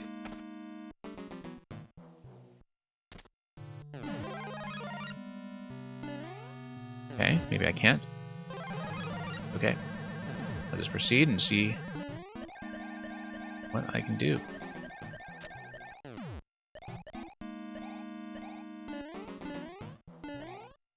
Yeah, it looks like it is hitting more series of the invisible blocks as we go. Like that. And then that would allow me to head up to the next one, because that should give me a bounce location. You can see there.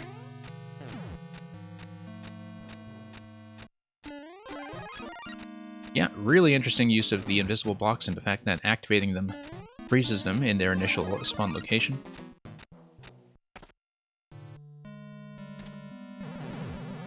I think it's tech that, as often as it gets used in a trolling context, doesn't get used nearly often enough in a non-trolling context. And it has, of course, been around since Maker 1.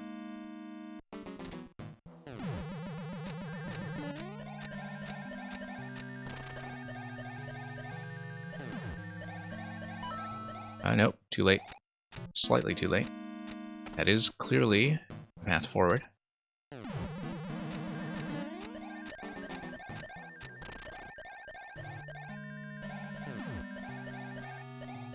Oh, no, barely off. Maybe I should check the right side. In case there is something that will be available here. And no, I do need to hit that block because that's what gives me access to that dry bones. So, just need to be more accurate. As always.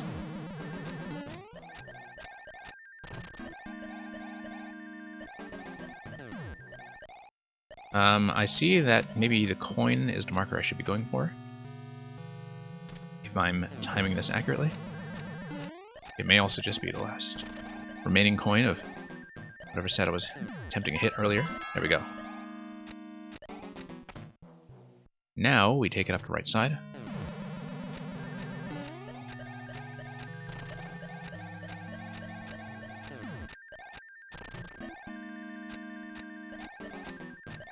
Oh, gonna be a little bit too late. It's okay. A refresh is enough to fix that.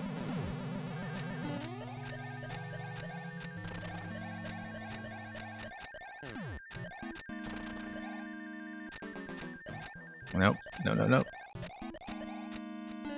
That little dip at the end there was part of the problem.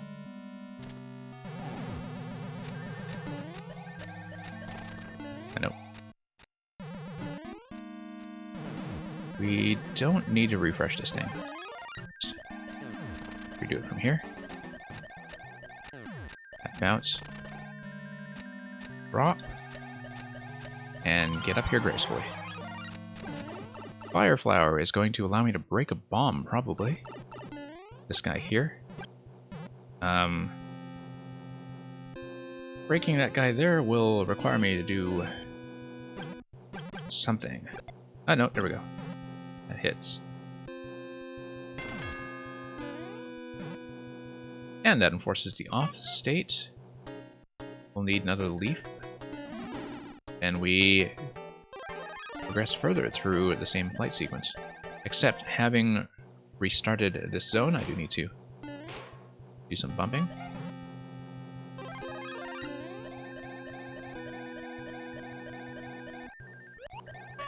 And then continue.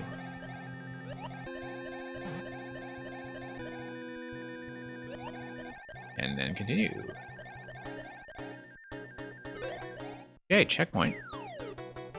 Followed by an exit point to the right, a star on the bottom, and a boss room.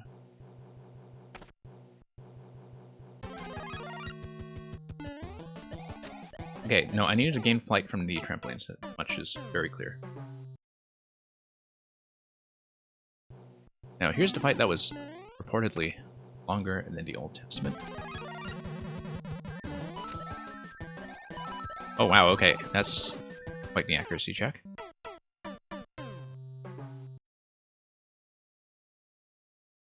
You do follow it accurately, though. Everything looks like it lines up with the fire bars pretty precisely. Nope. Time to put your 50k channel points to use. Number 78. Okay, sure. How do you have 50k channel points? I need to give you some kind of dump that is pricier than the dumps we have available.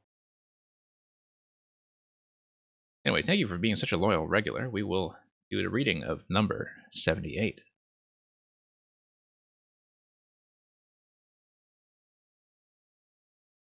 Yeah, actually, for something like that many points, I should really set one of the major speeches as a reward. instead of just sticking to 14 lines at a time. But if I can pull out the appropriate text, we'll take a look at number 78, which is this one. So oft have I invoked of thee for my muse, and found such fair assistance in my verse, as every alien pen hath caught my use, and under thee their poesy disperse. Thine eyes that toss the dumb on high to sing, and heavy ignorance aloft to fly, have added feathers to the learned's wing, and given grace a double majesty. Yet be most proud of that which I compile, whose influence is thine, and born of thee. In others' works thou dost but mend the style, and arts with thy sweet graces graced be. But thou art all my art, and dost advance, as high as learning, my rude ignorance.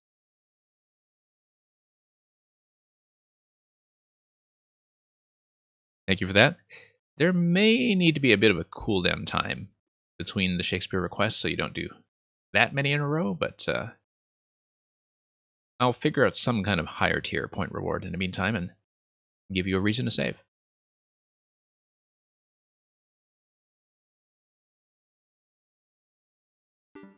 So yeah, strangely appropriate poem for the occasion, given that it is about artistry and style as well as flying aloft.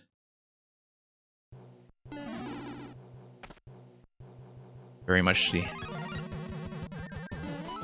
kind of thing I would be reading if Death Despise were here and was, in level design terms, acting as a muse.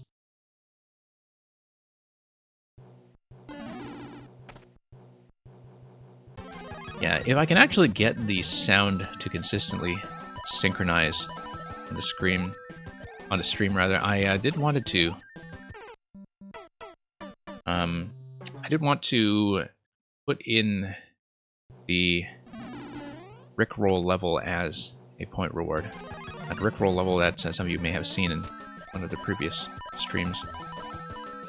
Like, I mean, that's only if we're playing Mario Maker, of course, and it might be difficult to put that in when we're running other stuff in the meantime. Okay, coins are going to give me the safe zones. Bullets are going to give me things to bounce on. This is surprisingly manageable. And here's a star. Okay, that was not bad at all for a boss fight that was supposedly longer than the Old Testament.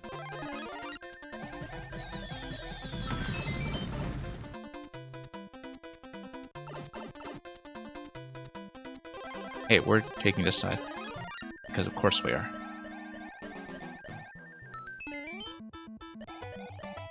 And here's the mysterious Murasame Castle, which we're going to cut off with the axe. So that did not go too badly. Yeah, because as I said, I remember playing the Mario Maker 1 version of this and having significantly more trouble with the hard mode boss fight, which is not in the easy mode versions, but it's kind of neat that you had a couple of adaptable variants of this. We'll take a little. We'll take a look at a little more of Death Despise just to kind of get a sense of their style. Going to look at one of the cape levels as well, I think, and maybe one of the music levels. So I have a lot to catch up on. Yeah, I definitely played a lot of Iris's Maker 1 profile, and I just have not caught up to Maker 2 profile like at all. So very popular Maker all over. Fairly big presence on Mario Maker Reddit, I think. And let's take a look at Cape Kills Dumbledore. The invisibility cloak, I guess, is the one that is responsible here, but still making cape levels after all this time? Always.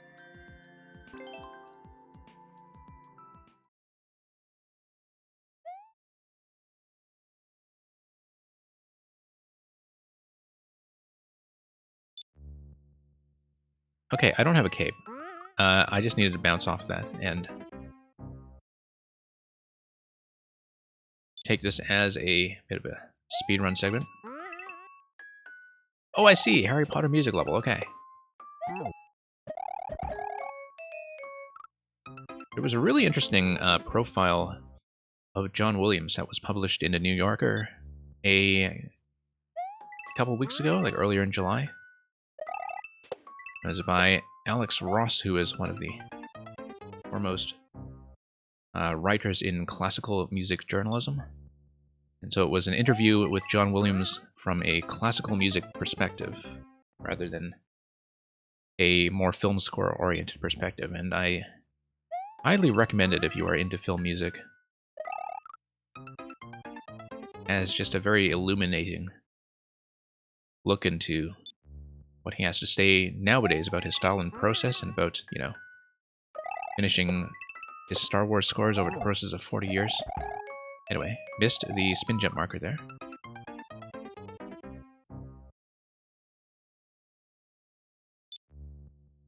But yeah.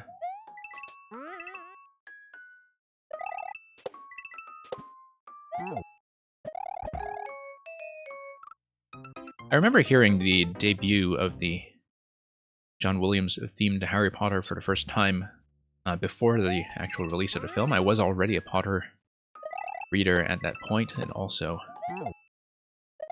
a major aficionado of film scores.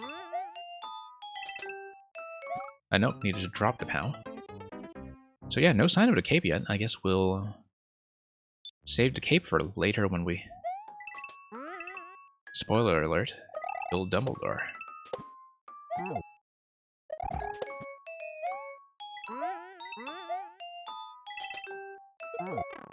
Very natural feeling POW pickup there. Here's the cape.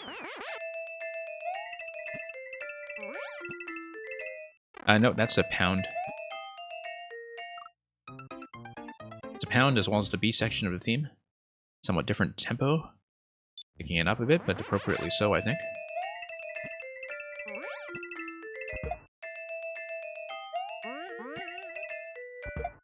Okay. Oh, cape spin. Okay, cape spin will take me back quickly. And the spin flight will take me back to the on-off switch. I don't have that much experience with cape spin tech like that. I think it's just something that doesn't get used that often. Whoops. Bounce back and forth.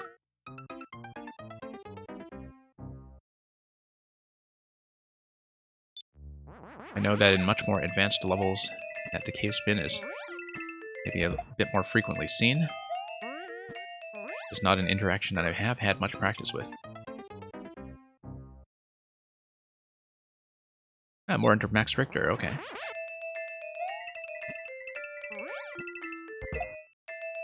Yeah, lots to choose from musically. Whoops.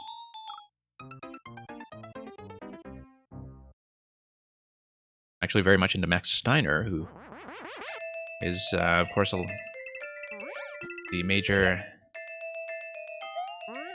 classical Hollywood influence when it comes to, you know, the scoring style that was prominent in the 1940s in films such as Casablanca, as well as a lot of the major film noirs of the era, like Big Sleep. But yeah, there was a whole set of composers back in the 40s that really just had this lush string style, very harmonically advanced, that was clearly one of the major influences for John Williams. It's funny, one of the things that is talked about in the New Yorker interview is that Wagner is actually much less of an overt influence on Williams than people tend to suppose from listening to something like Star Wars.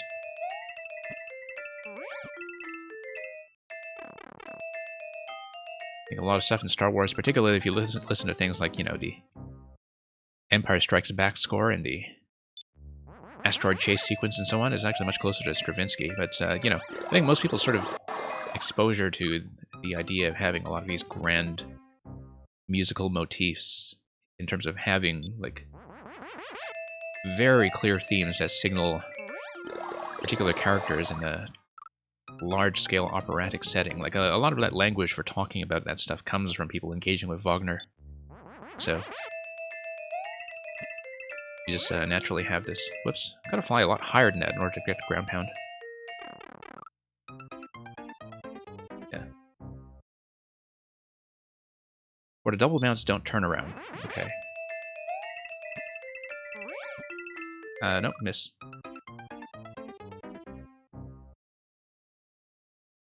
Okay, that's important information to know, because it felt like for the double bounce I was not actually able to follow that all the way. So let's... Yeah. Should I just not be letting up on that at all, then? Because I feel like I'm pulling too hard to the right. I should just let that flow naturally. That it is a technique thing that I'll just have to learn.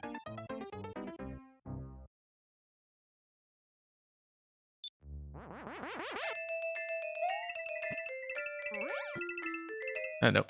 Too late.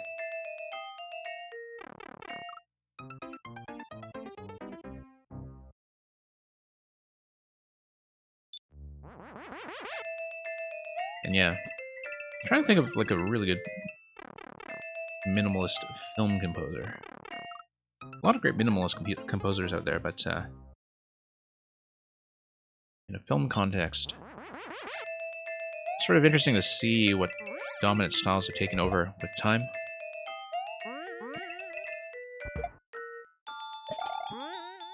No, that's not how to do the on switch. I actually just needed to slide over, counter myself to tap that, and get over to blue blocks. No, too late.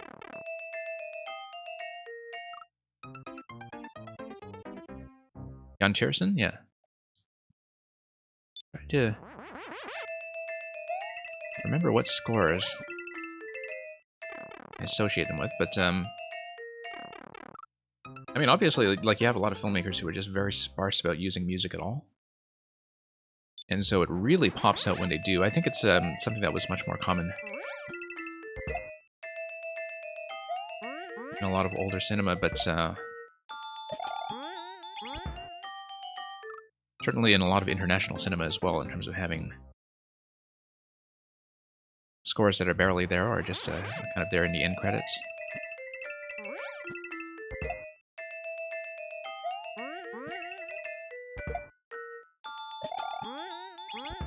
Whoops. Spin jump at the very end there. Or do I just jump over? Yeah, no, I have to spin jump into that, and I get projected down, and I have a spin float. No, too late. Yeah, Philip Glass for sure. Philip Glass still around, I think.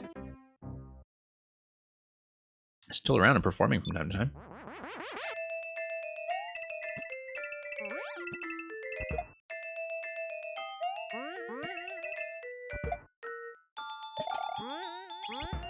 No, missed. Spin? I don't see how I should be timing that spin to actually get up on the upper level there. Maybe I'm misreading that. Okay. Nope, just sailing right off of that.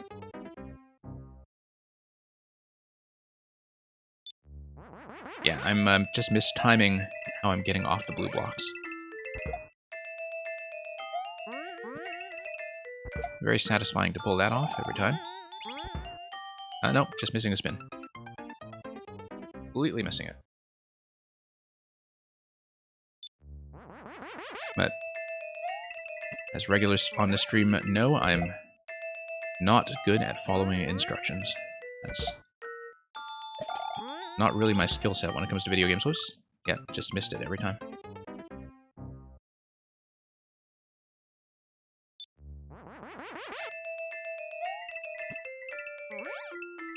No, too low.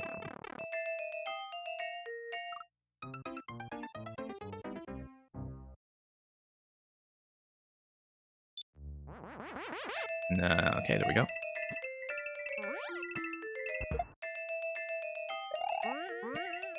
No, I didn't want to spin there. Obviously not.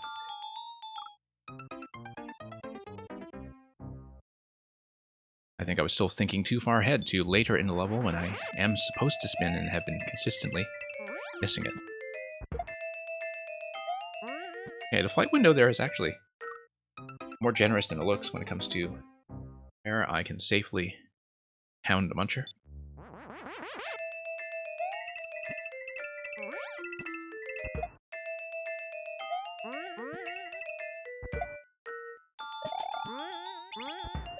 There we go.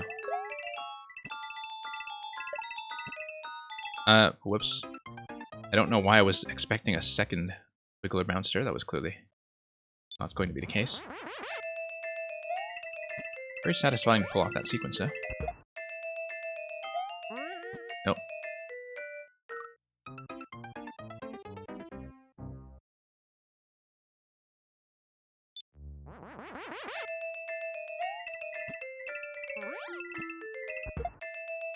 Yeah, that first wiggler bounce made me very complacent about how this was going to work.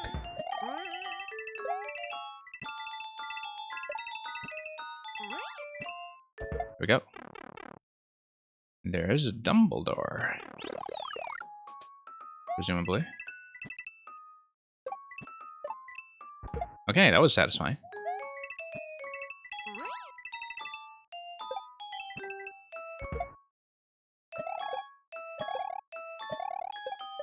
That's particularly nice. Nope. Obviously just missed the spin heading into that pit there.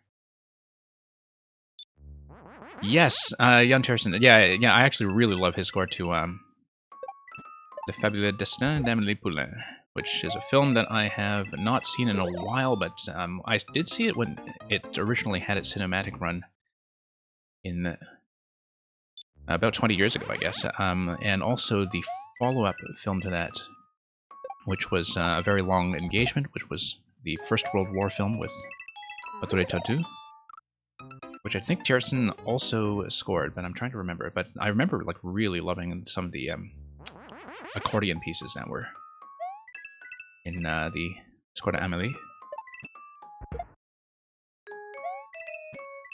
Yeah, I knew that I'd known one of Tiersen's soundtracks. I just had to place it. I used to know this field a lot better. Same with video game music. I used to notice stuff much better than I do now.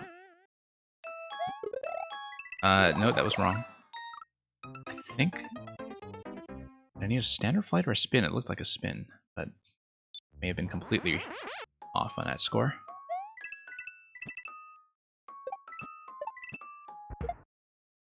I mean, the truth is that I just don't know a lot about spin flight mechanics in terms of the finer points of what the momentum tricks are. I know. Hey, Julian, it's going all right. Julian, we are going to show off some of your older levels later in the stream, so hopefully you're able to stick around. We've been having this sort of pre-upload party every week as people get their uploads up and get their codes going and prepare for first clears. So I've just been showing off some old levels by each of this week's makers. Oh. And if you have any specific recommendations for something that would be good preparation for your 4YMM level, I certainly will take suggestions. We're currently just wrapping up with some levels by Death to Spies. Yeah, Julian, good to see you around.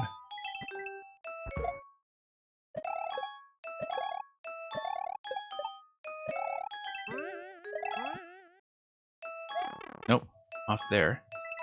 Yeah, it does look like that's supposed to be a spin.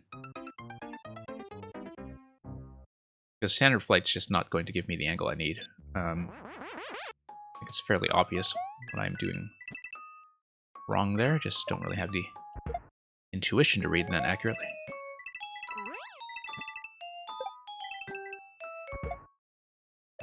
Okay.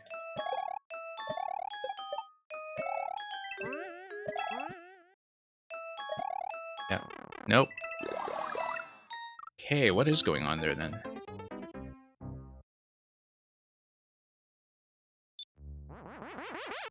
Oh, you went to a concert by him last year. Okay, I see.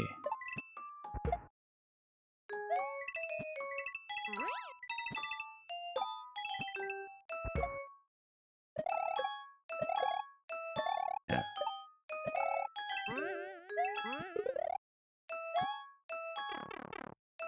Okay.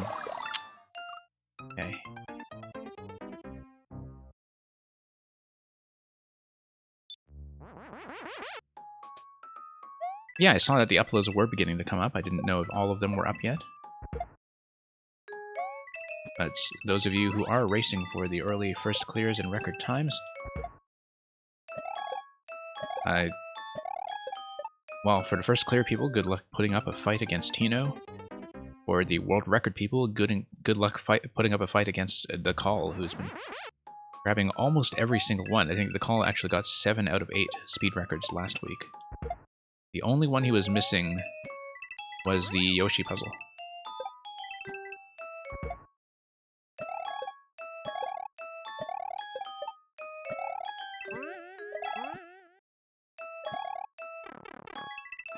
How is that supposed to work?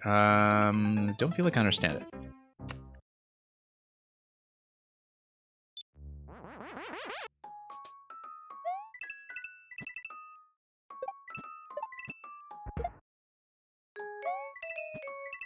Yeah.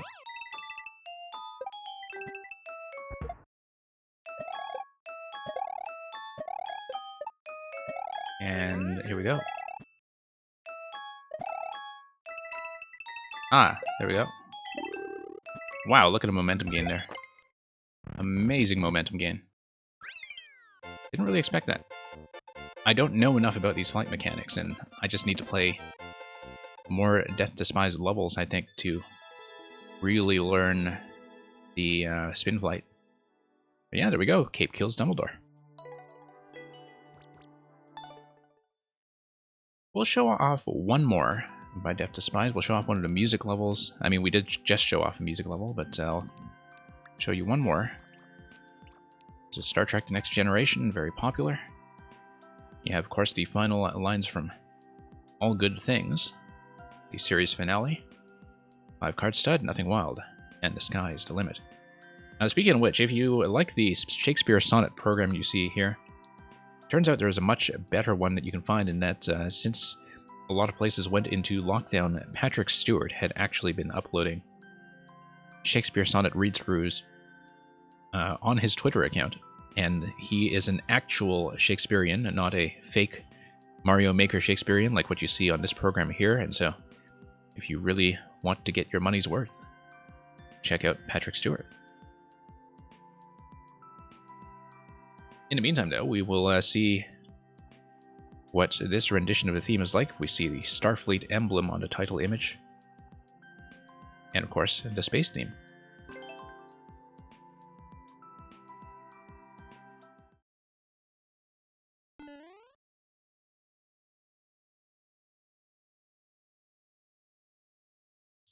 At a contest level, okay. Which contest was this?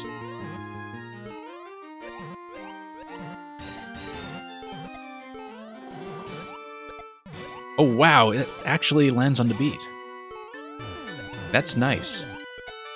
A lot of music levels don't actually feel like this, where, you know, you hear the music playing and just do your platforming, but this one has the mechanisms arrive on the beat, and so it's much closer to the style of rhythm levels that you would see in something like Rayman Legends, if any of you have played the post-game music platformers in Rayman Legends.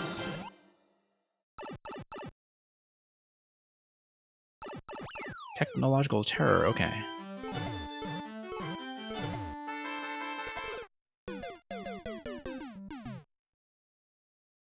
Yeah, Electrodude, thank you for clarifying that. I wasn't aware of that either. As I said, I only found out, you know, earlier this week that Death Despised was also Iris.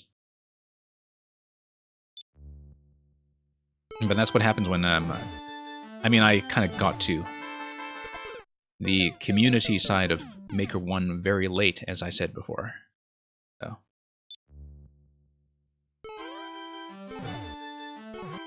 Whoops.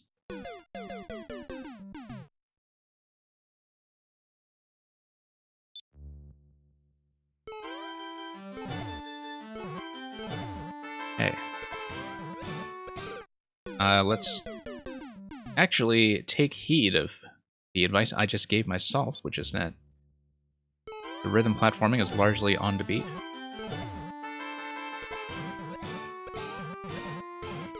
In fact, it's pretty much all on the beat. In a way that's very satisfying if you're paying attention to the music for once instead of just perceiving it as background.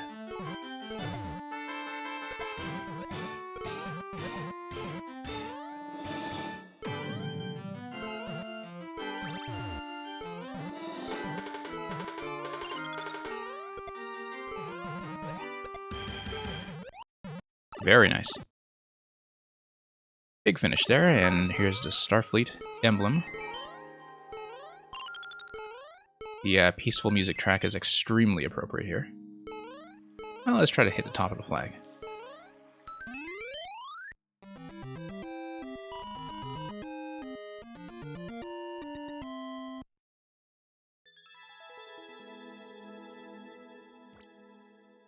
Okay. Really interesting spin on music platformer. Certainly has me looking forward to the 4YMM Celeste level that we're going to be seeing later this week when I cover 4YMM. So let's take a look at what Julian has been up to. So Julian, I actually have not played through a lot of your older stuff yet, and I had a few things marked out as things we might look at. But once again, if you have any specific recommendations, that would be great too. As you can see, Julian's level, Morton's Meltdown, is already up. And look at that, Tino has the world record. So, let's take a look at Burning Feet Syndrome. Just a basic castle, right? Note, this is not a glitch. I'm kind of curious to what this will be for something that was not a glitch back in version 1.0 in July 2019. Let's see how it goes. Don't play the speed runs? Yeah, that's okay.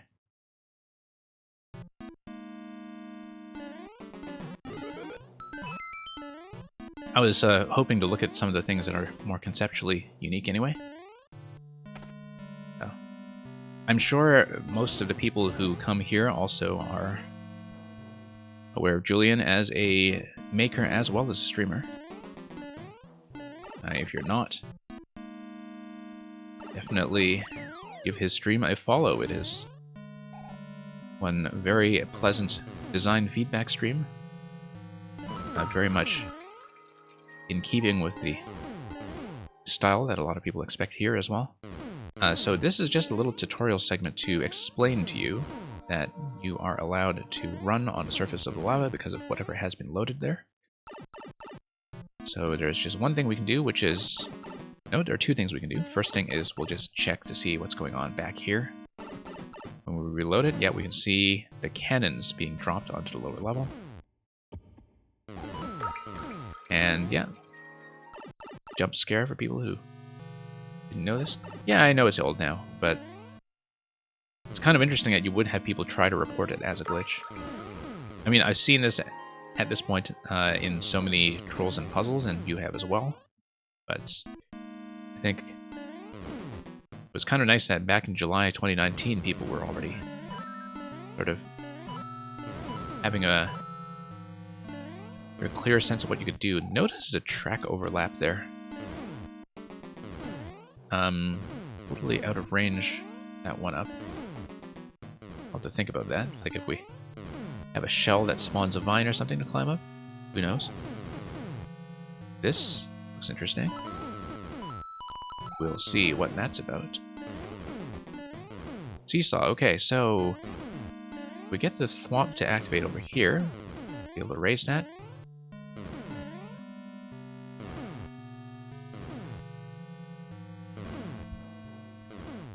Okay. And does this fire anything? Just coins, okay. Interestingly, of course, the coins give you a clue about where you can stand. The other thing, too, is that we can now drop in and hit this. That will give us a way to proceed. Now, how about this one up earlier? So I didn't really think about a good solution to that. That's okay. Unless his blaster does anything now? No, it's just coins.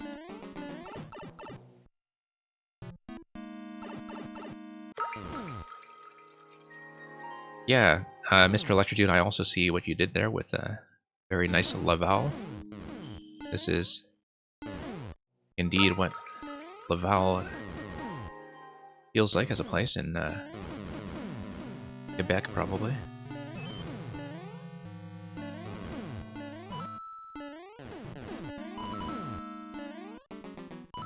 Okay, let's grab the coin. Yeah.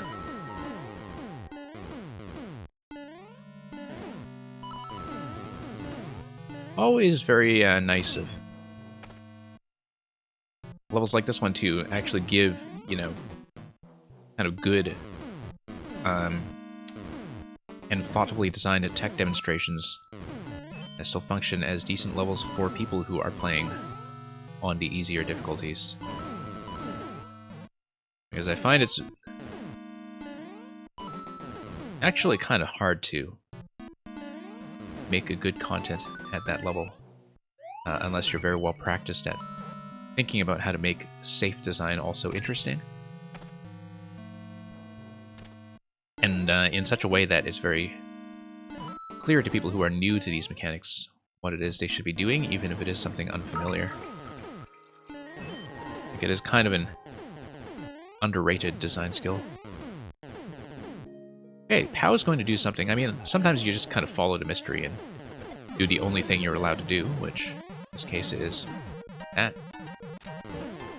But yeah, it is something that sticks out at me about a design like this, is that you do have a linear way to progress in such a way that people aren't going to really give up on it, but what's going to happen is that they will be asked to try things that are unfamiliar or which would ordinarily be unclear, but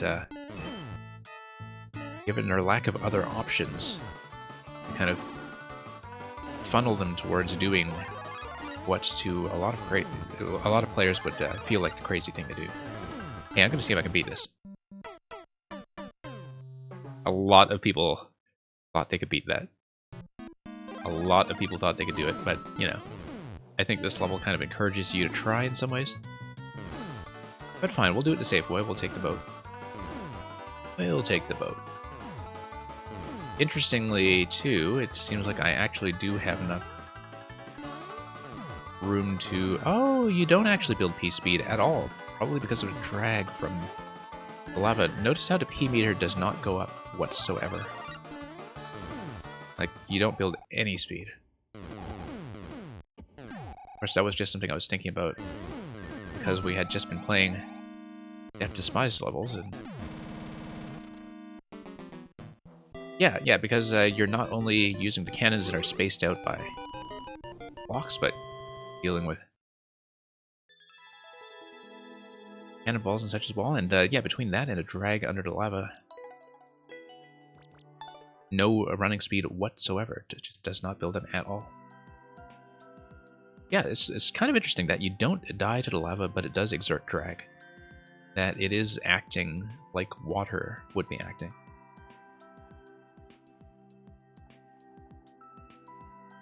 But thank you for GG. We'll look at least one more. Let's see, gadgets and gizmos aplenty.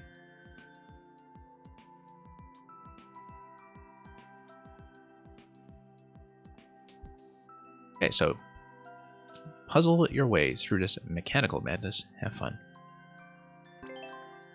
Once again, high clear rate level, as is true for a lot of Julian's work. But still gives you something to progress through and think about. So, and of course, this is much earlier work. I played a lot of your stuff after the 2.0 and 3.0 patches, apart from the latest thing in 4YMM, of course. Okay, let's make our way up. Tried to work out what this design is. I think it's just a tree, like a branch of a tree. Very big tree that is just off screen. And this is going to be blocked off because it is ground. Even if it is breakable ground. And we're going to have a little bit of a POW conveyance here. Oh, I see. On, off, our left. So we were just exploring bonus content. I see, because you send a POW over and down. Yep.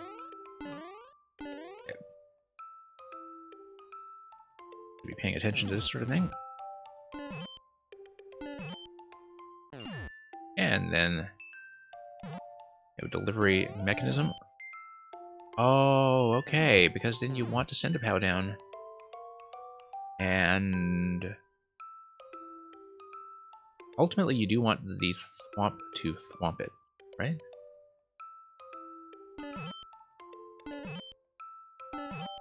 Okay.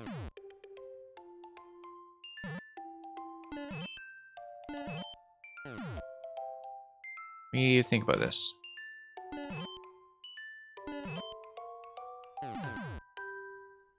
Yeah, because I want to send it... Let me think about this. Back and forth. Back and forth. All the way over. Now we thwomp it. Yeah. Should be very clear to me, that stuff. And of course, that's just going to be coin activated. Hey, Safety of Men, it's been a long time. Welcome back. Same to Ruben and Toad. I've been keeping up enough with chat and with everybody that's been checking in, but it's good to see all of you folks once again.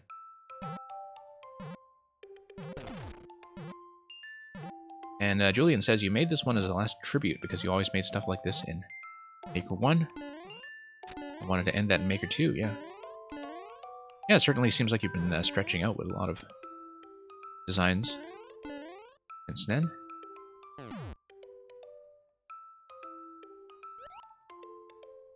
And what is going on here? That's going to lift. That's really quite satisfying as a twister trigger. I probably have seen something like that before, but it hadn't really been something I'd thought about. Yeah. I mean, this is a level that is very much based on the idea of, you know, you do the thing that is available to you and something happens. And something happens to kind of make everything trigger on target and open a way forward.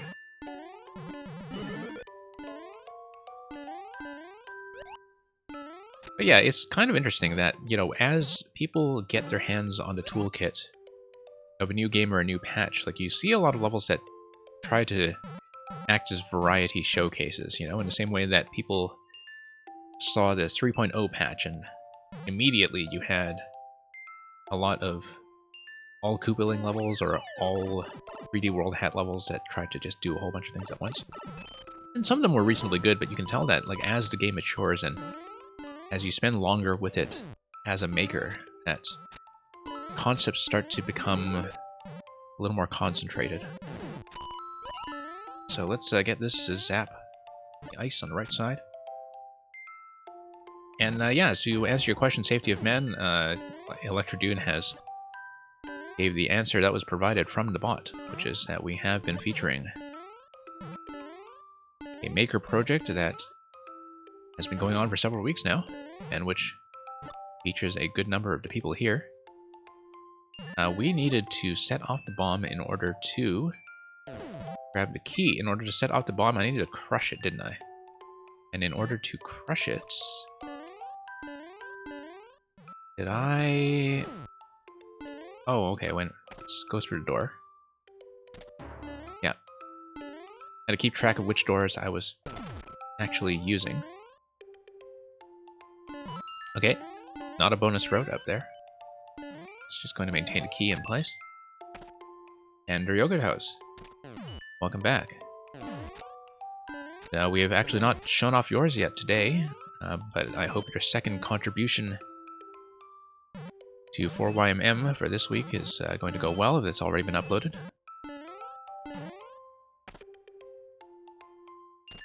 Julian heard that this week is the best. Well, Julian has a conflict of interest, but that That doesn't mean you have to be wrong. You could be right, I think. Every week so far has shown off an all-star cast. And yeah, lots of people to look forward to this week. Actually, this week, it's kind of interesting that this week, more than any other week, I think, has had a lot of makers that I've already been following for a long time. Like Ragnarok X is in this week, and I've known him for longer than pretty much compared to anybody else. Like I've been aware of him for longer than I've been aware of the other makers. But you know, a lot of people who are obviously part of this little micro community here on my channel. Yeah, a lot of familiar faces that we've been playing for a long time. Like, I haven't really even been doing this sort of pre-show showcase that exhaustively because some people we've been featuring so often before.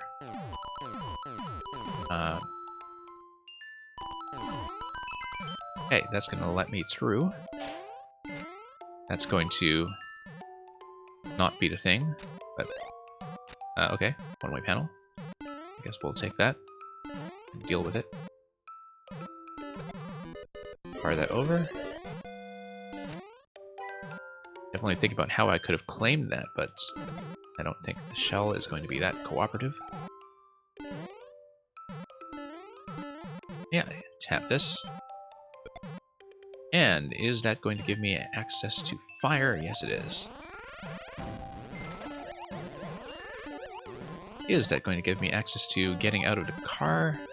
If I can remember the input for doing so. There we go, just hopping out that way. Yeah, hopping out with jump like that doesn't go. Lovely tree at the end to match the tree at the front. And yeah, safety of man, I totally understand the problem with Joy-Con drift. I had that issue as well when making. And the electrical contact cleaner spray method works very, very well. And it's cheap and it's easy, and I was just very impressed with how quickly it cleared up the drift issue, at least on my end. So yeah. Very happy once again to show off a Julian level. Now just give me 1 minute, I'll be right back and I'll catch up on chat right after I just take care of this tiny thing off stream, so back in a minute.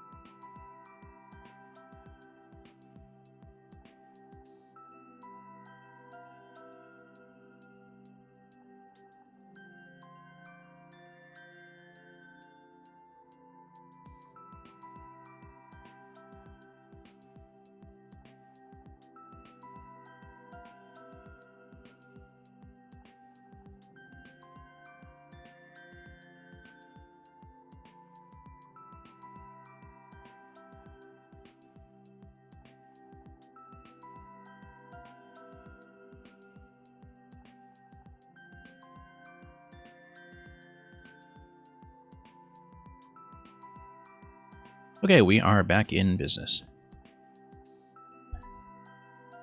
So yeah, let me just catch up on chat for a bit. I missed out on a couple of messages as a bunch of you came in at once.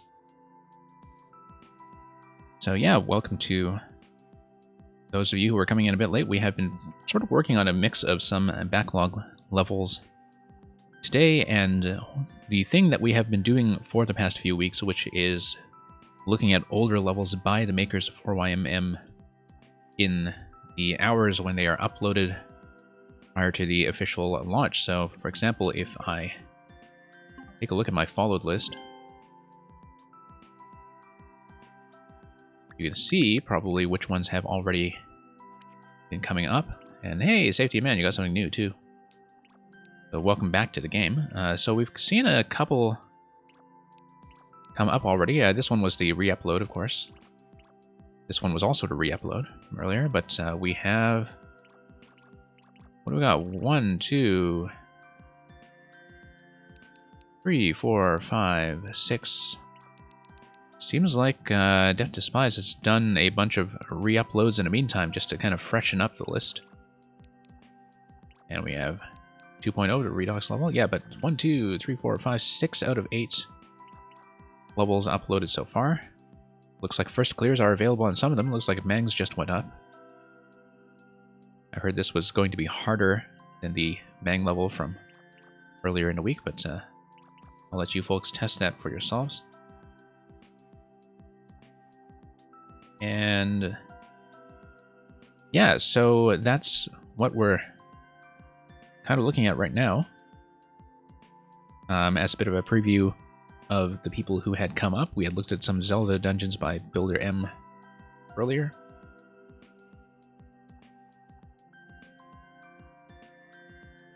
And Safety of Man, you can certainly add a tag, but the thing is, the people who... And some people have just gone with like 1YMM2 because it's technically first anniversary of Maker 2, but the people who do sort of partake in the official 4YMM project, it's kind of a curated series, so people kind of know what to expect in that on the official website there is a trailer that comes up with the codes week after week, and they're programmed in such a way that people have a variety of difficulties and genres to work with as a bit of a sampler platter. So there is kind of an official presentation of the 4YMM levels, the official ones that take place outside of the stream, and also an expectation that each of the levels are going to feature a secret, which usually takes the form of a cake. And so that's how it's been going, is that, you know, like the 4YMM tag has kind of like officially designated levels that have been partaking in this project that has been in the works for quite a long time. So yeah, it's a great way to catch up with a lot of the very creative makers in the game, and including some hangers-on such as yours truly. Yeah, in the meantime, we'll look at something else. I'll be running for quite some time yet, I think. And so I'm going to take a look quickly at a backlog thing, though, before I continue the YMM content. Since the Redux is here and we had this level spill over from an earlier version, I played the 1.0 earlier this week, and I failed miserably at one of the final jumps into 1.0. So I'm going to run a 2.0, which has been significantly nerfed. We'll see how we do. Since, you know, often I use the weekend stream for these spillover levels from viewer levels anyway, so we'll hopefully get this together in no time at all. No, have to, of course, not miss the first toss. So the concept of this level is that the on-off state has to stay red the whole time. And the way you do that is by blocking the thwomps that would otherwise be hitting the on-off switches by proximity. Whoops. You have to do this in a fairly speedy fashion. Just need to warm up and get back into the speed of the level again. I haven't played very many speedy levels today, apart from the Cape one that we saw earlier. So just have to get back into the swing of things. And there we go. Starting to feel a bit better.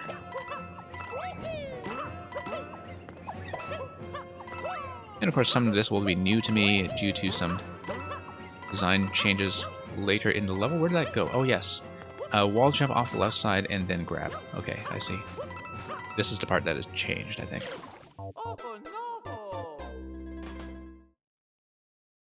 Yeah, as a Bastinaler, not running the queue today, but I do run viewer levels quite often elsewhere in the week. So you're quite happy to join me then. Yeah, on the weekends we're just kind of playing on a private list and doing some catch-up of levels that I did not finish. In some cases, levels that have been patched, like this one. Okay, yeah, hang left, wall jump, catch on the right. It's going to be tricky, depending on how well I can spot the trampoline drop in that segment. It shouldn't be worse than what we saw just now with the landing on a wall on the left side. And yeah, Ruben and Toad, thank you for pulling up the message explaining that.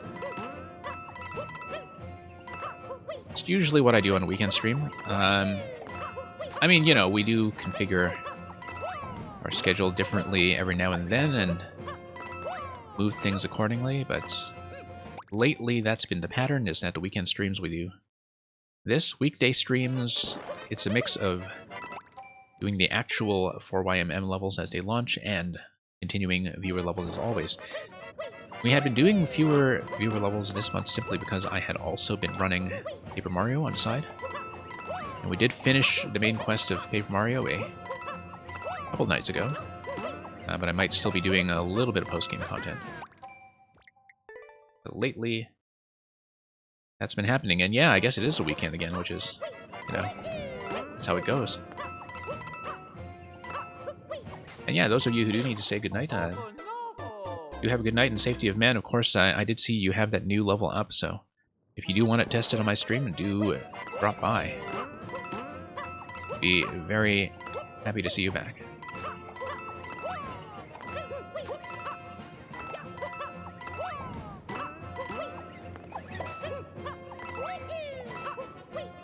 Okay, let's drop into here. No, way too low. Didn't do that turnaround in a very snappy fashion.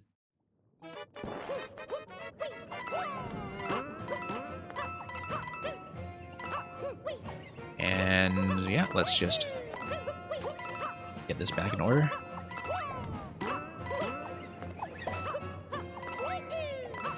I mean, it is much more flexible time-wise than the left-to-right throw that was happening in the 1.0 version, but I do still need to read the timing accurately on when that trampoline is going to come down and give myself a decent vertical position to recover and continue. Whoops.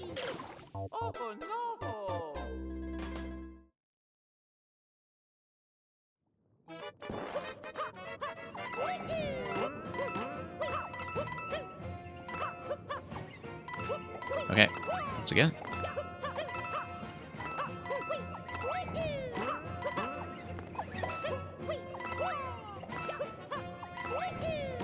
And here we are.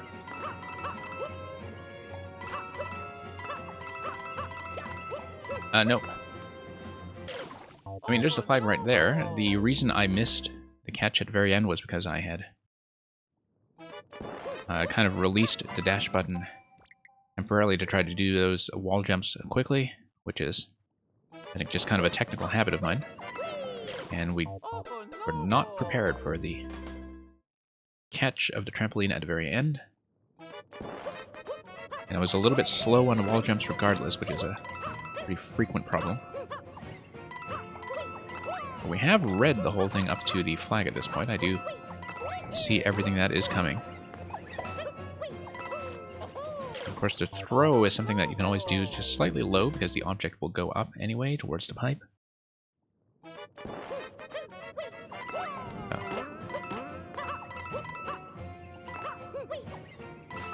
There we go.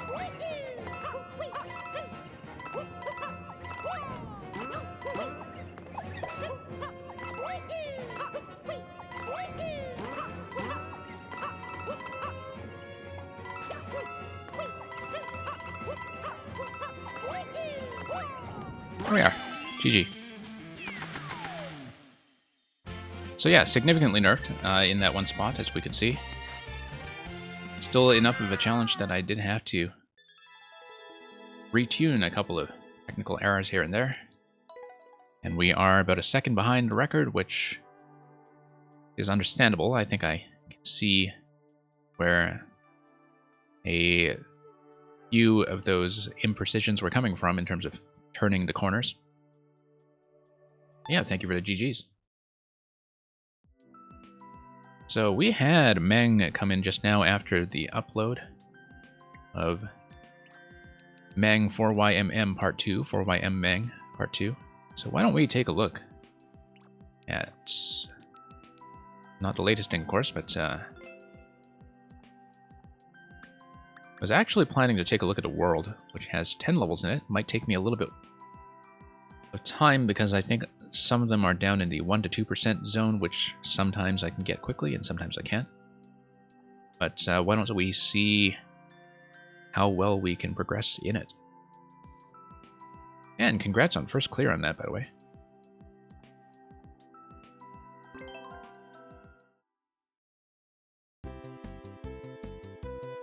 And let me just make sure I didn't miss any critical messages in the meantime.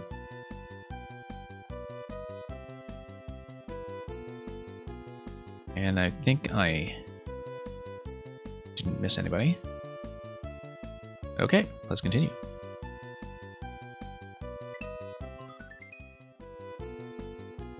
And we'll see how we do. Sometimes it's very difficult for me to gauge what the actual difficulty of a Mang level is going to be. Sometimes I have an easier time with something that's 1% and something that's 5%, depending on what the central technique is. And there is usually some kind of central technique.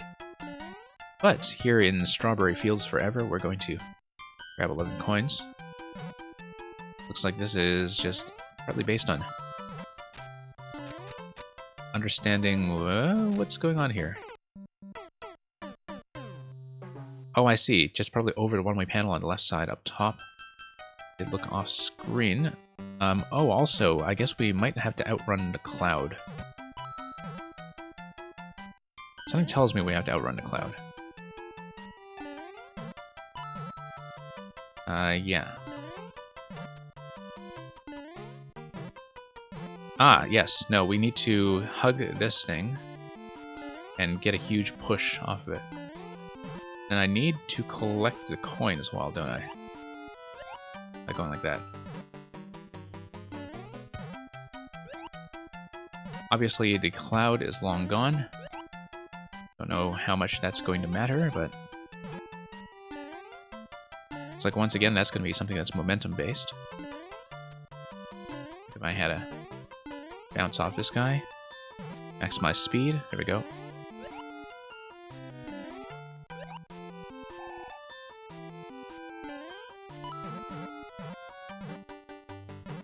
Okay, looks like we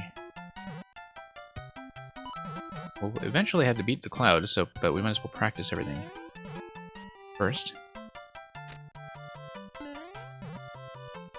It's like those races where you have something like a mechanical rabbit and you have a bunch of dogs that are on the track chasing a mechanical rabbit.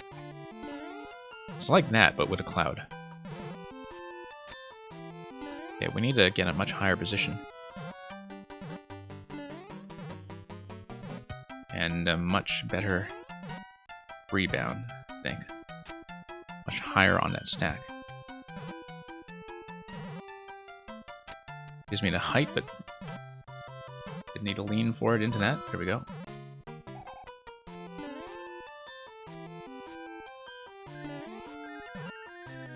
And I think I do need some momentum going into this thing.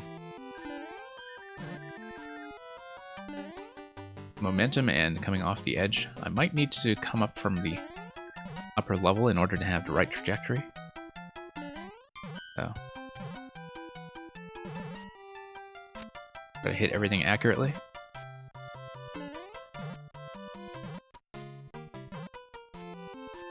And yeah.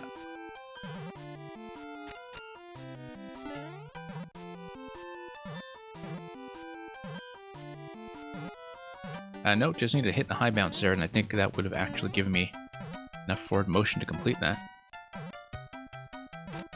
Here we go. Yeah. A lot of fine-tuning that the player has to do in levels like this. See how much it matters that I'm so far behind the cloud. I need to start from the first block, I think. Like, spring off this thing. Really short bounces from here. There we go. One-way panel there, okay.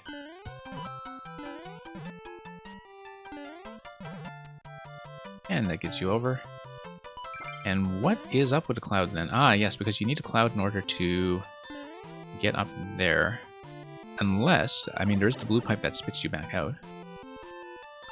So, looser. I don't know, I think my timing has to be tighter.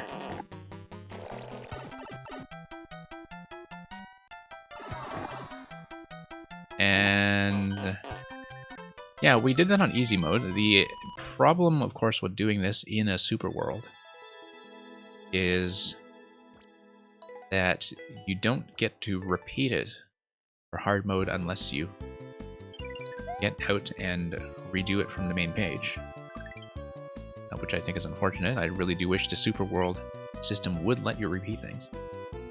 Thank you for GG. Let's move on to 0-2.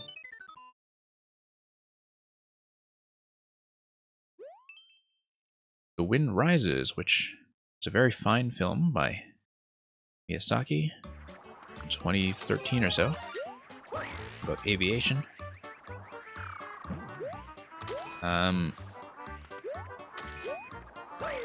Okay, so... okay, so here's what's going on.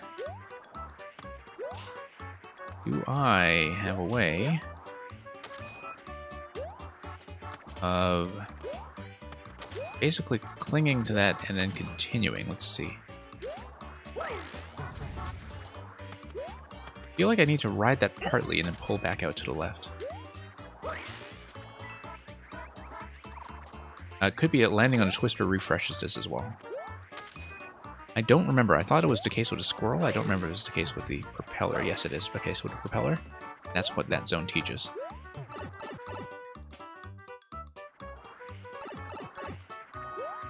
Okay, so once again, I do not, in fact, need to collect every coin. Still in the mode of thinking about the previous level.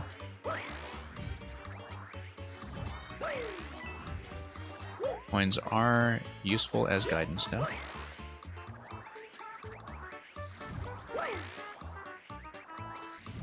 And there we go. Oh, no. Puncher. Oh, I was hoping to salvage that and grab the replacement propeller at the start. That did not go so well.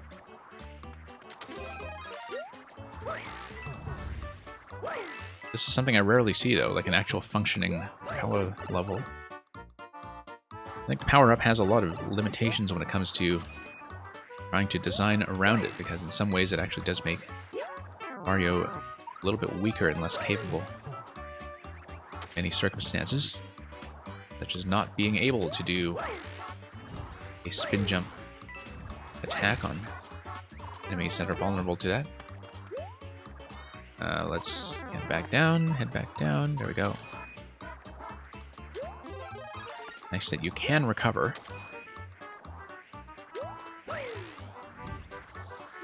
Whoops.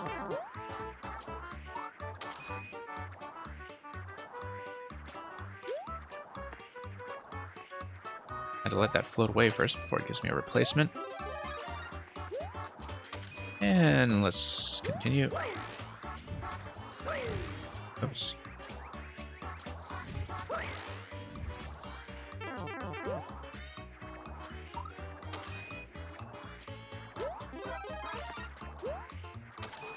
And what have we got here?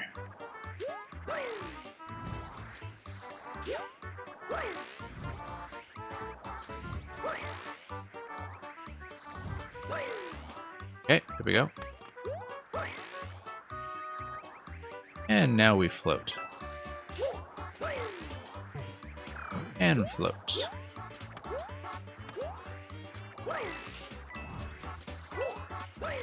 I should have just used the wall jump there, I think.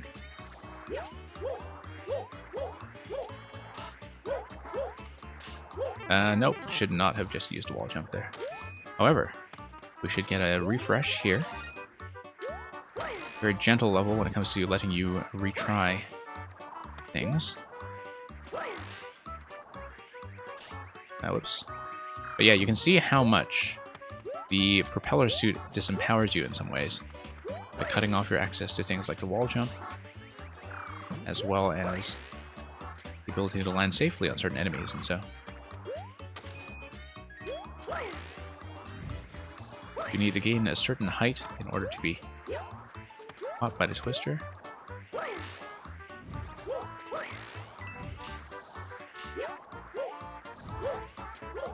Nope.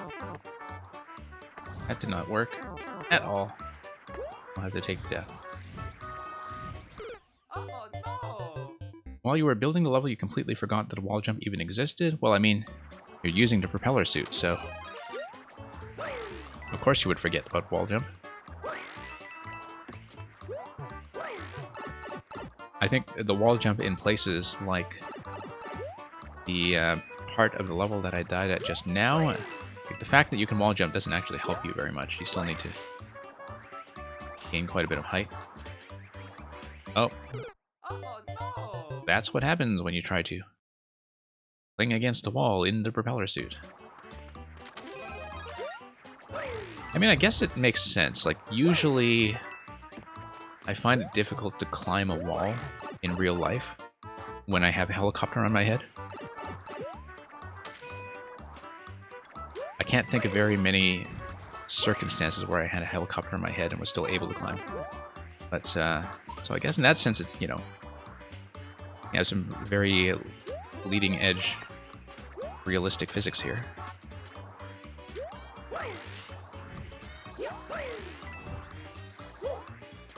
Okay. Nope, no. Have to figure out how to recover sometimes.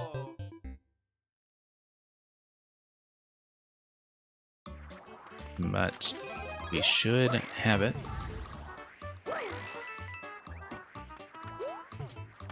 Okay.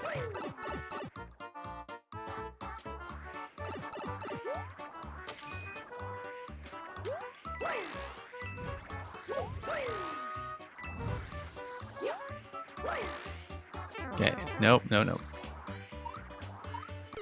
Oh no!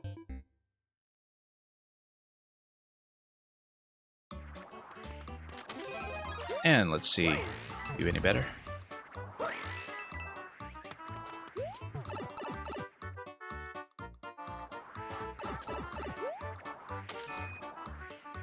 Yeah.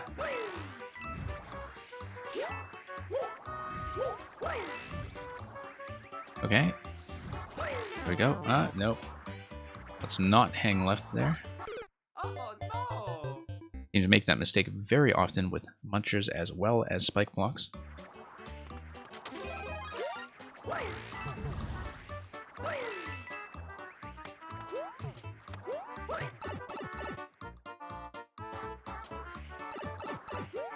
And what have we got?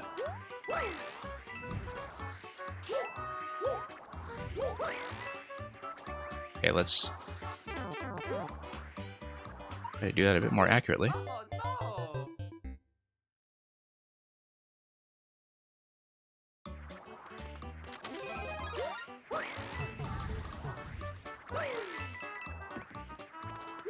And let's pop our way up.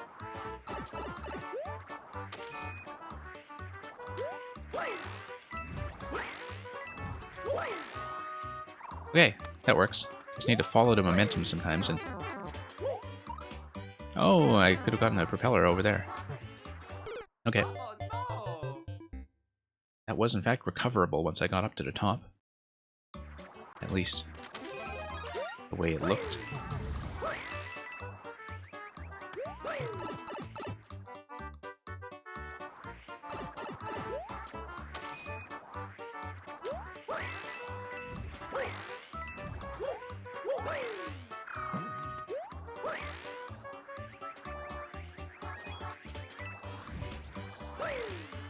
Okay. We are once again. And we have a bit of a safety zone that will once again not let us wall jump because this is the propeller suit. That's what it does.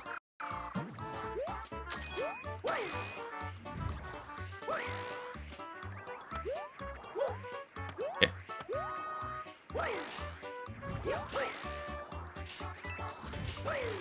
Here we are. Okay. a threatening squeeze there, but we made it this far. And yeah, it'll be the same kind of challenge.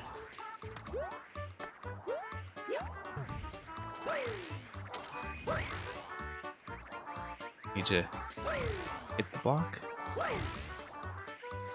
Oh, left or right? Left. That was perhaps rather lucky. Wasn't really paying attention to releasing that twister there.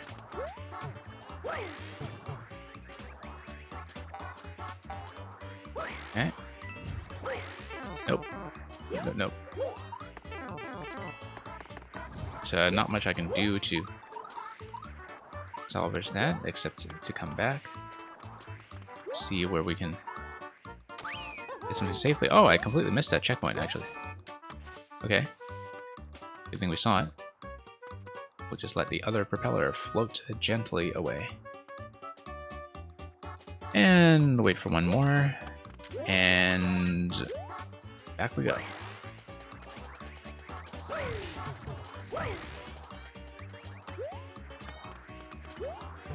And okay.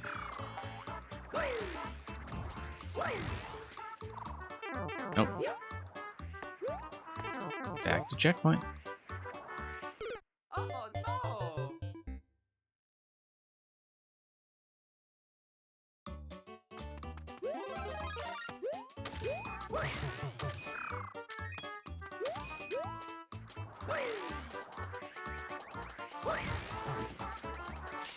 Yeah, just have to demolish that brick.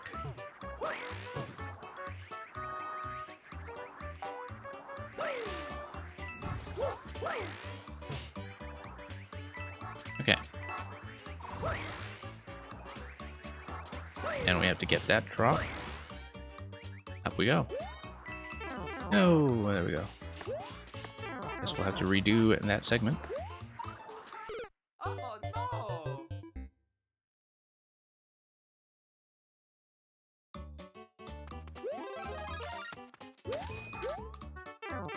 Yeah. Don't know if I'll be doing the whole world in this sitting. I may at least do World 1 or World 0, as it were. That's... We'll see. Always a lot to learn in every single one of these. Some kind of new interaction. No, let's get back down here.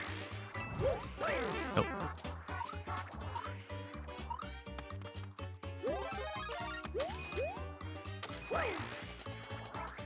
And forward.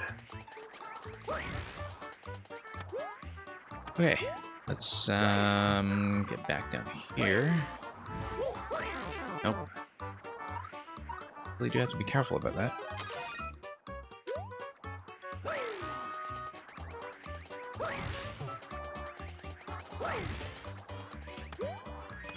And we'll see what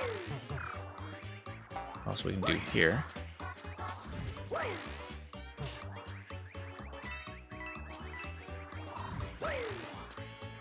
Oops. That's okay, that'll be enough to bring me up.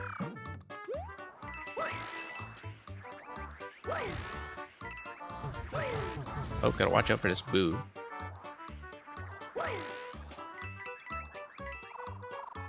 There we go. Okay, that went well.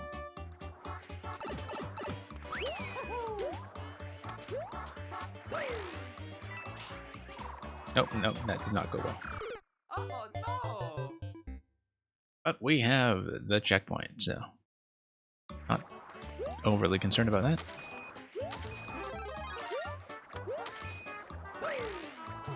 Nope. Once again, as with the previous room, we need to break that and then sail up pretty much immediately. Or the twister is completely expended and has dropped into the abyss.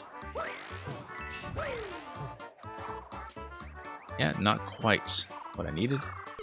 Oh, Needed to boost no. nice and high to get over to the other side.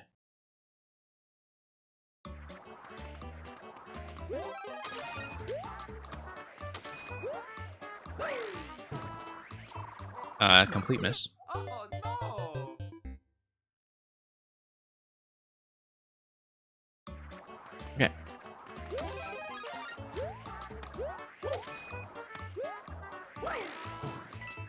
Nope. Once again. Really do need to ride that up the right side. Remembering, of course, that one of my panels will let me go left to right, and so don't need to be too concerned. Okay, there we go. Just need to follow coin trails in some ways. Make sure I get caught. And forward.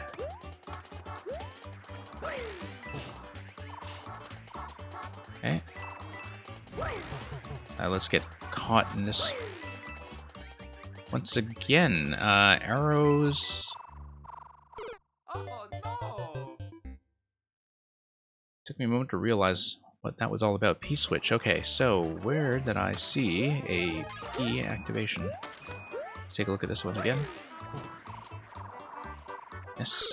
Oh no! Pretty good sequence there in the last attempt, though. I think we covered a pretty substantial amount of ground.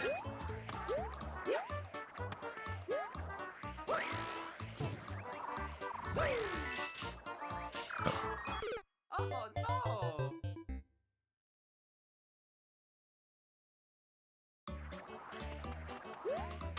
Okay. Grab the hat.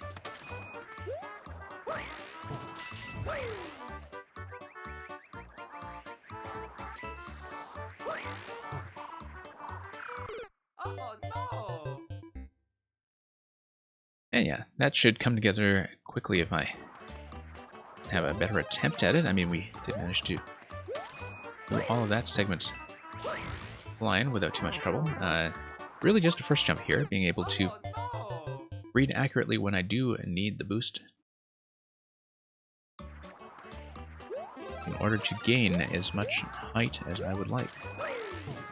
There we go. I could tell in advance that one was going to be much, much better.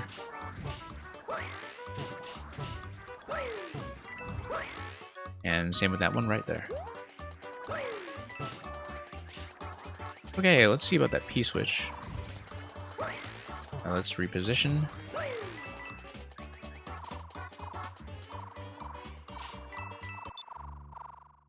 Oh no! I did miss something.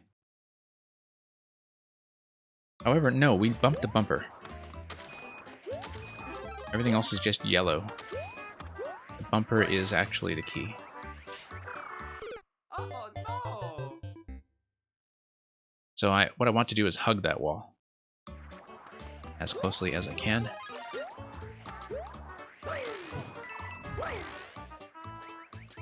Should be able to get back there before too long. Need to be fairly accurate about this stuff here. And here.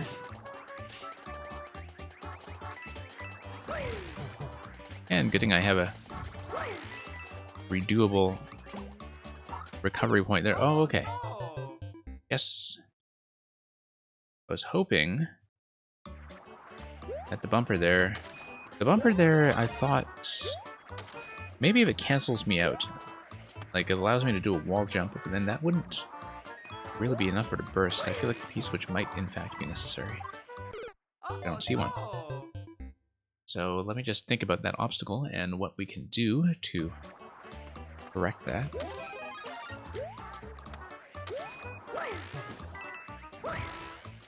That was not going to go. And I could tell. Oh no!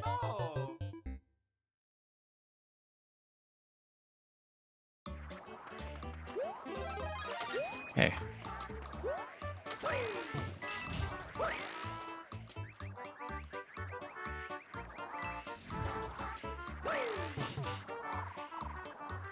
Not quite. Oh no!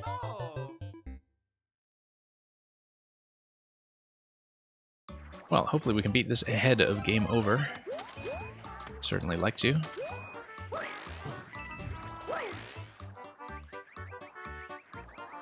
We have most of it down. It's sometimes a matter of consistency.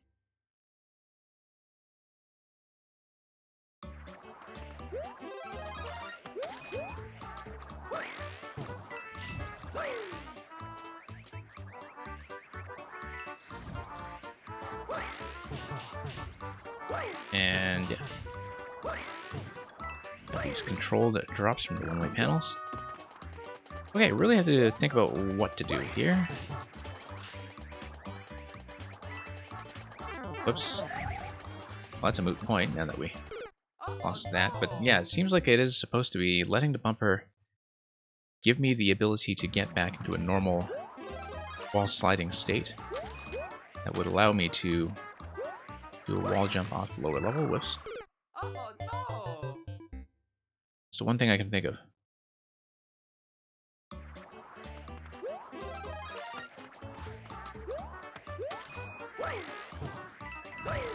Okay.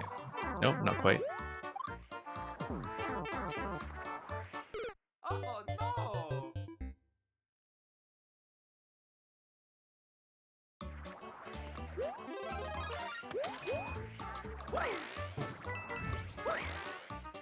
And down we go. Wrong. Oh no!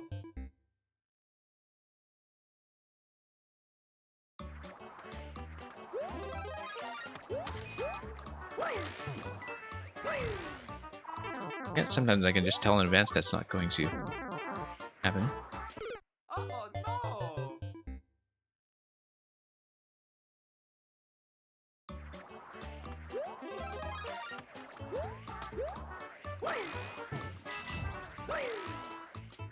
Okay. And sometimes it just goes very, very cleanly.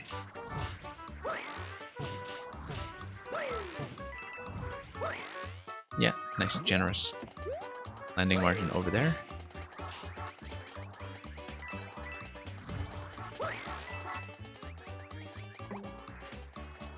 There we go.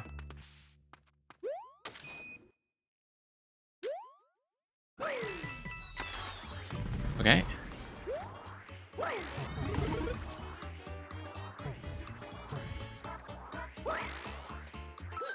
And there we are. We have a key door at the very end, Yeah, Mario time! which is curious. Looks like I certainly missed a secret here.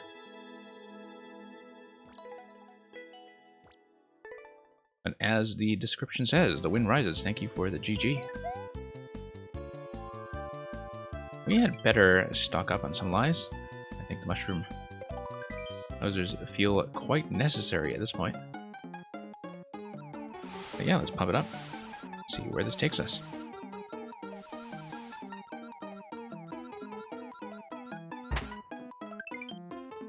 Okay, 1. That'll do.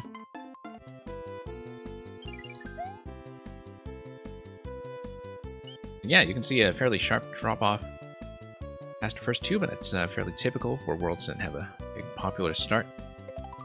People begin to discover what kind of technical madness is involved, so we have O-3, Kino's Journey.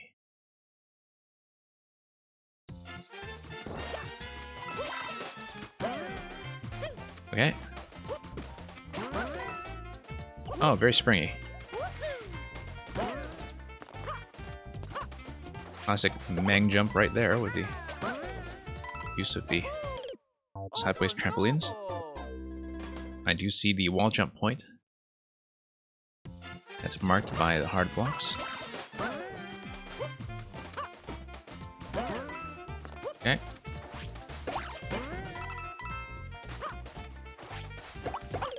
Oh, nope. Getting out of that a little bit too early. I really should have slid all the way.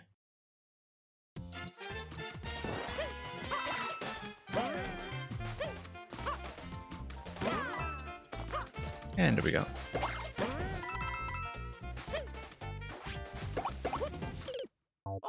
Never got more than 1 in this one? Oh, you mean the trampoline bounces.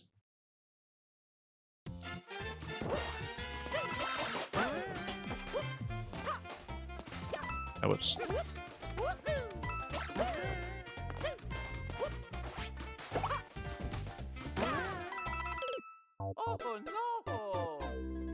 Oh yeah, the 1-up minigame? Okay. I have gotten 5 before. It used to be that I only ever got 1. But for the Pop the Balloon, there was a world I was playing last week where I got 5. I think it is just tuned to be 1, 3, and 5, like the other bonus games, but 5 seems fairly rare. I don't think there is anything the player can do. I think it's purely random, but I can never quite tell sometimes with Nintendo.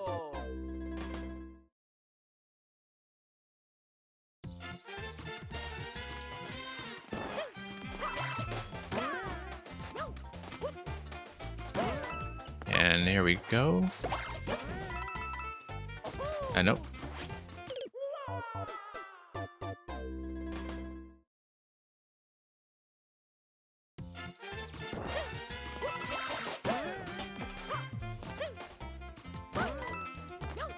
Okay. Down and stop. And whoops. Oh no!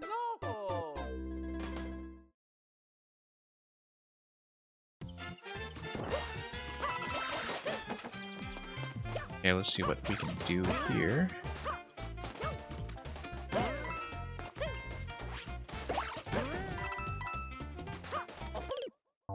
Yep, just need to land a bit higher on the wall. That I think is a fairly simple fix. Electrodude, enjoy your lunch.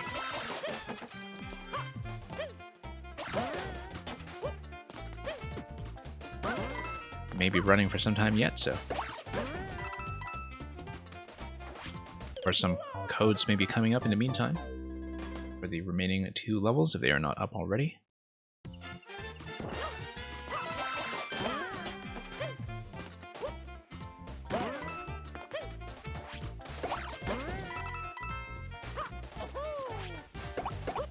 No, I just need to slide gently off of that. I don't know why I keep thinking that I need to jump into the hop chop when earlier in the level it already showed me that sliding into it directly was going to be just fine.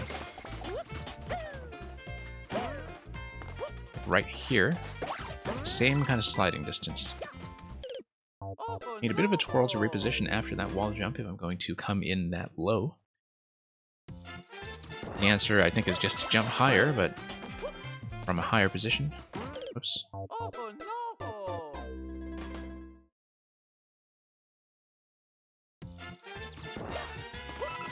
And let's see what we can do.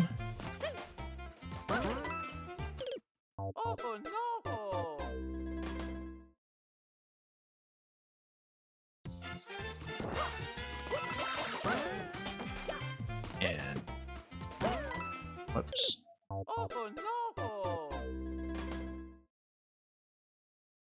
Probably just pulling back much too aggressively.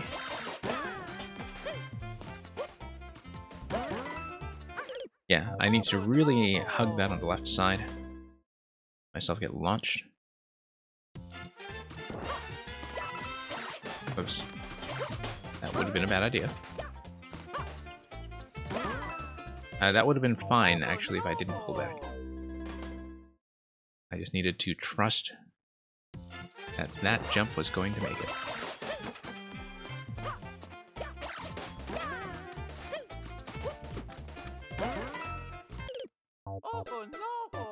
Sometimes that trust can be misplaced. But we've done it before. And we'll do it again. Down 5 lives, though.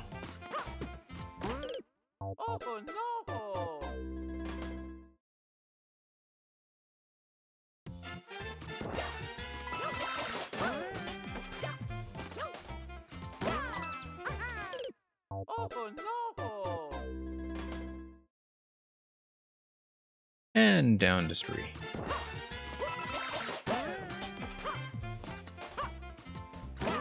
I'd have to make a more dedicated run at this another time.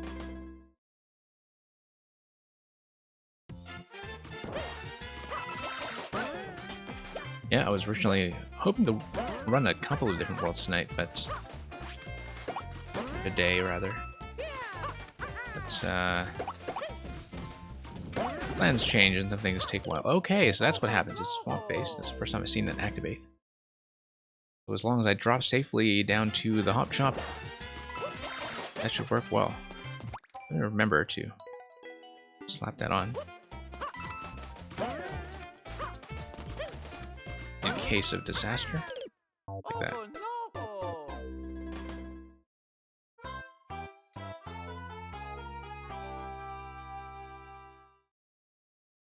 Okay, so that was game over. I think what I will do is probably come back to this and resume it in perhaps a more dedicated session. It's kind of good that I've seen the early levels of what the world looks like. And yeah, having a lot of fun with it so far. We'll definitely continue. And I am just running way over my expected stream time at the moment, so we'll just look over quickly at one or two more makers, and we'll definitely have to wrap this up at some point. There's Mang always working very, very fast. I'm already several levels behind.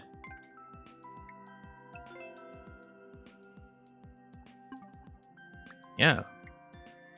Certainly going to be interesting to see what mechanics are present here. It looks like it will be SMB2, involving the POWs somehow.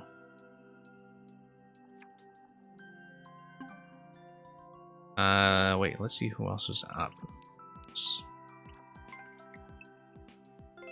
Lecter, I have not yet shown off today.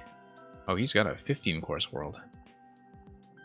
Something that we may have to save for a different point, but played a lot of Lecter stuff. But we can probably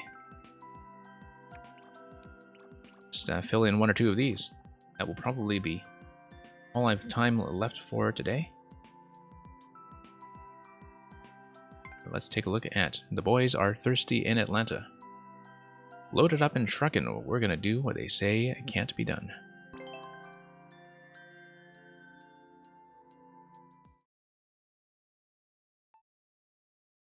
Lecter, of course, is a maker with a very fine sense of humor.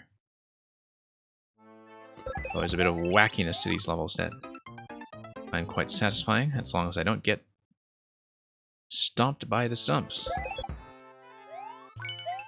Okay, so we'll have this work out this way. That was not what I expected. And we'll just be probably just spin jumping over the top, really. That would, of course, first require me... Oh.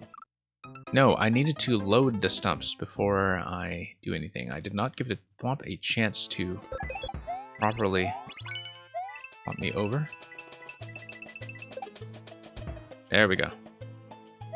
Now we activate. Whoops. And now we fall.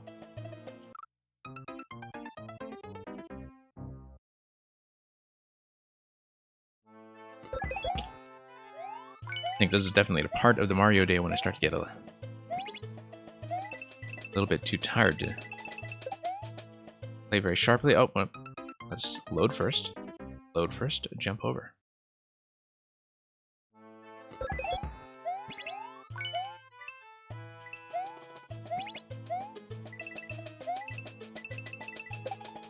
Okay, there we go. Loaded and ready.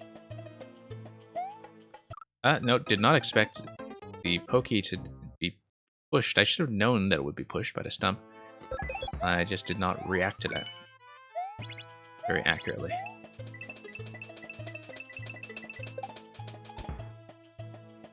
Okay, here we are. And what did I say about reacting to that accurately?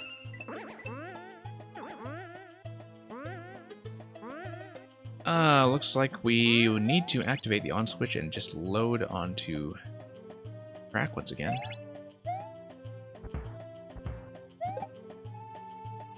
CP switch upstairs. This is likely going to be some kind of bounce like that. Once we have good platform activation. Oh, I see. Okay. Might need to reset something. In order to do that,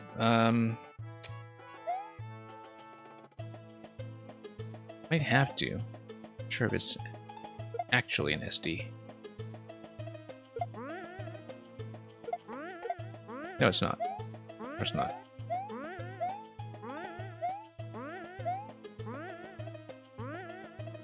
Oh no, switches up there. Looks like there's no way to load these platforms over to the right side anyway. No, they will just naturally load. That certainly works. And here's a checkpoint. Okay, so we have a series of stumps on that bump.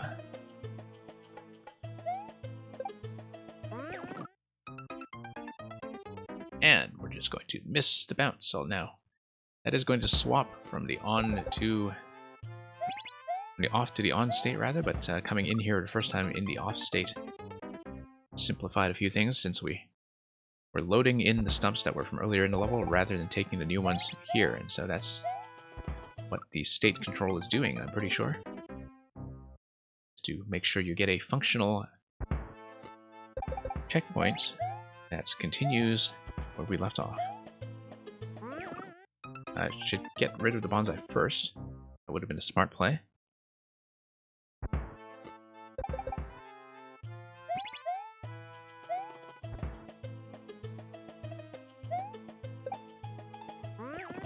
Okay, there we go.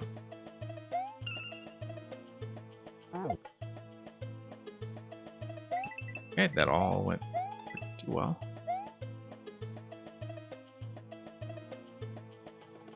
The bomb is going to light up, and then what is it actually going to achieve? I needed to slip the bomb at a lower level, I think, in order to let the twister pass. Nope. Actually needed that to compress me downstairs, I think. We'll solve that.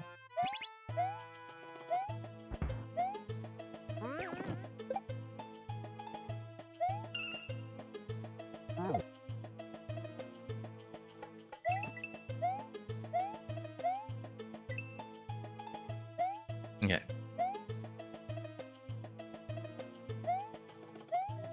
Well, I mean, we know what's going on with the Potoboo there. It would light things on fire. Including a bomb if we needed like that. But we won't need it because the ignition will happen whenever we try to move the bomb anyway.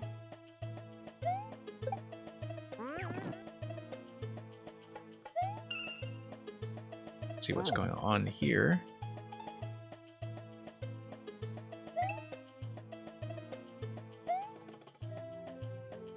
And once again, try to make a grab for expense. Yeah, I was trying to drop it to the lower level, but I think I should just throw it across, actually. Because the downward slope conveyor should be taking care of that for me.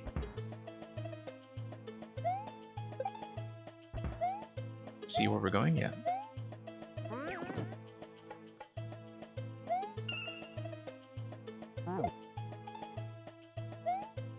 And yeah, whoops.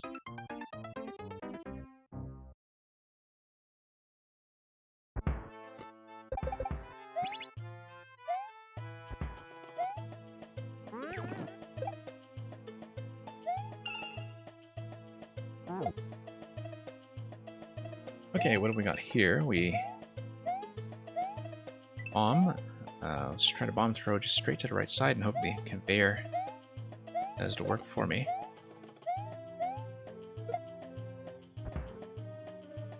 Almost, just bad timing. Nope. It's gonna snipe me a couple times. Even as a slow blue pipe.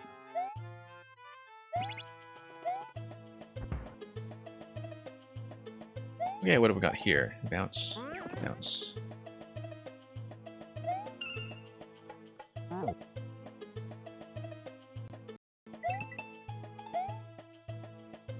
And let's try to do this more accurately this time. Whoops. Trying to get rid of that thing. It was not going to be very cooperative, but tossing it to the slope conveyor at the other side does seem to be the answer I want.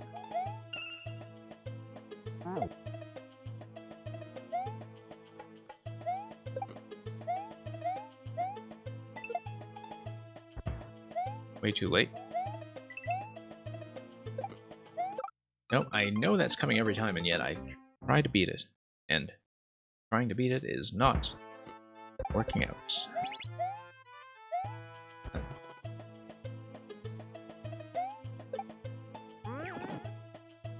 But there we are.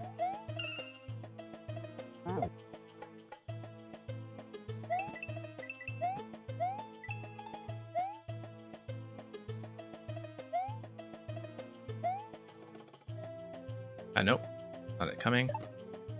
Still having issues with it.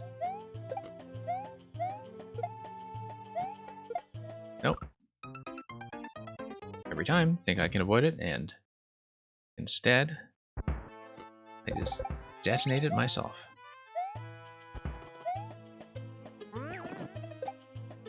Oops.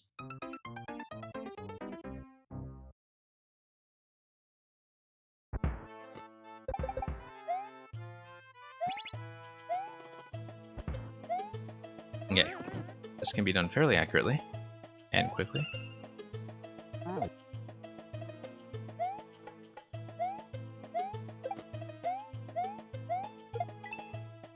Nope.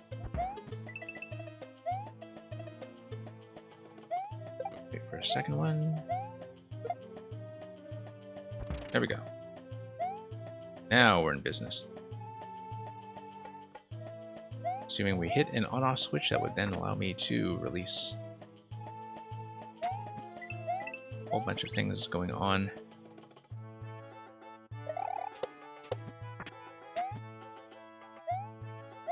This thing, and on we go.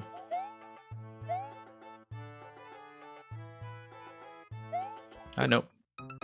Once again, completely forgetting about the push.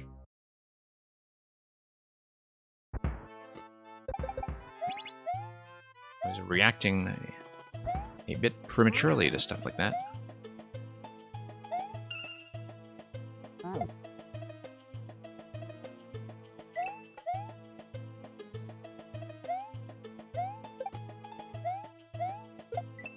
Nope. We'll just have to retry a few throws here and there. Nope.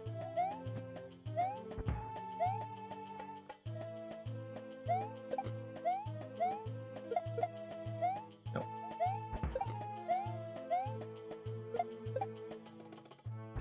Hey, there we are.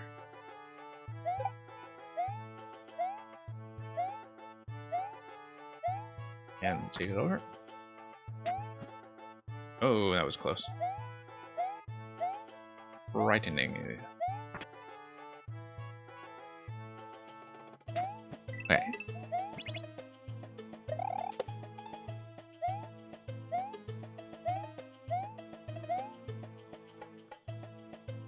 Okay, let's not get caught off guard by the pokey push this time.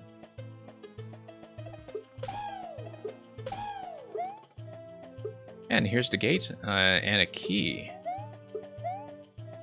See anything pertaining to the key, but I assume that would actually be perhaps related to clearing from the start, or finding some kind of kill we didn't get. But say GG.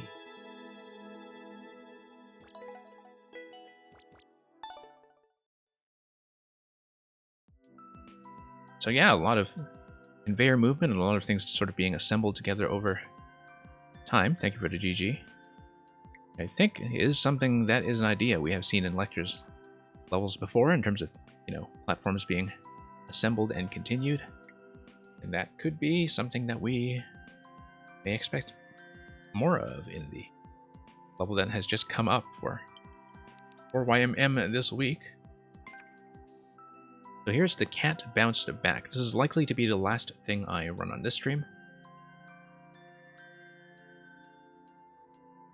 The one maker I didn't show off was Ragnarok X. Oh, and also Matrix, but Matrix didn't actually have any existing levels in Maker 2. It's actually a maker who is coming back from a very established reputation in Maker 1, mostly as a troll master.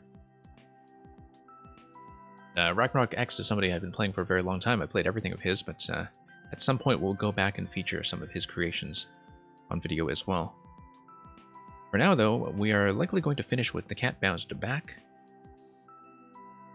So Lecter says, look, a man can only dejank so much. All doors are retry doors. If you take a look at a world record, that is 1 minute by somebody who is be-cheesed.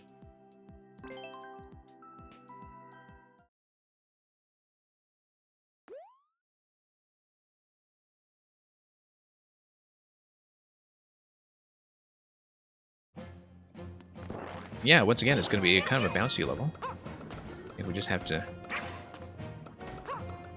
Oh, do a cat dive, I think. A cat dive and a rebound. Okay, really neat. Has a great deal of springiness to it. Of course, having shown you that in a tutorial, we now know what to expect. Except that will require a reset.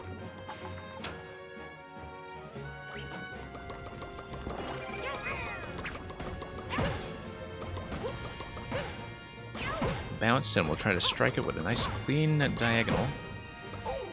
I probably need another cat dive after the bounce, in fact. Maybe the piece of the puzzle that we are missing.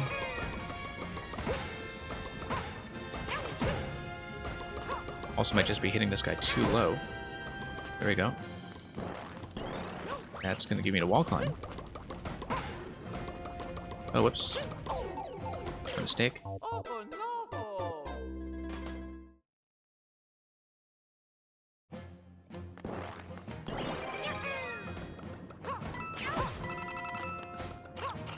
Yep, pretty neat idea. A little bit tricky to pull off sometimes.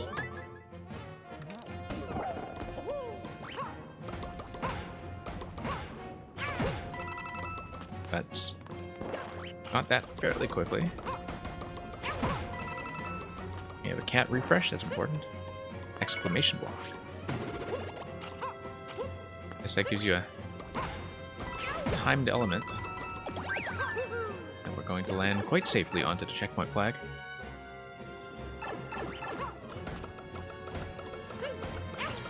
This is going to be a bit of an accuracy check. Don't want to bounce too high.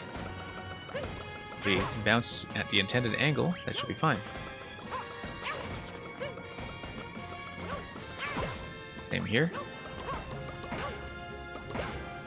Getting a bit tougher. Don't need the reset door. This is just going to be a cat check up here.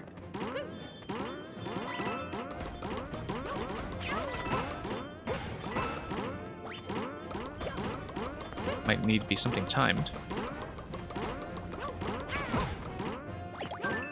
Yeah, I gotta time it while it's up high, I think.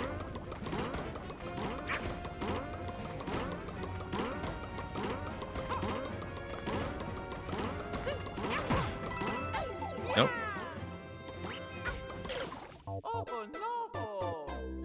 Yep, just need to catch it when it's up high and then bounce off to the creeper and then to the bully at the very end. Very glad we didn't miss that checkpoint, given how things are increasingly precise in nature. But yeah, we have just enough clearance to do some of this. That's the cat check. Cat check at front desk where they keep your cat. Give you a ticket to reclaim your cat. There we go.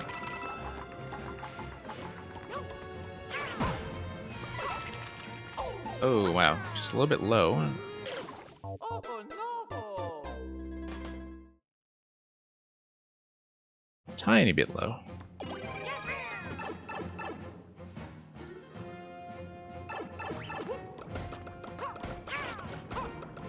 Okay.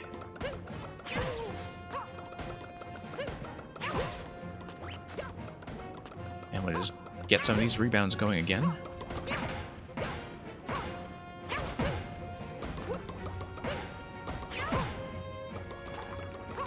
You can't bounce back, of course.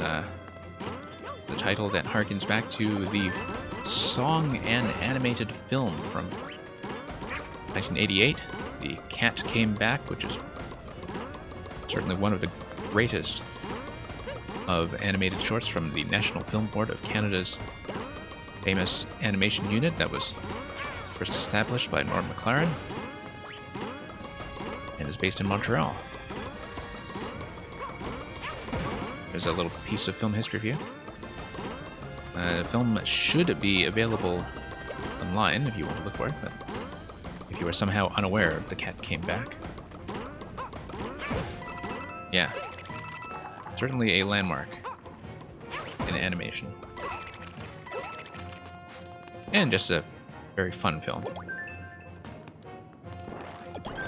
In general. Okay, so yeah, that's going to be a cat clinging to the... Yeah, no. Bouncing off the bully. I'm gonna dash off here. Hit the bully. Get to the left side. Go. Okay, let's just take a moment to recover. We do have some chances here to grab the cat bell again without losing the attempt. I think is certainly very nice of these safety platforms.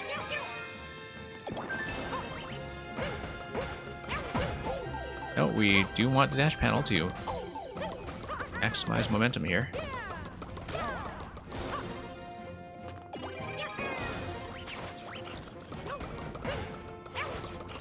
Okay. Nope.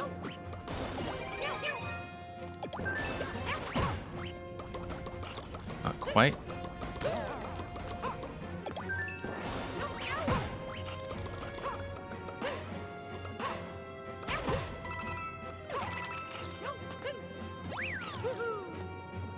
Probably does need to be a name for this style of Mario level that is just very much based on momentum tricks, you know, like using Maker as a physics engine, almost.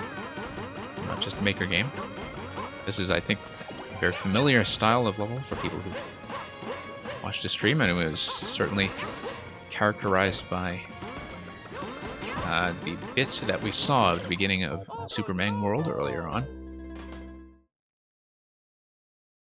In terms of just making full use of the momentum system to create some arcs that seem abnormal to a lot of players if they are only used to the standard Mario jump arcs, not much else. Poor bully, look at this guy. Look at this guy. He's looking desperate. He's looking very worried.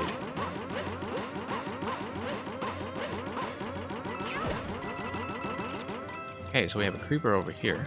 I think the creeper would mostly be there to refresh my climb.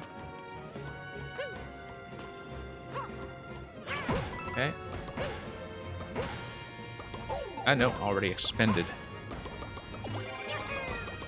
the dash there in order to get it back. You need to start over from a safe landing.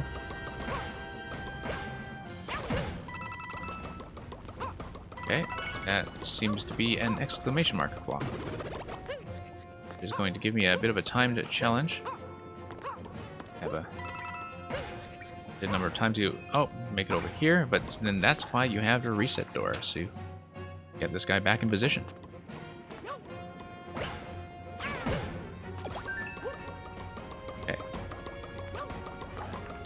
Whoops. Oh no!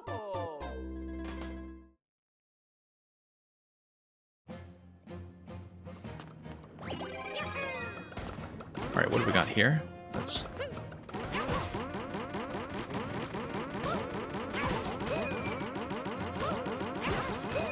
maybe get up in position first.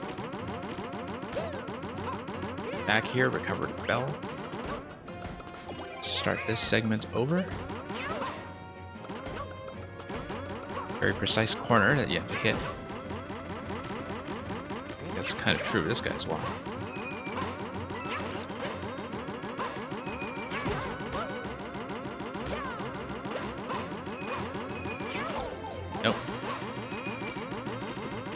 Really have to be on target. And yeah, just have to stay on target. Poor guy, though. Look at his face. He's so concerned. He's trapped and he can't get out. The face of desperation right there.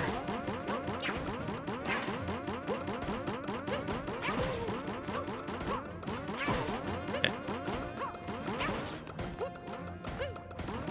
Try to actually land this accurately, since we can only really get to the top corner here, and I am clearly going a bit low.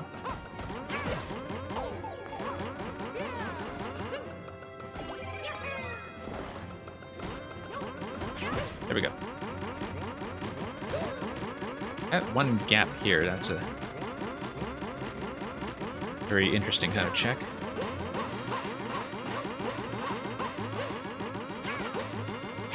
Nope. Once again, diving into the wall.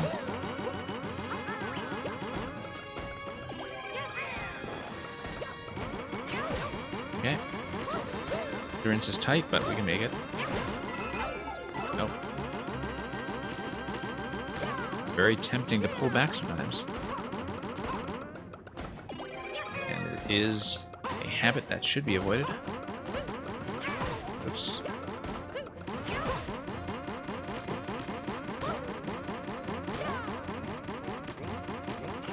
Nope.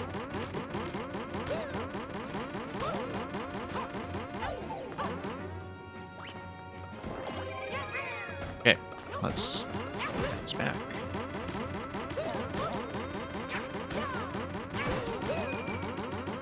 Probably just need to climb up and get in position again. Nice high bounce. Like that. Know how this sequence is going to go. Just need to stand it the way that we did it last time. I know, needed to bounce on it from the other side, actually. Why don't we get back to the reset? I need to reset door, but get the idea.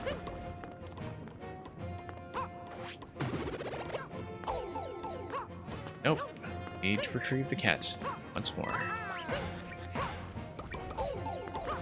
Okay, at least we do have plenty of health, allowing me to do so. That will be a reset. Too far over the edge.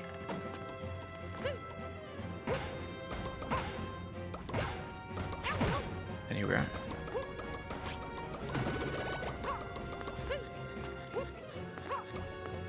Yep, Bully is kind of teetering over the edge there. Just very concerned about that. That's going to get me over. And we're quite close to the flag at this point. The flag is actually visible and attainable at the bottom. Of course, we're going to go for the top.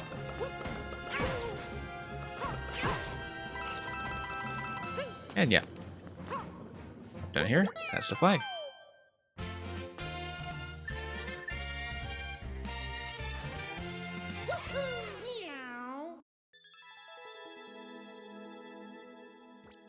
So yeah, that's it for the cat bounced back.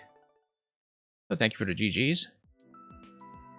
At this point, we're just going to check in on how people are doing with the new uploads so far. See if all of them are up yet. Ragnarok X has come up with the Great Egg Robbery, which I think will be well worthwhile. Who are we missing? We got Death Despise, Zerd Guy, missing Matrix, I think. But basically, I have one more coming up after these, and that is 7 out of 8 that have been uploaded so far.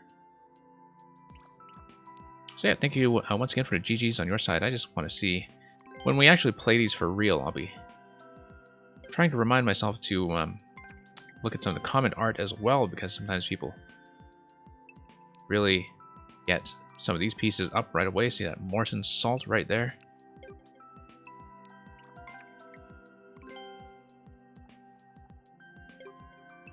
Yeah, don't want to spoil ourselves too much for what is to come, but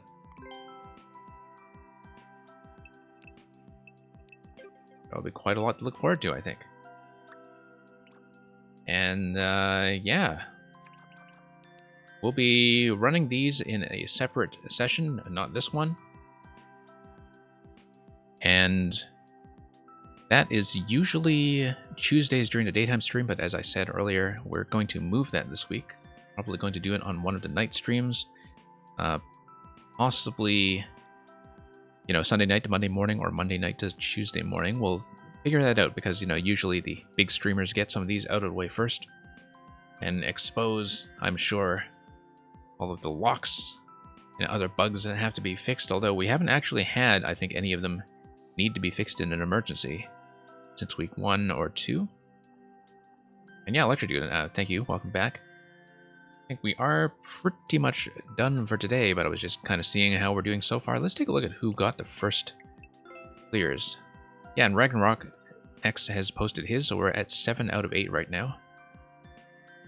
Yeah, Tino. Trying to snipe everything. Tino, once again. Tino has been busy. Lantis has the only clear. Lantis is sometimes pretty competitive when it comes to the puzzles. Oh, here's our very own Mr. Sparky. Doki Doki Platforms. And Kerfix getting in there. The Great Egg Robbery.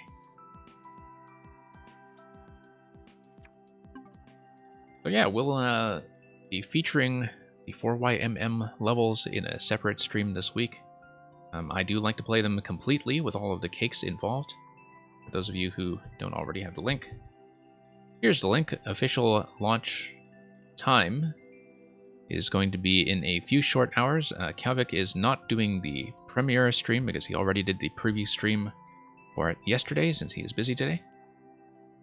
But I think in about 3.5 hours from this point, if I'm correct, that's when the trailer as well as all of the finalized codes are going to come up on the website. Of course, if you have been following this stream, you already have an inside track on who the makers are and what the levels are going to be. And you'll be able to get in on some of them now if you are acquainted with the makers. Other streaming plans. Well, we'll be continuing Superman World at some point, possibly in the Backlog stream next week if I have time, and we'll kind of see how much we want to do with the preview content next week as well, depending on the crop of the makers coming in for week 7. Other than that, is going to be back to viewer levels outside of 4YMM. There's some post-game stuff in Paper Mario that I might want to stream, but we did complete our basic single-player playthrough to the end credits already, so that'll be pretty much all for that.